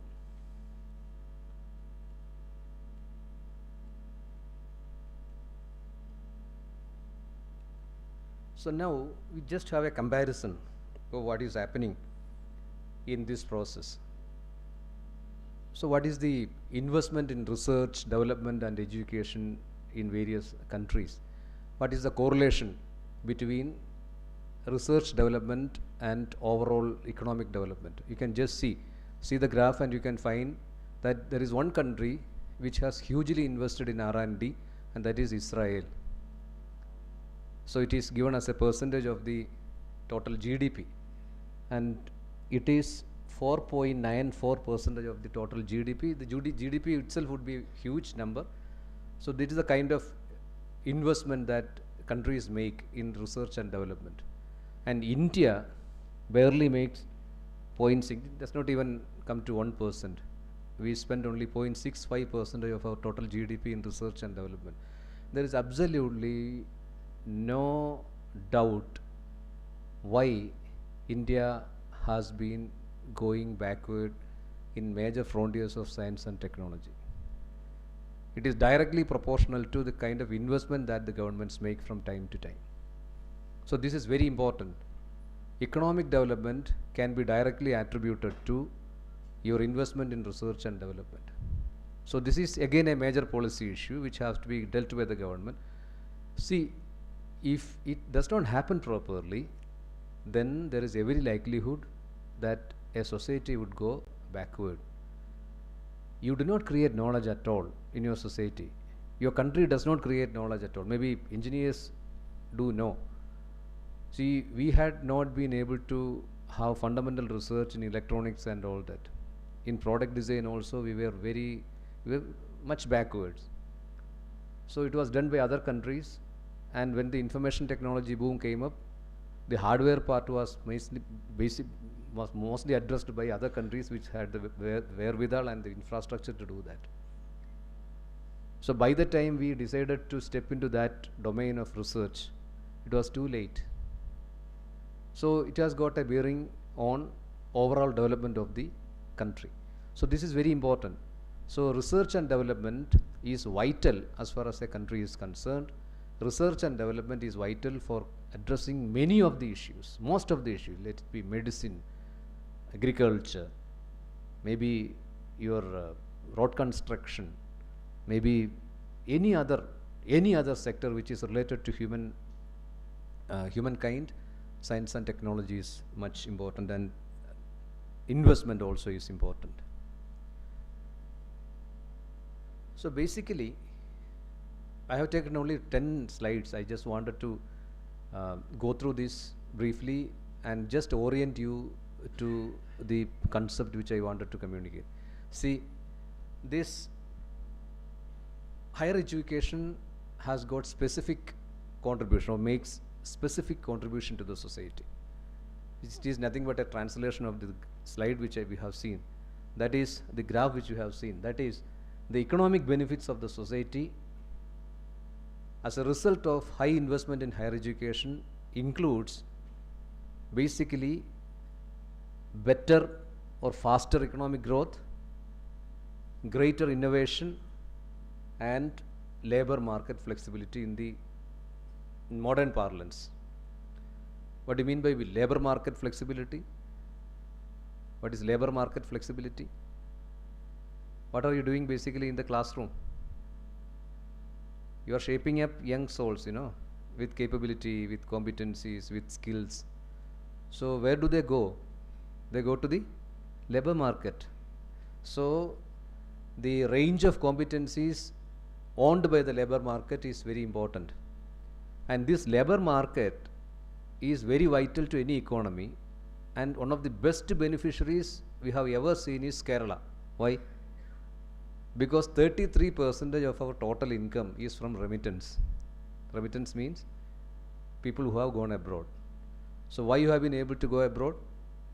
Because of your skills, or because of your orientation or primary orientation to various domains of knowledge. So labor flexibility or labor market flexibility is very important in modern parlance, particularly after liberalization. We have an environment wherein labor flexibility, the competencies are very important. So what kind of quality materials are produced in the classroom has got a bearing on economic development. So that also is very important. Not only the one which I had discussed earlier, direct teaching itself also is very important as far as the economy is concerned. So that is one thing. And greater innovation. I think you must be having an exclusive session on innovation. I think Dr. Rajeshri is going to deal with that, it seems. I don't know. Have you gone through that syllabus and all that? Okay. So Dr. Rajeshri would be dealing with that. But still I would like to bring to your notice the concept of innovation as it is discussed in academic parlance, for that matter. So innovation has become a buzzword. We always talk about innovation. And if you had been in an IT company or somewhere, maybe some of you might have come from such experiences as well. Every organization, every technology, everybody wants to innovate. What do you really mean by innovation, for that matter? I would say this faculty improvement program is an innovation by your principal or maybe your council, whatever it is. Why? Because he has or they have found that there are certain gaps as far as orientation is concerned. And he believes or thinks that it could be bridged by administering a few classes like this or getting orientation. So it's not going to end with that. It will have to be continued further. Then maybe how do you evaluate the effectiveness of that intervention? Maybe it should be having more output. You would be engaging more number of hours. Your quality would be improving. You would train yourself to be good teachers. You would find new ways of teaching. The overall output of this great college would also increase. That would be reflected in some other indicator, which can be placements. The kind of profile your alumni must be having from this point onwards. See, every action would be manifested, would be quantified in terms of certain indicators, is it not? So innovation is very important. So you have to improve it further and further, further and further. So innovation happens only when you come across an important gap or a need. Unless you identify that need, innovation would not occur. So it's good that that has been identified. So innovations occur only when it is not invention. It is not at all invention. It is something different. It is looking at things differently, looking at things with a purpose, looking at things with the objective of finding out solutions to some problems. Even rearranging the entire seating arrangement of this hall itself can be an innovation, if it is going to be effective. So innovation as a process should be the buzzword of any technology institution, any educational institution. Business, it has already come up. You Google any business terminology or business organization, you just Google innovation and you can find lakhs of references related to innovations in business, innovations in product development, etc., etc. But innovation in education, innovation in teaching, innovation in research, innovation in managing institutions, innovation in conducting a program, we barely come across. So, but now academicians like me, we are working in rural innovations right now. We are talking about new institutions at the rural department, at the in the rural sector. Say, for example, Kudumbashree, you might have heard, was an innovation, basically. The Grameen Bank was an innovation because that system of arrangement had never existed. It is an altogether new concept. Bring people together, build social capital. So such things happen in the society as well. There are new ways of finding solutions to problems. So the capacity to innovate is not just going to a laboratory and then come up with a new product, or maybe you come up with a new technology. No. It is improving an institution to bridge the shortcomings, to make it more effective, improve the efficacy. So that process is something which every one of us should learn, because it is the crux of management. Don't think that you are not going to be managers tomorrow. No. You are managers of your house, first of all, managers of your spouse, managers of your children, managers of your, maybe your department. As you go upward in your career, you would become managers of institutions as well. So very important. Innovating. So we have to have some orientation towards that process of innovation. How do you bring up new things to your realm of things, to your domain? So that is very important. And as far as individuals are concerned, higher education, all of us know that you profit, you higher earnings, lower unemployment, and so many other social impact is created by higher education. Basically, as I told you earlier, a strong system of higher education is critical to our economic strength. So if you really want to become a leader, then you have to have a strong backing and support of science and technology infrastructure, science and technology process, and a highly innovative academia. Very important. Infrastructure and facilities alone would not define the efficacy of a system. It cannot take you to leadership at all. A nation would prosper only if the academia, the research system, become innovative. So that is why people say, when people go to United States, they are all, most of the Indians get good scores in spelling competitions, in memorizing competitions, and they sometimes even head certain companies. But when we boast ourselves about maybe we are very capable as a nation, as a people, the question which is simply asked is, how many innovations or how many companies have been floated by Indians?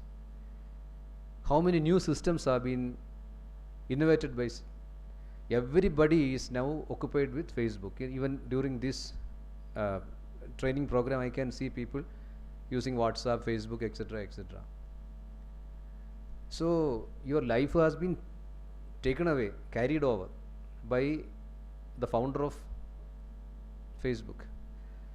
Anyway, it is not an Indian who has done that. Then we would say it is not because we don't have the intellect to do that, but we unnecessarily do not spend our time doing that. No. It is basically because you don't have the intellect to do that. You do not know how to innovate that. So we, for that matter, I do not want to say we do not know how to do that. In the classroom also, we do not ask them anybody to innovate, and we never facilitate ideation of a new thing. Maybe there will be exceptions, but generally in Indian education system, we do not foster any of such activities. We do not ignite that kind of attention. We do not ignite that kind of desire. So usually what happens is, at the end of the day, or at the end of the year, or at the end of a decade, you don't have much people who can innovate. So this is something which has to be taken care of by you, because I can see very young assistant professors, or it's not assistant professors, is it not? Assistant professors sitting in front of me, must be having almost about 20 to 30 years ahead of you.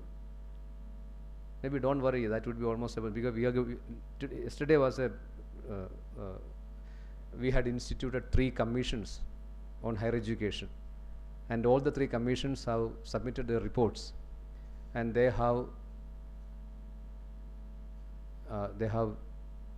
all emphasized that the pension age has to be enhanced to 65, and eminent professors have to be allowed to be with education institutions up to 70. So you can straight away go to a graveyard. That means you must be having 30 to 35 years, must be having, is it not? So don't worry about that unless you leave the job in between. I do not know what is going to happen to India in between, because I don't know whether CET would be closed down and they would say, okay, that would be done by Ambani or Adani. That's a different thing altogether. Let it not happen. And if it happens, then my prediction prophecy will not be fulfilled. Otherwise, you would be able to serve the country up to 70 years, 80 years. So unless you start doing this right from here, unless you do this, then it is going to be difficult for the younger generation. We would not be innovating anything. We would just go to United States. Education CET would be helpful to get a good GRE score and go to other country. And going to other country is also now going to be a less remunerative thing. It is Spain is having the highest temperature, 45 degree, 48 degree, 50 degree. So I think most of them will try to come to us. So there is no going to the West as well. Okay. So what I said is we have to have that kind of an orientation wherein this process of innovation is inbuilt in the education system. It should be something which has to be inbuilt into the psyche of this student. So we have missed our bus. We are an older generation. And don't try to be an older generation, because you become old maybe within 1 or 2 years. How many of you, all of you must be having children, isn't it? See the pace at which they learn things, the pace at which they refute things, the pace at which they criticize you, the pace at which they judge you, the pace at which they rebuke you, for that matter. Sometimes they would not listen to you at all. So you become older much faster than what is expected. So I think Baiju sir might have told you about the evolution of science, and he is a good friend of mine. So he might have said that the kind of transformation that have happened in history for 100 years, 500 years is now happening within a span of 5 years. Maybe that's going to be 50 years, 5 years. So this is the kind of transformation that came. The rate of change is increasing. So we don't have to miss out that. We have to try to learn as to how to innovate, how to foster innovativeness. It is not just an incubation center in the place. It is, I am not talking about incubation centers coming and the businesses that are going to be started by various people. No, I am talking about the process of teaching, the process of research, wherein this innovation component has to be integrated, incorporated. So again, maybe in modern terminology, it is also very significant because it significantly contributes to compete in the global marketplace. That also is important. You just cannot say that it is not happening, because everybody is subjected to that kind of change, It is global. After globalization, everything has become global. Trade has become global. Human resources have become global. And with COVID, we know absolutely geographical barriers are not at all barriers. So it is going to be truly global. So in the global marketplace, if you really want to have quality resources, you have to concentrate on this process of innovation. So this is also very important. I have told you 2 things. One is, the world is driven by knowledge. Knowledge is created by people like us, and knowledge becomes the backbone of any policy. It becomes the backbone of development. And higher education contributes largely to the development of the economy as well as development of the society as a whole. So now the problem is, do you have the systems, and how do you visualize the changes that is happening in this system. Higher education as a system has undergone several changes over a period of time. That is very important. Higher education as such has become global. Running a higher education institution is difficult because you face very severe stiff competition out there from several such players in the field. And unless you come up with a unique selling proposition, a characteristic which would identify you as a very unique institution, then it is going to be difficult. Do you know what the new education policy is in store for us? Is suggesting for us? All small universities would become integrated universities. Several private universities would be established. Corporate houses can come up with private universities. Global universities can start their branches anywhere in the world. University is going to be a system wherein people are produced for various purposes, and you cannot maintain the monopoly that you enjoy right now. That is going to wither away. So the problem is, it is in this atmosphere of stiff competition we are talking about managing higher education institutions. The problem is not only with the higher education institution as a single entity. As I told you, the entire system is also undergoing several transformation. So basically, there has been corporatization of higher education, which I told you, and there are several challenges with respect to content of your curriculum. How do you improvise the content? How do you update it? How do you include modern updates in the delivery of the content in the classroom? Is it updated or is it obsolete? No chance for any obsolete content to be delivered. We have multiple sources of information, smarter children. And there are universities who have gone far ahead of us in the process of innovation. Cross-cutting mechanisms which are going to come. So if you really want to conserve your identity or to exist as an institution, you have to make certain changes. And that should come from within the teachers. System may change, but the teacher will have to imbibe certain qualities which would make the institution unique. So you would be known as a good teacher if you update yourself, if you administer the content beautifully, effectively, which would attract the children. That is very important. Another important issue is how do you administer an institution. So today we had a discussion with the principal about a modern center of excellence which is going to be established in the CET. So he is now busy preparing the master plan, and we had an initial discussion. He was thinking of how would you get funds. He was asking me whether the planning board can do something. I said, no, you cannot have 230 crores for your center. No, it is not possible, because the entire money, when it is apportioned across people, you would be getting only a few crores. It is not adequate enough to establish a center of excellence. No, it is not possible. Then what is the way out? Then they're planning to approach KIFBI, another instrumentality which is supporting them. Maybe in due course, they would also be getting assistance from some other sources, So administration, or if you really want to establish something, that itself is very difficult. So how do you build up institution? That is a very important thing. Sometimes you would be appointed as the principal, or maybe a manager, or whatever it is, of a college which is going to be initiated by the government. It is going to be in a cattle shed kind of a place. You would be asked to maybe to build it up. Very important. Very important. You should have the capability to do that also.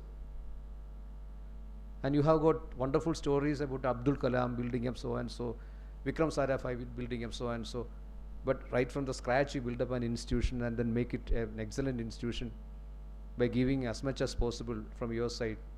So that itself is something which we have to learn as a manager, as a researcher.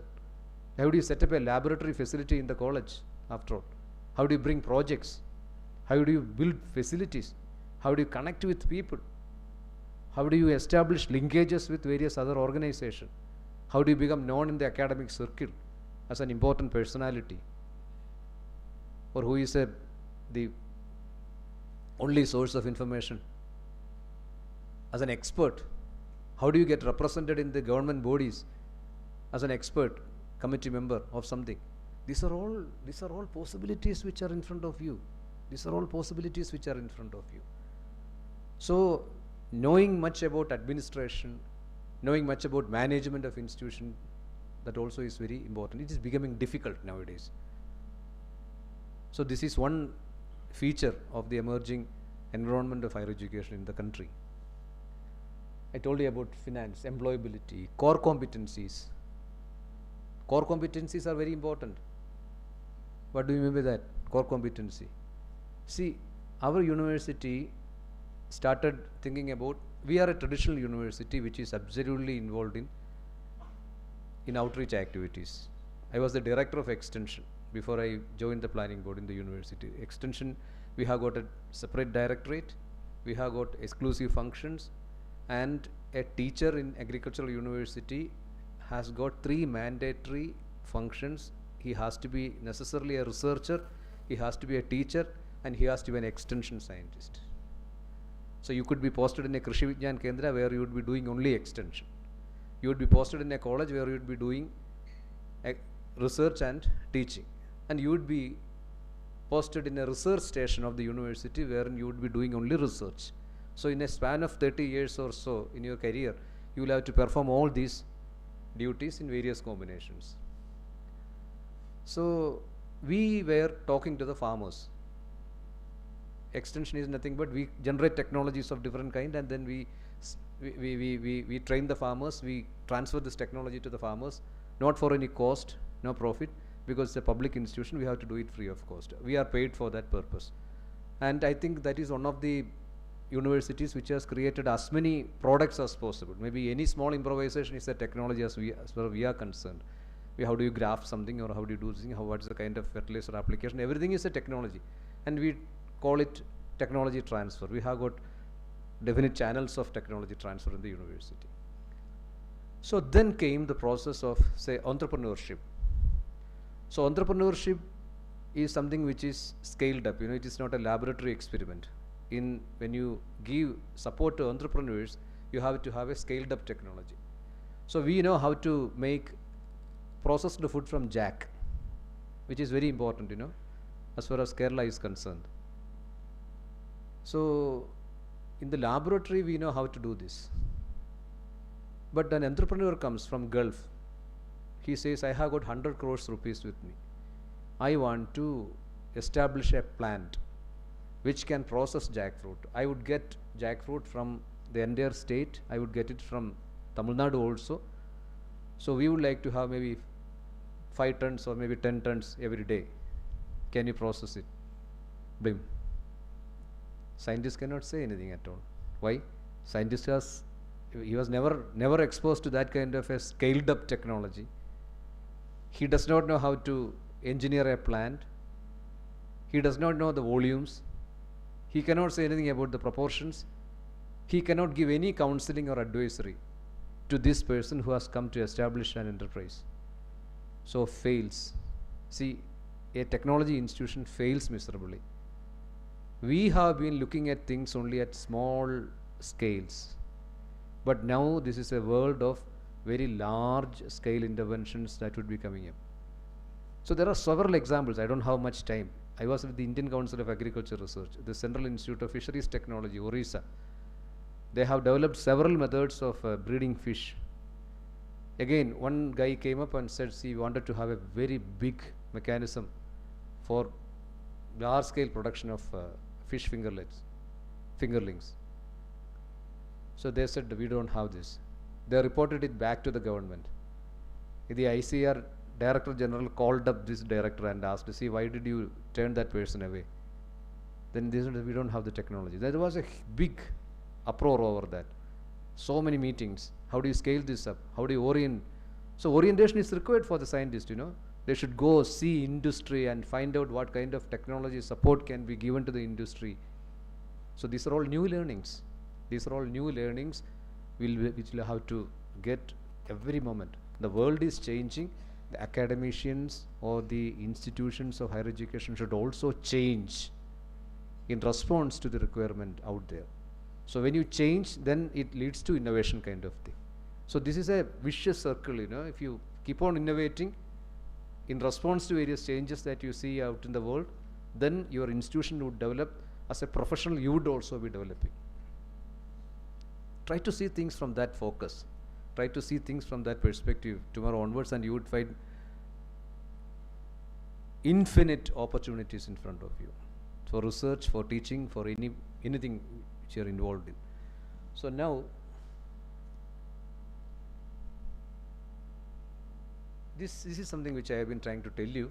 I have put it in a slide just to remind me of this important point.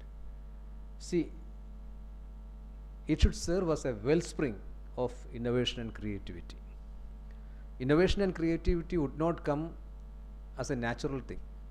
You just cannot sit somewhere quietly and then meditate like Buddha and then, okay, we have to have an innovation. I don't think so. You might have heard about dialectical materialism. Baiju sir might not have mentioned that, I don't know.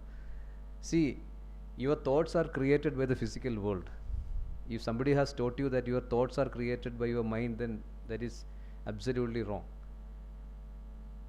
Your thoughts are nothing but a natural outcome of your reflections on the nature, its forces.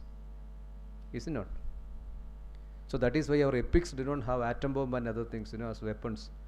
You might not have seen any of our gods carrying atom bomb to demolish someone. No, they have got only arrows and such things there.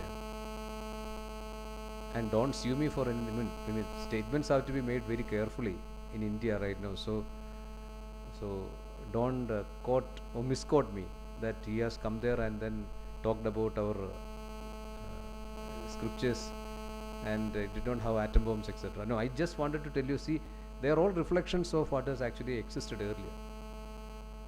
So this innovation is something which can happen only in relation to the changes that happen around you. So as I had tried to explain, these changes will have to be imbibed, and this is going to be the basic premise on which an institution would develop. If you want to read literature on innovation, you can Google and find out several texts on innovation.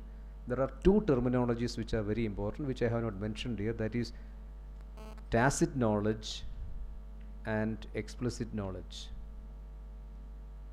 Tacit knowledge is nothing but the knowledge that you have in your mind through the experiences that you have gathered through your career. And explicit knowledge is something which is documented. All your research papers, all those things are repositories of knowledge that you have created, which would be transferred from one generation to another generation through various channels. But this tacit knowledge is something which you carry within you. It is nothing but experience. That experience cannot be shared with anyone. And an institution gets developed into such a big institution with the kind of knowledge that you have, that you gather internally, which is very important.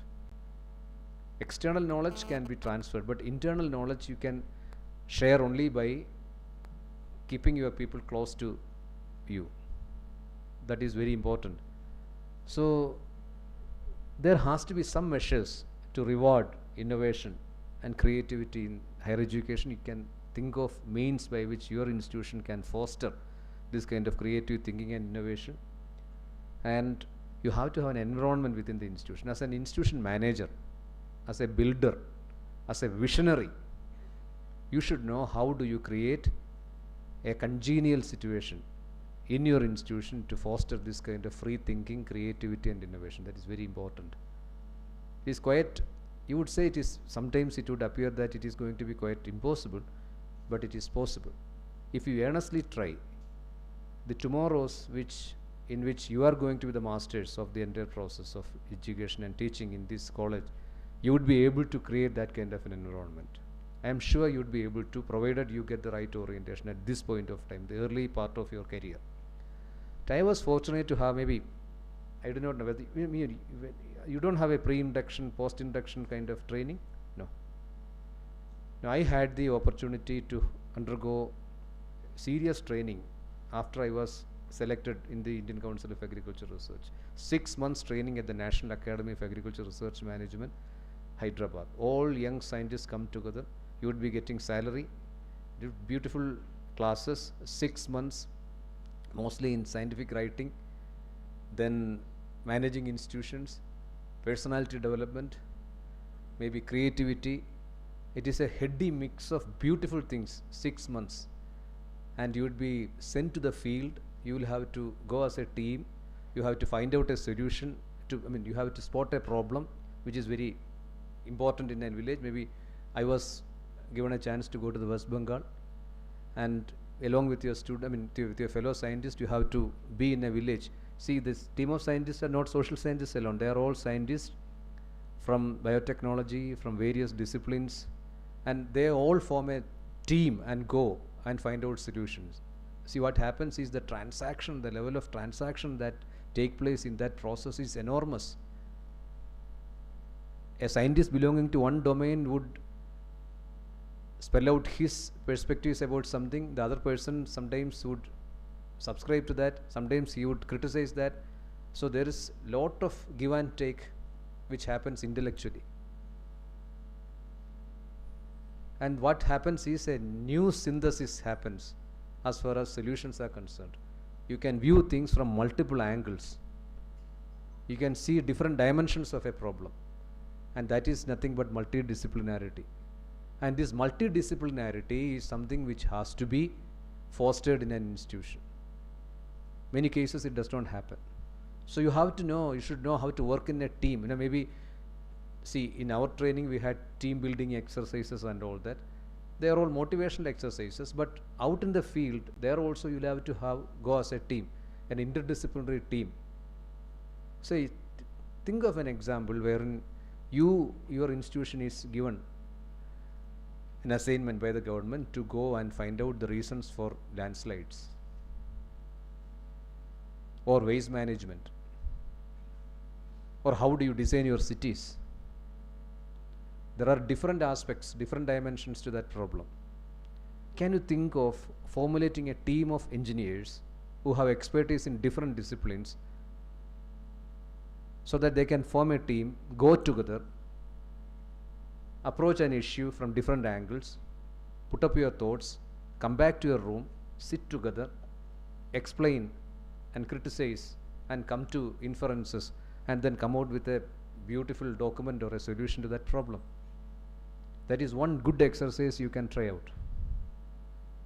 That would certainly build your capabilities.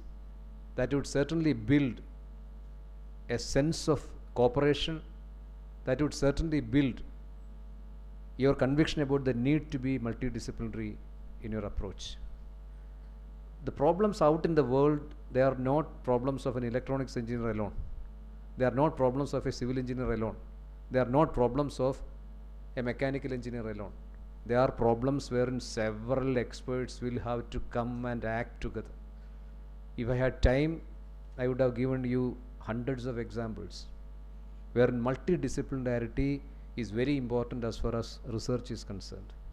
This is very important. So, see, you have to have an environment in the institution which allows this kind of multidisciplinary dialogue. Not theoretically, but as a means of finding solutions to real life problems. It is gone.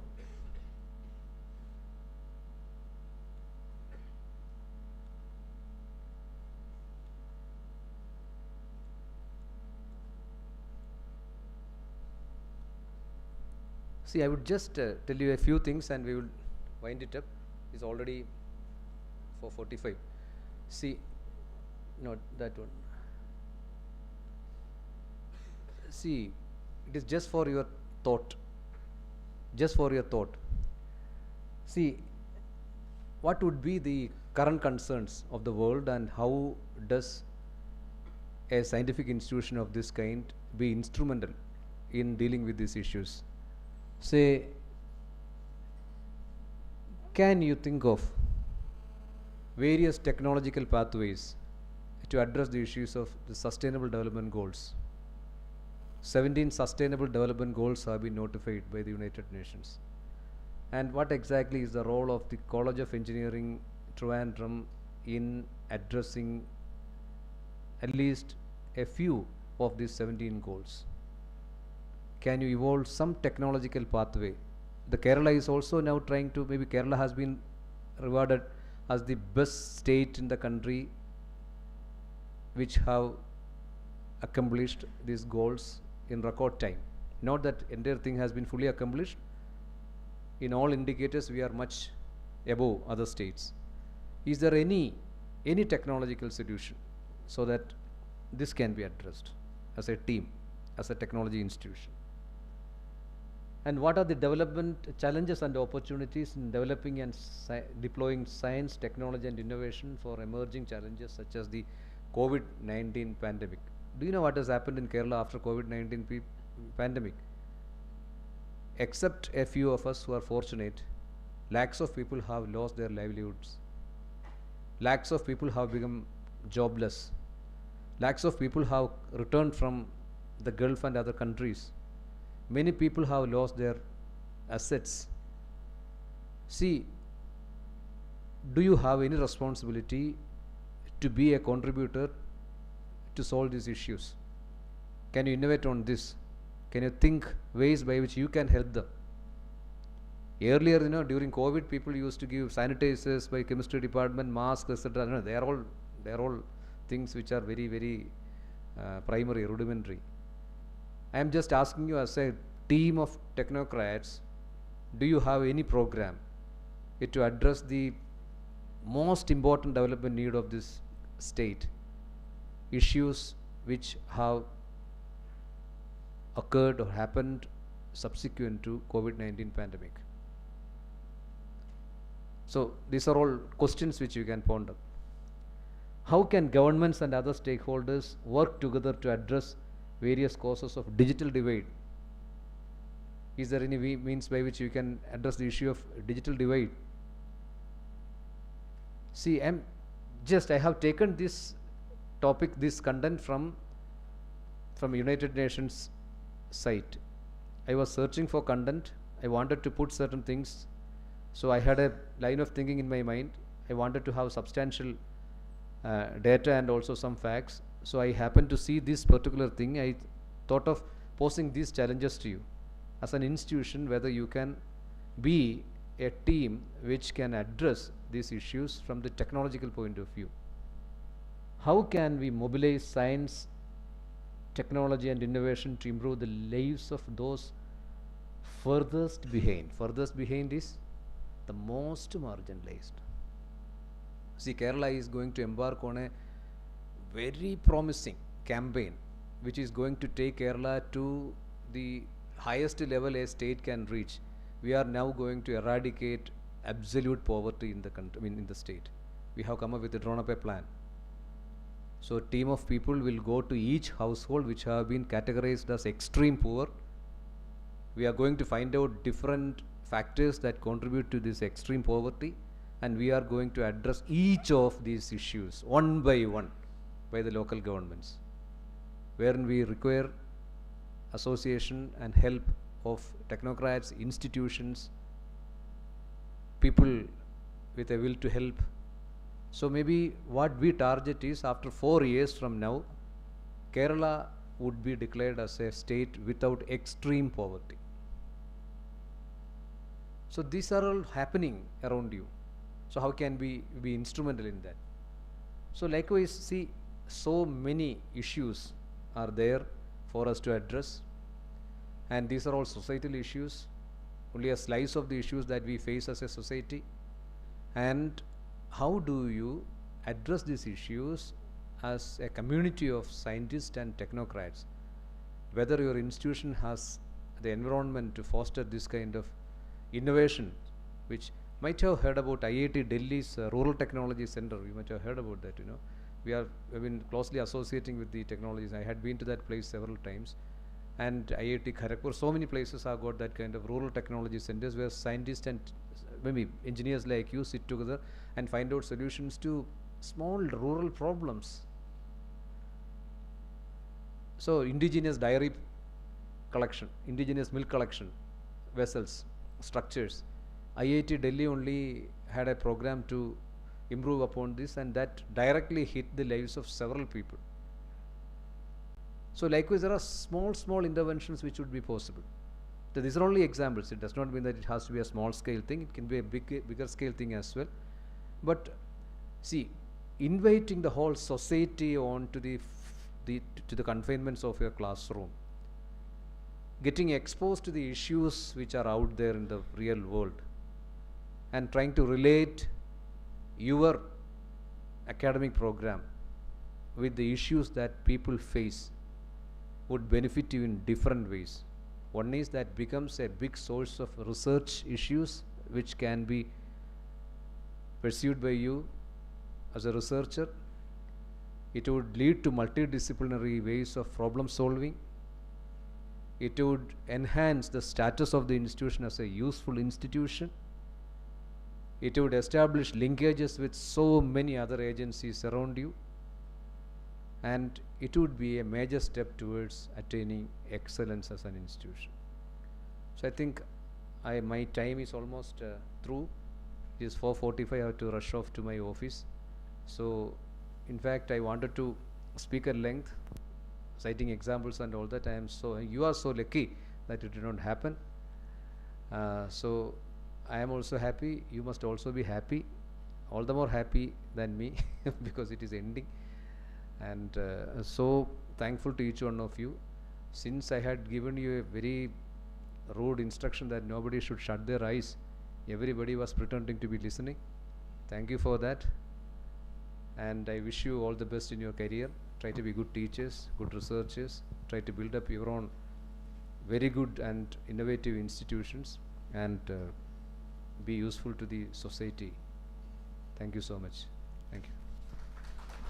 Thank you, sir. Thank you for such an informative session where you have dealt with so many concerns which need to be addressed seriously. Now I request our principal to hand over a memento as a token of gratitude to Dr. Jiju PLX and propose a vote of thanks.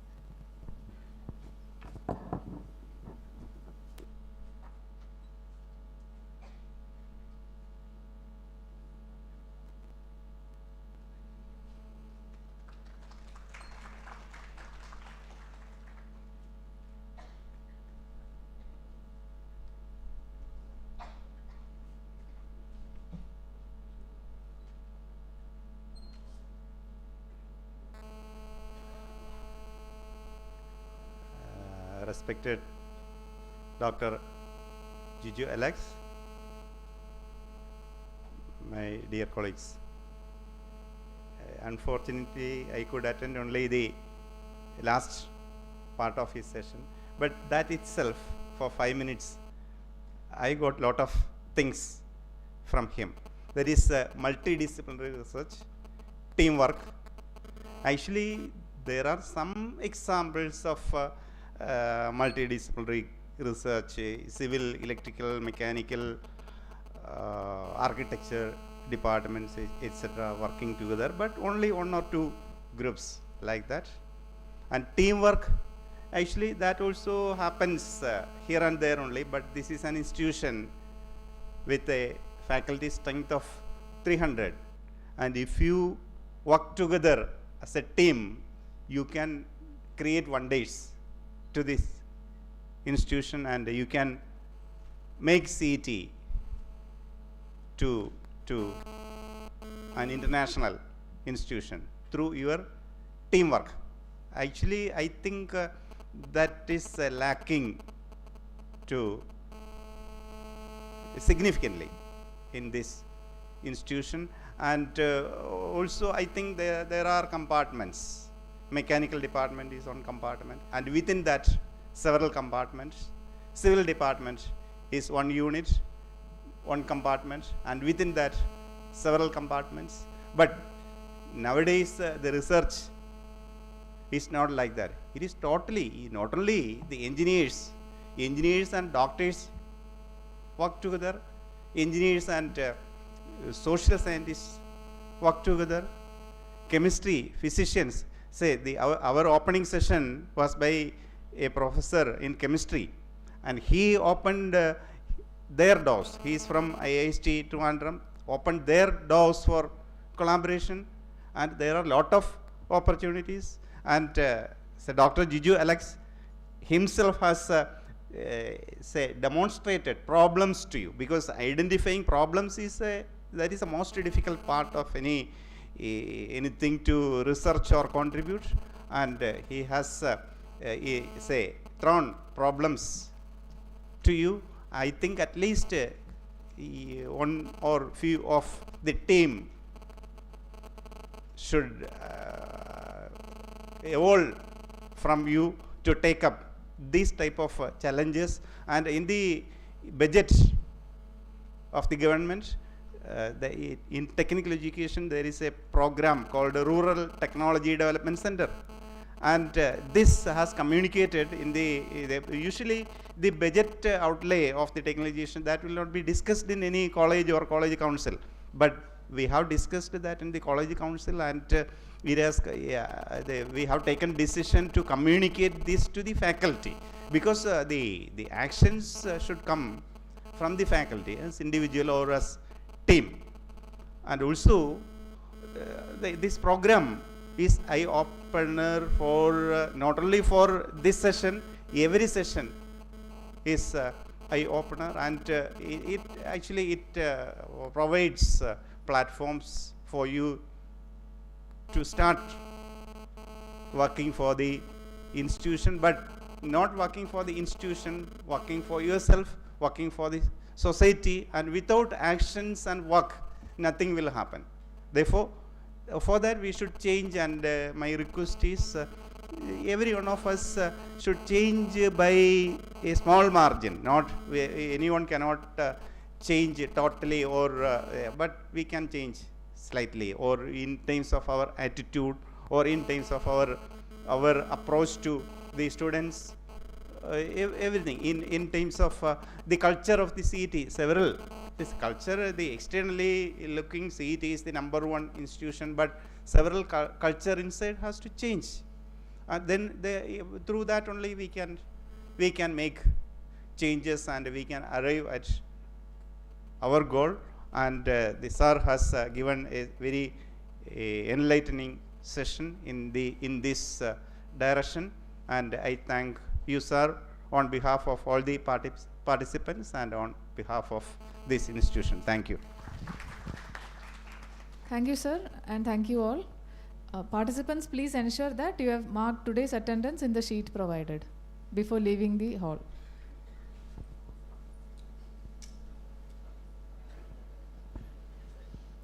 And also please note that tomorrow's sessions will be held at CETA Hall.